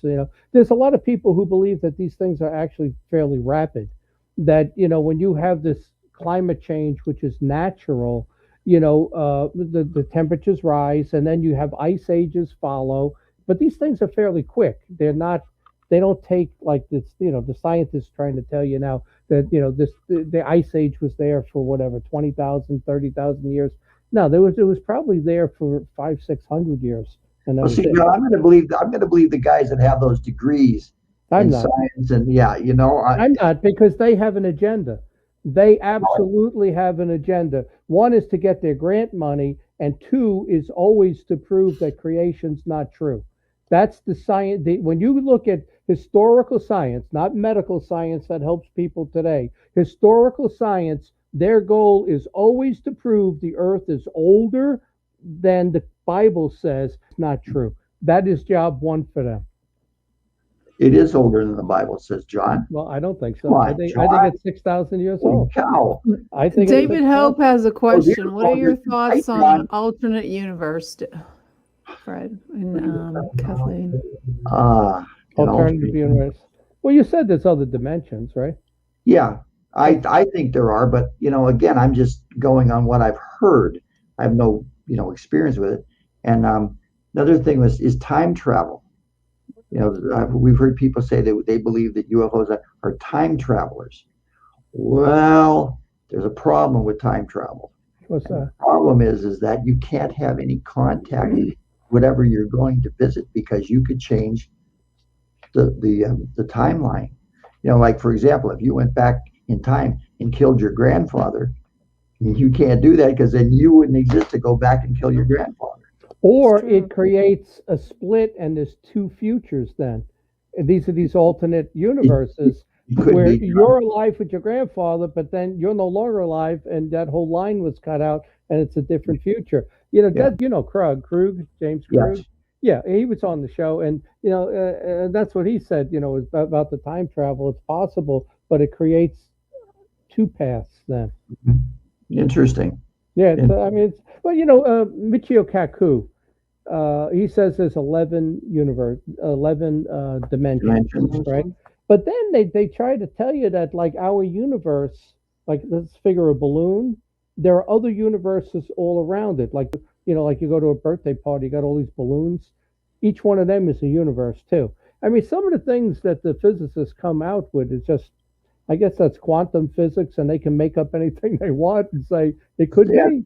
It's theoretical, John. It could be theories, and they're what's that old saying? We're going to throw these up against the wall and see which one sticks. Yeah. Fred, one thing I got an issue with is, when you talk about all these aliens visiting Earth, right? You look at what COVID just did, right? You get this virus, and you got, I don't know how many millions of people died around the world. But, and remember War of the Worlds, which was a cool book. The way we killed the Martians was bacteria and viruses, Once we didn't kill them. They just contracted them. Once they got here to Earth, they were exposed to them. They were exposed, So my question is, and really, if you look at this scientifically, if you got all these aliens coming here, they first of all, they probably wouldn't look like, so many of them have 2 arms, 2 legs. They look too human in appearance, but their world would have a whole different set of bacteria and viruses. Their physiology would be different. How do they come here like they do? And, and some of them are seen in some spacesuits and helmets, and others are just walking around aliens. How do they survive here? It's something that to me doesn't make a lot of sense. How do they survive with all of the germs and viruses on Earth? Well, John, the Greys, okay, and you're very familiar with them. Is Sean, his beard. These beings, they have no genitals. They have no anal opening. Mm-hmm. How can they reproduce? How do you know? Are you that close to one? I'm just saying, from the people's descriptions of them. Yeah. Okay? They said there wasn't. Maybe they had. Maybe that was a suit. The thing is, they might be biological probes. They might be biological robots, which means the beings who sent them don't care whether we get them or not. It's not going to tell us anything about them. They're simply they're simply running program. That's a good point, Fred, because then what you're saying is the aliens that come here are more androids doing a job. Yeah. Because, and I've said that too, is that if you got to make this long trek, and who knows how long it takes, are they really going to go through 10 generations on a ship? And just look at this country. You go through 10 generations, and your great-great-great-grandkids don't believe in what you believed in. So they're going to get here and not want to cooperate, right? So, but if you're sending a robot android type thing that's programmed, then they come here for a mission and leave. And then the bacteria and viruses don't bother them, That don't affect them. Exactly. Yeah. That's a good answer, Fred. I didn't think you were that smart. Oh, wow. Your earphones are too tight, John. They are. There's bothering my one ear over here. It's getting all red. So Sean and Jen, can you see how we work really well together? Because we have different viewpoints, but we're able to put them together and come up with something that we both agree on. Yeah, well, 1 minute I pray for them, the next minute we're in Erie and I want to push them into traffic.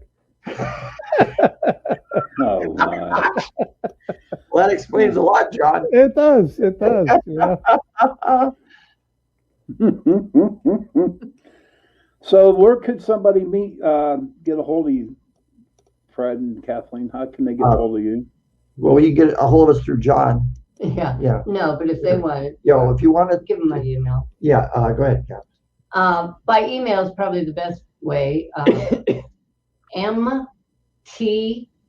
MTNEST, like empty nest, 78 at AOL.com. We're old school. We're still on. AOL still exists. Yes, it does. And Yahoo. Yeah, Oh Definitely. Well, let me ask you something else, Fred. They talk about all of these crashes, right? So you got Roswell, you got a bunch of them. I think in my one book, UFOs over PA, or no, the case for UFOs, we documented like 33 separate crashes over the years, right? So in none of these cases did the aliens come back to the bodies. They let us have them. How is that possible? Because if they're biological probes and robots, they don't care. But don't they realize that's going to give us some back engineering and advance us to leave that stuff behind? The Marines always say you leave no one behind. So if you go into Havana and they capture a bunch, you're just going to leave it? I guess we left all our stuff in Afghanistan, right? We left it all there, Maybe they wanted us to have it. Yeah. As a way to help us advance. As a way to help us without actually hands-on.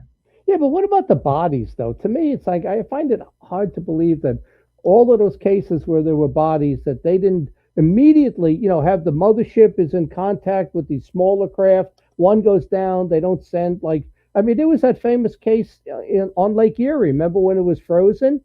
And there was the Coast Guard reported it. There was a UFO on the ice, and they could hear the ice breaking as it kind of penetrated the ice on Lake Erie, and there was something underneath that they were retrieving. I don't know if you remember that case. I did a show on Close Encounters out of Canada with that, Discovery Science. Vaguely, John. I heard it a long time ago. But it would seem to me they would have to be close enough to send another craft in to retrieve those bodies. We're not picking them up in 10 minutes. Years ago, we're not getting there for the next day. Probes, so what? So what? If our probes on Mars, if our robots stop working, we don't send somebody out to fix them. That's right. We just but they know life on Mars. They know they're here. Apparently, they don't have a prime directive not to interfere with more primitive life forms. Because then you would be interfering by leaving us the bodies and the ships. Unless they're the ones that jumped us ahead and they're just keeping an eye on things. So it's like Grandpa giving us a little extra candy and stuff, like I do with my grandkids. Trick or treat. Yeah, trick or treat, John. Trick or treat, yeah. Well, we're not going to get to it, which is fine. But I got a whole bunch of stuff here on Halloween. We'll have to do it in a different show. I just watched a thing on the Travel Channel about the history of Halloween. Now, fascinating, fascinating, John. Well, it's the Irish that brought it over, but that'll be a different. Hey, I'm a full-blooded Irishman, so thank you as a kid right here, buddy. That's it. Now let me ask you: with the abduction team, has there been any changes in what you're seeing? When I started with MUFON in '98, you heard about all these abductions. There were all the famous cases. There were abduction cases called in all the time. Is there any slowdown in abductions, or how about the whole fetus thing where women would have the fetus taken in the first trimester? Has any of that changed, like they're changing their MO, or they've moved on? They don't have to get the women pregnant anymore? As far as slowing down, we haven't been in it since 19, so I'm not sure whether it's gone down since then. Okay. But we were in it from 16 to 19. I think that's what I had told you. And I've got 4. I'm still a hard copy person. You want to get one? Yeah. I'm still a hard copy person. So I used to print them out so I could refer to them on the printer. Used up a lot of ink and paper. Yeah. I've got 4 2-inch binders of cases from those 3 years that we were on the team. And so slow down. As far as during our time, no. But the fetus, we only had one case where a woman described being abducted again, and being handed her baby to turn over to another being. And but we only have one case like that. I just read that one last night, looking it over again. You ever wonder about anybody breaking into your house to take those binders of that information, like government people or anything? You know what? John, I'm an eighth degree black belt. Somebody breaks into their house, they're in trouble. But I tell you, when we did that Bucks County case, and the airport there sent me the discs with the radar, and I sent them off to be read, and and then MUFON sent it back to me from Colorado, and we had the radar of an object with no transponder. The first thing I thought about is, once they know I have those discs, somebody's going to break in when I'm away on vacation, and that stuff's going to disappear, because I thought that was a huge, I had real evidence there of matching up to a UFO with no transponder near the airport in Doylestown. John, your paranoia is showing. A little bit, yeah. My favorite saying was trust no one. Trust no one. They're just up in a closet, but I asked. Now they know. Everybody knows. Yeah. Well, they'd find him anyway. Yeah. But I asked George about it, but he hasn't gotten back to me. I asked him what he wanted me to do with it. I could certainly shred them. I don't know whether they have them on record. I don't know what the ER team. They never told me what to do with them. So I've got the.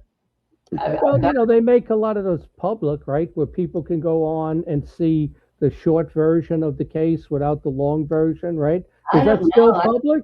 It used to be public. You have to be investigator.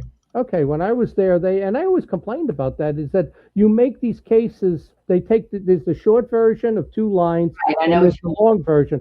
They would make the short version available to the public to come look at the last 20 cases, and then you have all these talk shows and stuff, stealing all that stuff and making a talk show out of it. I don't think that's available now, but I don't think it should be either. There's a lot of cases that are available, but with no names and stuff that you can read about, bigger cases, that have been in the news anyway. But I don't think you can read all of these. No. I'm going to look into that. Well, I'll tell you something that happened a couple of years ago. Jen, remember you had Richard Lang on the show once, didn't you? Mm-hmm. Yeah, Richard's my publisher, and he was the Star Team guy and all of that. And he's my webmaster for my site. But down in Virginia, where he was, or he is still now, the state director made a DVD. She took all the best cases from MUFON and put them in a DVD, right? And she didn't ask for permission. And then she had Lang go run off 100 copies of them, and she was going to sell it at the Virginia MUFON conferences, right? And headquarters found out about it, and they told her, you got to destroy all of those, that you're not, you can't put all of that out there, because a lot of those cases had the people's names, numbers, all of that stuff, And her husband is a board member at MUFON too. I think he would know better. Yeah, you would think, but that's what she did. So, well, hey, John, we're getting near the end here. I want to have Kathy tell you about this one case of a woman who swears a UFO was following her. Yes. Like we said, we go in as a skeptic, so we try and eliminate anything it could be. So we're reading this case, and she's telling us that she was in her car. It was dark out, and she's going to the store, and this bright light was up in the sky. She says it was brighter than any star, and it was following her the whole way. It was following as she's driving in the car. She would stop at a light, and it stopped. When she started going again, it started going. She pulled into the parking lot and sat there for a while, and it just hovered there. Like Jupiter. Or Venus. Yeah, one of them. We looked it up and decided it was Venus. Yeah. But when she came back out, there it was, but it was on the other side as she was going home, going the opposite way. Yeah, right. And well, have you ever looked at Venus while you're driving your car, and it gives the impression it's moving with you because you're passing trees? You're passing trees, and it's passing trees. Doesn't the moon do that too? Yeah, any object that's stationary is going to give you that same appearance. So I mean, it's easy to be fooled, though. It really if is. you don't know what you're looking at up there, it just shows you it's easy to be fooled. We were on the beach one night, and all of a sudden this bright white light just goes boom, and it's moving towards us. And I looked at Kathy and go, "Well, I hope you got clean underwear on." I says, "Because I think we're going to be abducted." And here we watch it for a little while, and finally it made a slight turn, and then we could see the red and green lights on the wings. But coming straight at us. all we saw was the. So it's easy. bright light. It's very easy to get fooled. Very easy. What do you think about the whole abduction thing of taking people against their will, coming back whenever it wants to, and you can't stop them? And then women talking about fetuses and lost pregnancies. I mean, how is that a good thing? That Ray Hernandez of that free group, I got in a big argument with him. He said it's a good thing to be abducted. It changes your worldview. I told him, take your grandkids, put them up for abduction, see if it's better than public school. I said, how is that good? That's what I told him. Yeah. Right? How is it good? To me, it's very evil what goes on. It's a form of slavery, actually. And can you imagine waking up and there's these three beings standing at the end of your bed? What would you do? Batman. What would you do? Yeah. Well, we're going to leave it at that, guys. But I want to thank you, Cal. Thank you very much for letting us do this. Thank you. Thank you for having us, Fred, buddy. You call upon Jesus and those three things leave, and I'll leave you with that in your Geritol. See ya. Thank you so much for joining us tonight. Thank you. Nice meeting you. I'll see you. Take care. Thanks for being on. Okay. Take your Geritol. Geritol. That was interesting. Yeah, I didn't know if we were going to have enough material for 2 hours. I thought we got an hour, and we got 2 hours out of it. So yeah, we have 10 I minutes. get along good with them. I disagree with their no God thing. I absolutely believe in God, but it is what it is. I've converted a number of people in the field, though. I just got to tell you that I've got a number of people now who are seeing things my way, that this alien thing is not. It is the most malevolent thing there is. Now, whether they're that's how I feel. Whether they're interdimensional, malevolent beings, or they're demonic or whatever, there ain't nothing good to this. There is nothing good about it, That's what I believe in too, because I don't know. I don't even want to go there. I'm confused. I'm not confused. Some of the guests that we bring on, right? I'm like totally lost. So I sit back and I try to. They were decent guests, and they were mentioning names that I never heard of, books that I've never heard of. You have to be in the UFO field. You could get a PhD in ufology. There is so much information. As a matter of fact, it's the second most looked up thing on the internet is UFOs. And there's so many stories, and a lot of them are made up, and they're just not true. Well, I think a lot of it's made up. I mean, I agree. It is. Well, if you just think about it, Jen, if you look at all the different scenarios of they're from space, they're interdimensional, they're us from the future, they're from under the ocean, they're demonic, they're this, they're that. I put it in one of my books. It's like 9 different versions. We're in a computer program like the Matrix. So, okay, only one of them is going to be true. So that means like 90% of all the stories are not true. They're not true because all of that stuff conflicts with itself. I just want to know how many people are on medication that says that they see these things. Well, you know what's funny? Joe Rogan years ago, and I wrote an article on this for MUFON. He said that when he had his podcast, and I'm going back to probably 2015, he said that people with abductions and this whole alien thing are on drugs, or they're hallucinating, or they're dreaming. And at the time I said, Joe, you should stick with the UFC and not UFOs. Now, as UFOs get more popular and this group comes out with Elizondo and Tom DeLonge and all of that, Joe Rogan completely changes his view because he's got these people on his show now, and now he's a believer in UFOs and aliens, So, I think some of it is for ratings, and like coast to coast. I mean, the most outrageous things on that show. But I it was know. interesting how Joe Rogan completely switched, and now he's a UFO believer because he gets good ratings on it.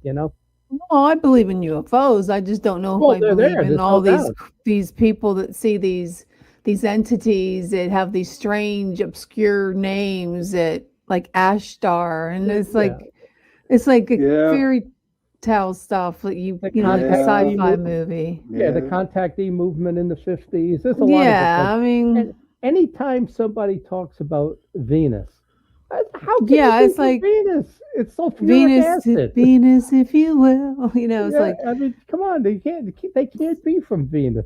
You know. I mean, Thank you for the compliment, Sebastian. I appreciate Yeah, that. thank you, Sebastian.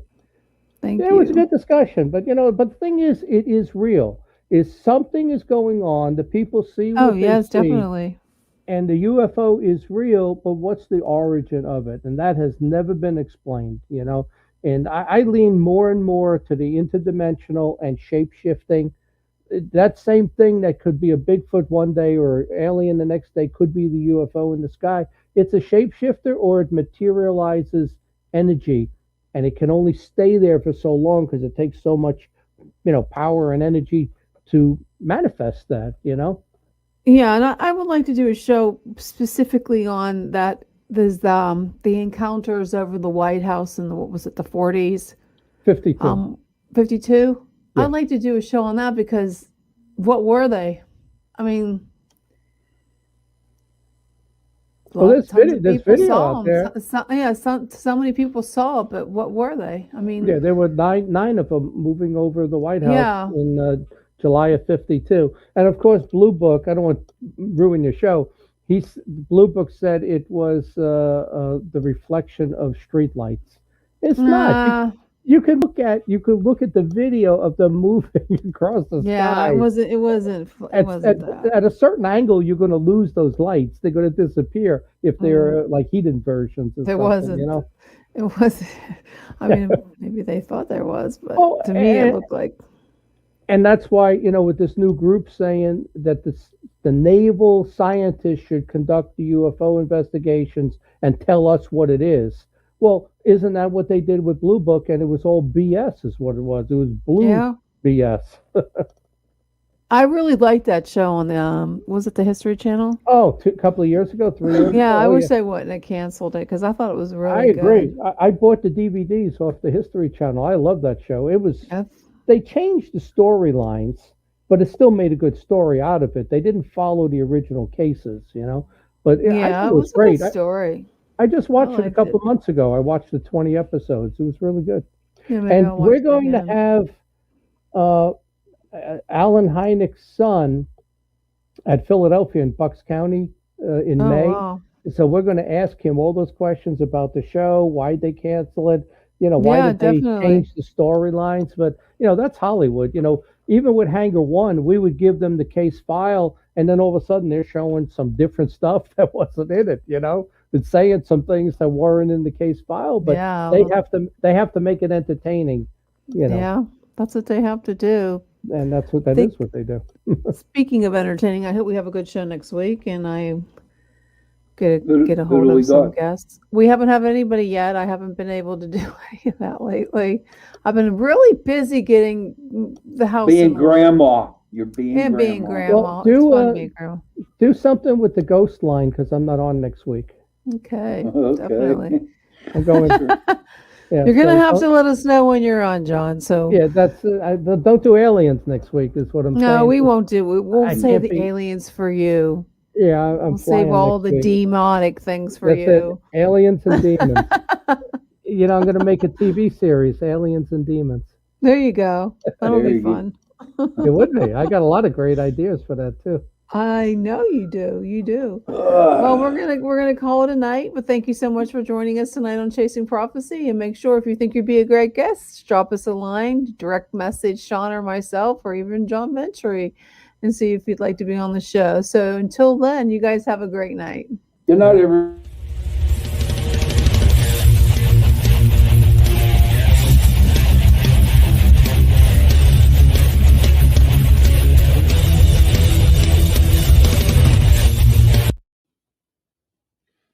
Oh, and we are live on Discovery Paranormal. How are you guys doing out there today, tonight, and tomorrow, depending where you are? My friends in Australia. Tomorrow, people in China, some places around. Just Trump says, China. China.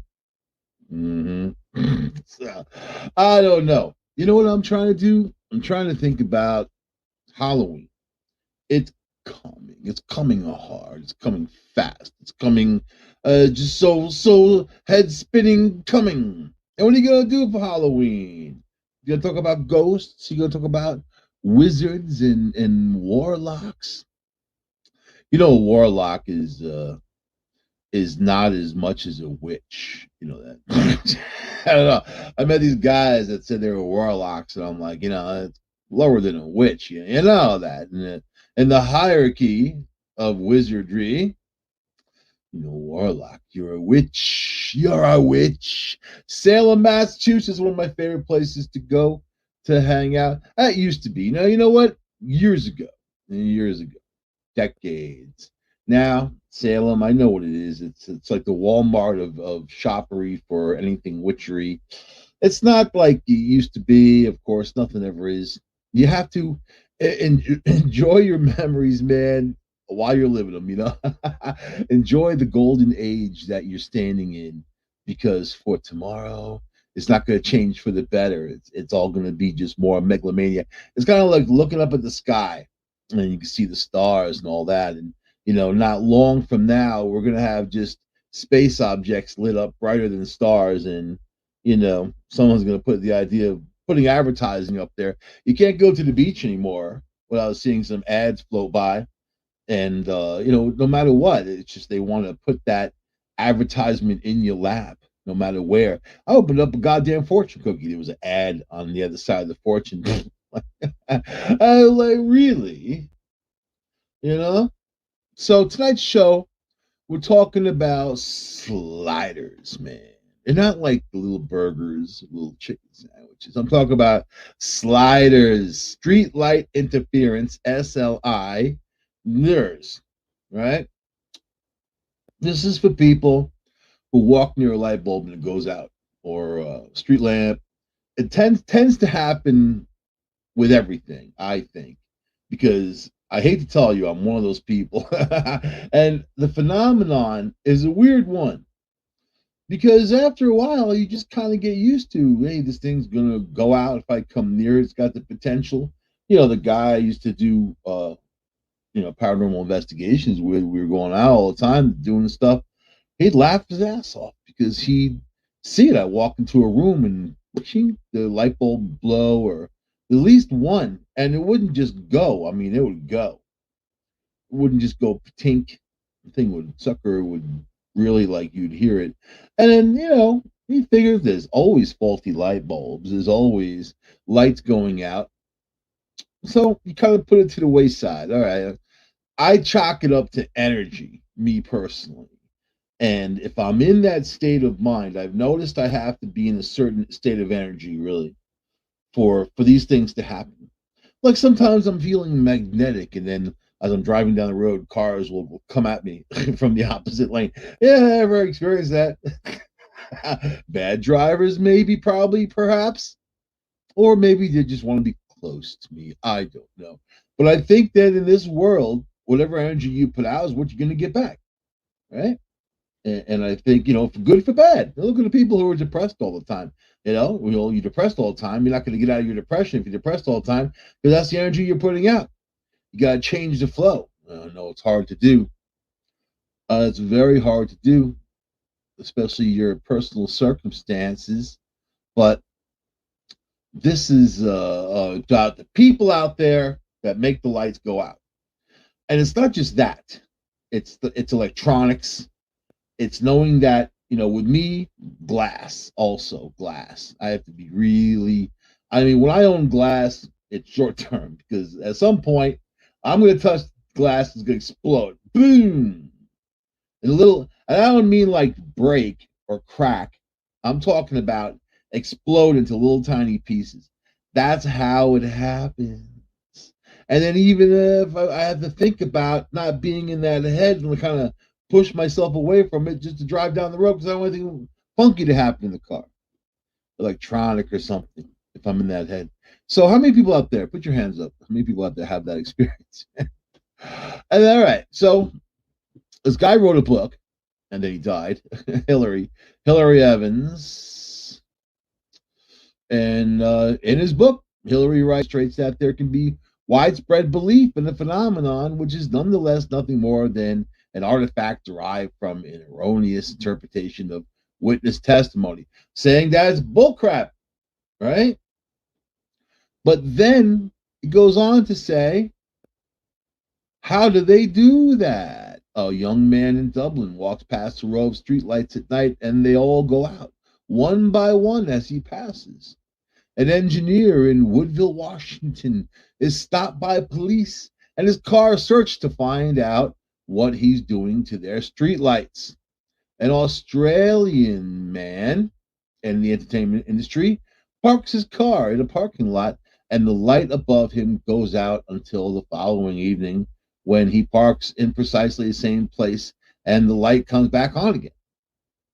And that's not all, right? When a guest in a restaurant in Athens, Greece asked that the music be turned down, they refused, whereupon the kill of the restaurant electricity, and they eat the rest of their meal by candlelight. How do you do that? That's some power right there. If you whack out electricity in a restaurant. Other people affect traffic lights, computers, railway crossings.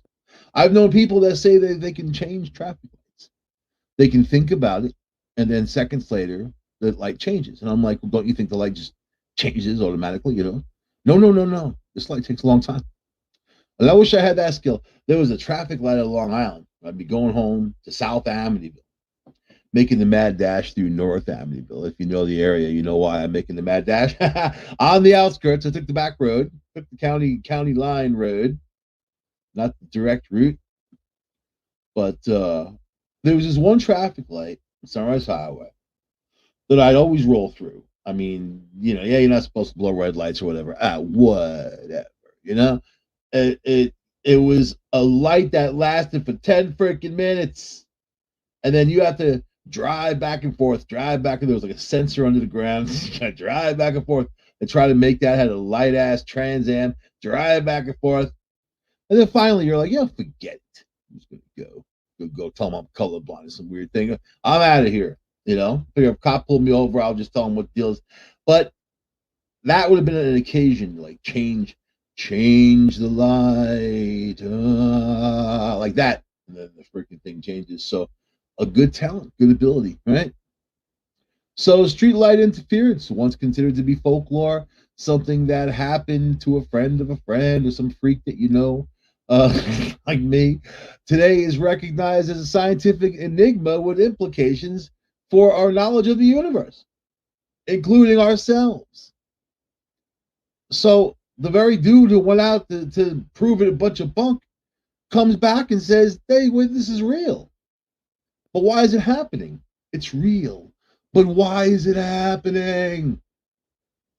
All right. So let's see. Evans describers, they have plenty of stories reporting streetlight interference. It occurred to me that one's eye zap are all on light sensing switches, and perhaps my energy at certain times for who knows what or why is the right kind of strength or to trick the switch into thinking it's daytime. You see now, these are people trying to figure out why it happens to them. I used to cruise with my friend Chris back in the day when we were really young, 17, whatever, going up the Van Wyck Expressway, places like that in the city, and then especially the Van Wyck. That one, for some reason, I'd be driving up the road there, and these streetlights would go out one after the other, plunk, plunk, plunk, plunk, plunk, plunk. Not all of them, but a lot of them. And my friend Chris would laugh every time we did that. And it's got to be something with a car, something with your headlight. Maybe the headlight is flexing and hitting the thing, because especially back in the day that they had very simple switches on top of these street lights. We used to take spotlights. We had spotlights in our cars, and hit the street light, it'll go out, that type of thing. So, but my headlights were okay. Everything was fine. There was no flare of light shooting up and that type of thing. And it happened no matter what car I was in. So it was more of a thing. And then when my friend Chris went up that same road by himself, it didn't happen to him. So I don't know. It was just a thing, right? Just a thing. And there are things that, talents and abilities that you might have that you get the inkling of, especially psychic ability. The more sensitive people are, I think the more manipulative you can be of energy, So it's about going forward with your energy. That's right. That's right. All right. So it's when you set out to really understand a phenomenon, you have to really go forward, man, and go where people haven't gone before. Ask questions that have been asked. The scientists out there, if you call yourself a scientist and you're doing research and you're breaking things down, you need to understand where those things come from. And also the nature around you. Maybe everything that you understand about everything is not everything. Maybe it's very, we have a very narrow field. Even the electricity that we use is developed from a certain type of electricity, alternating current to direct current. If you're just messing with those two things, there's a hell of a lot more that can be explored and manipulated and used for energy. But we just focus on those things because that's what we've got right now, and you have to think outside the box. And they're trying, sort of, I guess. So, but here's one person. He said the moment I stopped willing it to happen, it would start again, like someone catching me out. I sort of anticipated it for a while and didn't really tell anyone about it. A few years ago, I noticed it happening again, the first time in a long time. So they can make it happen. They can not make it happen. They can happen automatically. It's something that when you're in the vicinity, it just gets in the way. And these guys are thinking of, maybe a certain electronic device or whatever. Could be anything. Like to me, it happens with digital, like LED light bulbs and regular light bulbs. So it's kind of like paranormal investigations when we used to go in and they used to zap our batteries all the time and started using lithium. Doesn't happen as much with lithium, a little bit, but not as much. But regular old batteries, you go in there and you get hit, they zap, your batteries die. Boom, dead. Got to replace the batteries. And, once the battery is done, it's done. It's not going to come back to life again. It's, maybe a little tiny bit of nothing in there. But really, once the battery is discharged, it's pretty much what you've got. These batteries that took the hit, that stopped working in the field, would be fully ready to go the next day. Perfectly good, brand new batteries, ready to use, and that's it. So just like, and I had a camera battery, 5-hour camera battery, right? On a mini DV, I shoot the show with. That battery would take the hit. Boom. Go all the way down to 17 minutes or 15. He even shut the camera off. There's times that we started communicating, and then as soon as they kind of came to our realm or we went into theirs, the camera took the hit, camera would go off, come back on again. And while I was using it, the battery would add minutes and come back to life, and it'd go 17 minutes, 30, 60, 100 minutes, 5-hour battery life. Think about the concept. That doesn't happen. It's not supposed to happen like that. Why is that? Why? So we go back to this dude. He said, again, I was with my dog. At this time, we turned out a number of lights in a car park. From England, across the road, in a car park, across the road. I guess it's better sounding like a parking lot. I told a close friend when I got home, and he came out to watch the other side of the road. as we walked around the park. They all went out as we passed under them, and then came back on quite when we had moved away. I seem to recall that both periods coincided with stress, some of it quite intense, actually. Some skeptics suggested that SLI occurs as a consequence of lights near the end of their life, but the intermittent illumination of aging streetlights does not resolve many cases of the SLI. These appliances need not to be streetlights, of course. Yeah, we got reports of having persons affecting computers, supermarket checkouts, etc. Can be seen as providing confirmatory testimony to this.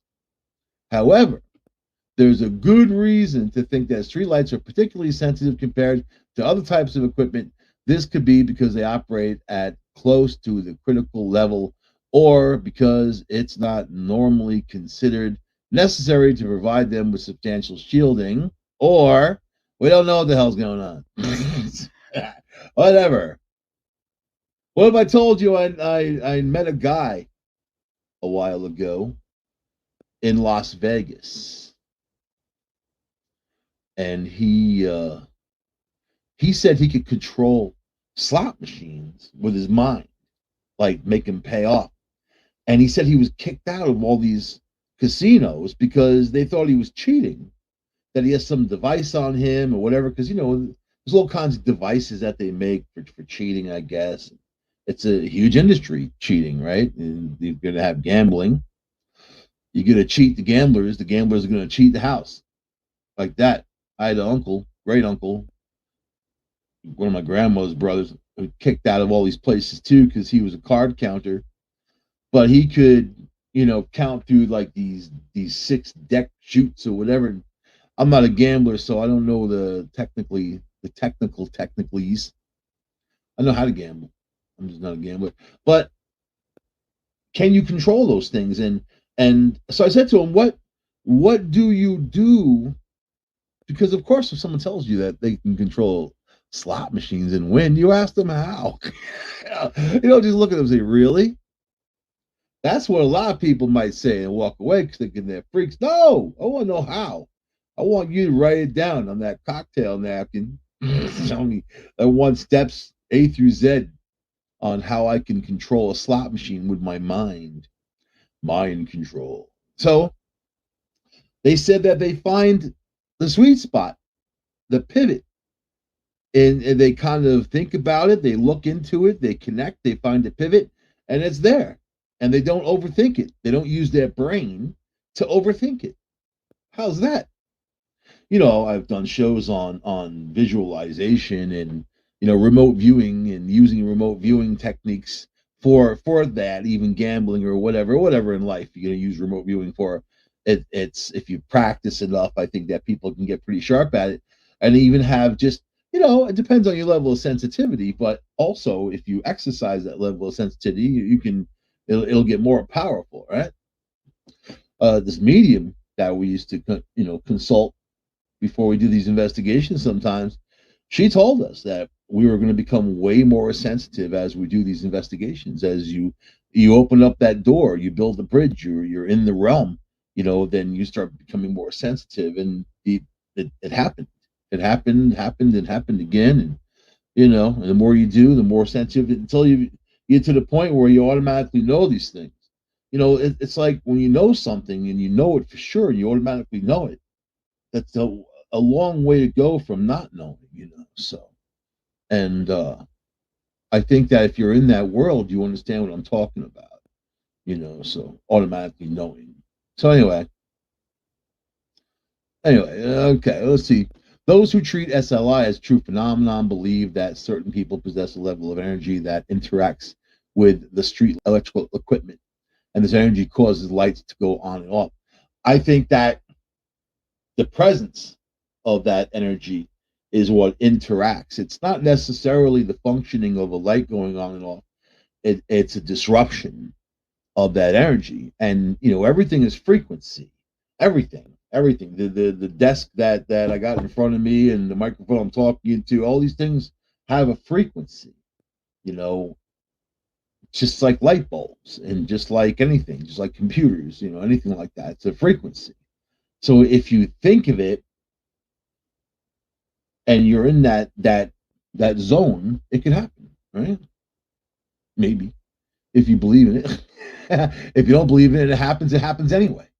Whether you believe in it or not, it happens anyway. Whether you believe that people have that ability, if you want to even call it an ability, it's a phenomenon, or an ability if you know how to control it. Sure, for the person that cut out the electric to the restaurant so they could eat in candlelight. Yeah, if you're that type of person, right? All right, so according to Evans' theory, a force at work in SLI operates by affecting the voltage or current, most likely by causing a surge in voltage that triggers the lamp's internal cutoff switch. That's what he thinks. To perform this feat, he speculates SLI would have to be an electrodynamic force, right? Somehow generated within or throughout the human biological system, which of course our brains are hooked up with electronic impulses. We are electronic impulses. Electronic impulses control our bodies and our rhythm in our bodies. Without it, we wouldn't move. We'd be dead, right? Or not living, something like that. The electrodynamic force. So the electrodynamic force would be generated through your body, right? It should be added that the majority of SLI cases happen while people walk. However, there are also those who say it occurs while riding bicycles, motorbikes, or even in a bus. To me, it happened walking in a car. Doesn't matter. It happened when I was a kid walking down the street. It would just happen. Something that you start paying attention to after you start seeing a pattern. And I noticed right away because I noticed patterns. So, and then it doesn't happen to a lot of people apparently, but I have talked to people in my life that had these experiences, and they're very as matter of fact as I am about it, and it's just something that happens. So sliders also often experience problems with compasses or clocks, causing them to stop or malfunction. A fairly reasonable assumption that almost everyone reading into this knows that at least you might know at least one person who's a slider, or possibly even you're a slider yourself. So maybe it's not as uncommon as you think. These people appear to represent a non-discriminatory cross-section of the population.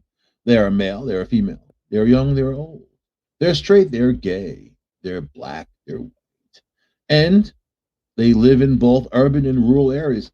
So it's the person. It's the person, and then that's how you're developed. I know mediums that could see spirits, hear them, talk to them. I really can't do that.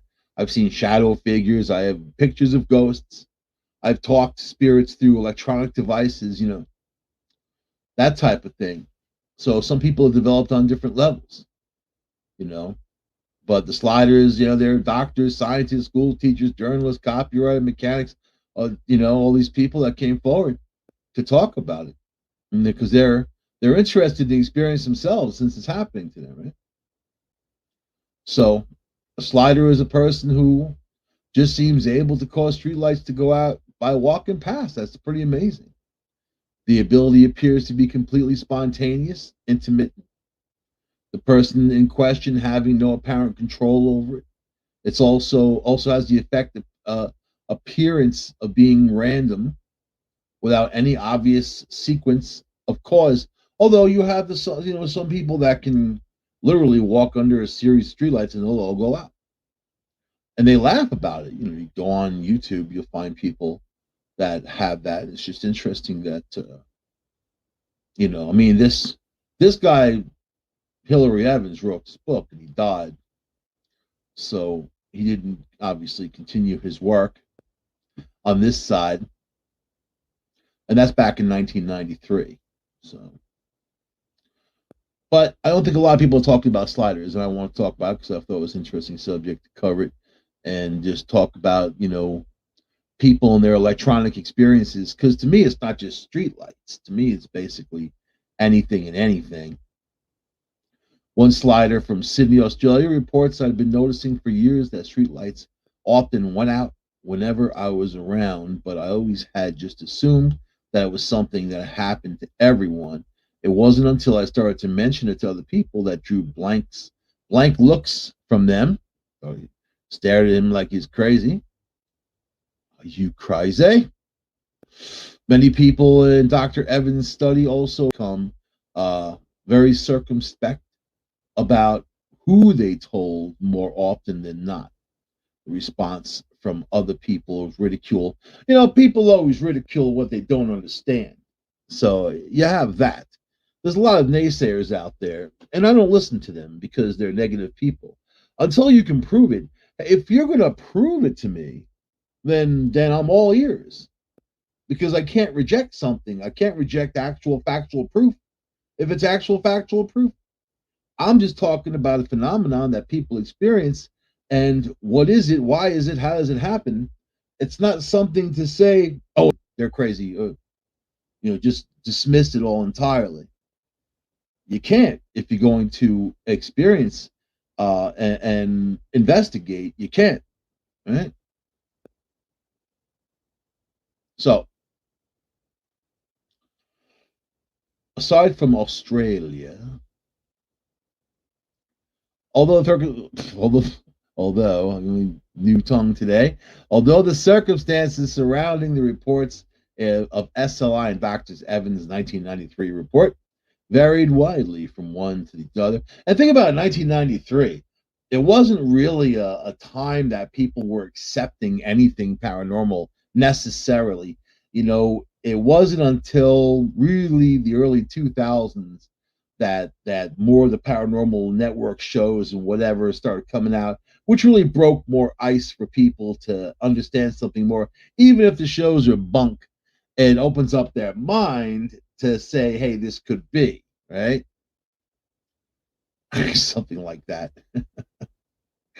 So, but okay. So Dr. Evans' 1993 report varied widely from each other. One factor that seemed to emerge as being common, the common thread, was that many people experience occurrences of SLI were either thinking deeply about something or else in an emotional or agitated state at the time. You see, that's me all the time. That's me 24/7. Thinking deeply, emotional, agitated state. Woohoo! Yeah, hit the nail on the head right there. So, in that state of mind, maybe you're connected, maybe you're going deep. Now, if you want to get into martial arts and meditation and going deep and understanding that and understanding chi, the energy that moves through your body and what you can extend out, there's all kinds of stuff we can talk about and explore. And this is ancient. This goes way back, not just people shutting out traffic lights. Shutting off that traffic light.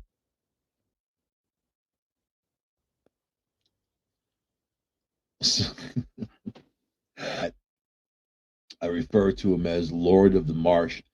And he was one of those dudes. Like, Ithaca, New York is a weird community, man.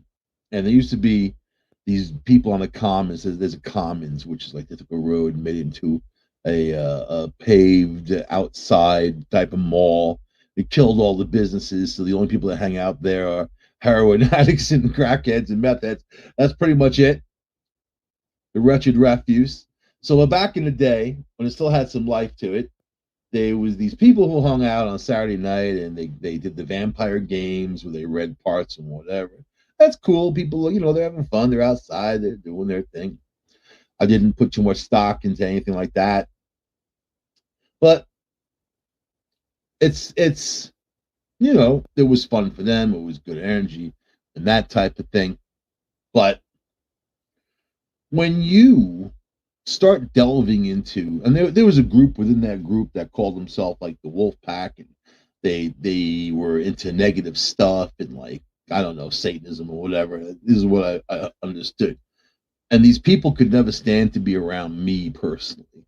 If I was ever around, they would get the hell out of there. And we had I had a mutual friend that knew those people. We're spooked. Because I had just moved to the area from the city, you know, which spooked them, you know, spooks people enough. You're from the city, they get a little, you know, the city and the country are two totally different things. The mentality's different, the pace is different, and everything, right? It's close, including your sharp city driving skills. Up here upstate, man, people don't like that kind of crap. So it's an I just chalk it up to an energy of I don't like to be around certain people, and my energy will push them away. And it's something that happens automatically. Maybe that's your spirit guides, maybe it's something else going on. I don't know. But it happens, and it's something that's noticeable that other people notice without you saying, without you pointing it out. There was one dude who was the head of the thing. He was sitting on a curb hanging out with this chick that I knew, or a mutual friend. I walked up and stood right over the guy. Man, this dude broke into a sweat. He looked like he was going to melt into the ground. He was hyperventilating. He couldn't even get up. And I was laughing my ass off like you're a Satanist. I'm like, you know, suffer, Satan, suffer, demon. But around that time, people started becoming more open to things, right? Then you see the vampire, the good-looking vampires on television, you know, the 90210, you know, Beverly Hill vampire. And I would just send Blade in there to get them all. just go get them all. I didn't watch those shows. They had nothing for me. So, but this is the real world we're talking about. This is the real world, the real experiences people are having. So, while the streetlights appear to be most common affected, right? We have talked about electronic gadgets, appliances that are similarly affected. Many of the sliders providing testimonials to Dr. Evans reported they spoke of odd experiences with CDs, DVD players, television remote controls, and especially personal computers. Some sliders even report affecting clocks, watches, in strange, unpredictable, and unexplained ways. Again, as virtually all of these people, testimonials and all that are anecdotal, you know, there is precious little solid evidence to back up the phenomenon. So that's what they really need to do, if anybody cares. Who's going to do this research? Because you don't hear a lot of people talking about it, but it's common in a lot of people. And the more I talk to people and mention these things, the more I get, hey, you know, I know someone that's got that, or I could do that. That happens to me all the time, you know, that type of stuff. So many of the sliders themselves remain highly skeptical of the idea because you're trying, you know, you're fighting your brain. You're using your paranormal sense to fight your brain, your scientific sense, right? And they're going to battle it out. But you have to understand that paranormal is scientific. You know, I know the name is supposed, you know, are you faking it or whatever? Like, that's what happens if you want to come on an investigation. She got punched out. That's what happened to her. You know what? We were doing this place, and a famous gangster had resided there, and his gangster crew, right? Dutch Schultz, big famous gangster, you know. She was harassing his chauffeur, doing scans and whatever, and that where she insulted the dude, it was this cold streak that goes through the house. It's just like the heart of the house, man, ice cold. She insults this guy on the staircase, and then I heard it and physically saw her get knocked back, like boom, and she's like, "Oh my god!" She's like, "Someone just punched me in my chest." And then she like opened her shirt a bit and showed us. A few minutes later, there was a huge a red mark where like a fist had punched her in the chest. And I said, you can't insult Lulu Rosencrantz. you know what I mean? There's things that you don't do in these investigations, man. And then she ran the hell out of there, and she just couldn't process in her mind what just happened, that she got punched out of thin air. And that's not the only time someone got punched out. There was a psychic in there one time who was doing readings for people, and then also provoking, and then got punched in the face. Punched in the face, knocked out of her chair, and she had a big shiner. So yeah. You want to get punched out? That's the place to go. So skeptical may you be of your light shutting ability. Is it going to help you? Not if you're shutting off street lights and you need to see what's going on down the road. Keep those headlights on. You know what I mean? That's not. That was my thing going up to Van Wyck. That's not the road you want to be in the dark. It is not the road you want to be in the dark. You know what I mean? You have to see what's going on. You never know what the hell's going to run in front of you. Could be anything. Could be some stray crackhead running from someone shooting at them or whatever. I don't know. That's the Van Wyck. That's the whole Van Wyck. There's not one part where you aren't going to see some weird stuff happening, right? So, aside from that, in our highly scientific and logical Western world, where the basic principles of cause and effect reign supreme, SLI seems to fly completely in the face of logic and common sense. And I love that. I love it when scientists have this and we're picking it apart, we're pulling it apart, we're examining every end, but we don't freaking know what's happening. We did all this. Well, your PhD is worth nothing. Nada. Because you can't figure out what the hell's happening. You know what's happening? It's a phenomenon. And you don't have the understanding to figure the phenomenon out because you really need to gather those people together and do a lot of research. So, and figure out what it is that's causing this to happen. Right? Just like the battery drain, and then now the battery drain, I put to the manifestation of the energy. So as they begin to manifest themselves one way or the other, whatever presence, because all right, physics, when you strip it down to its brass nuts, it's vibrating waves. And that's vibrating waves for everything, every frequency, everything, every bit. My voice right now is vibrating waves. So when people say to me, how can these ghosts talk to you? They're gone. They have no body. They have no mouth.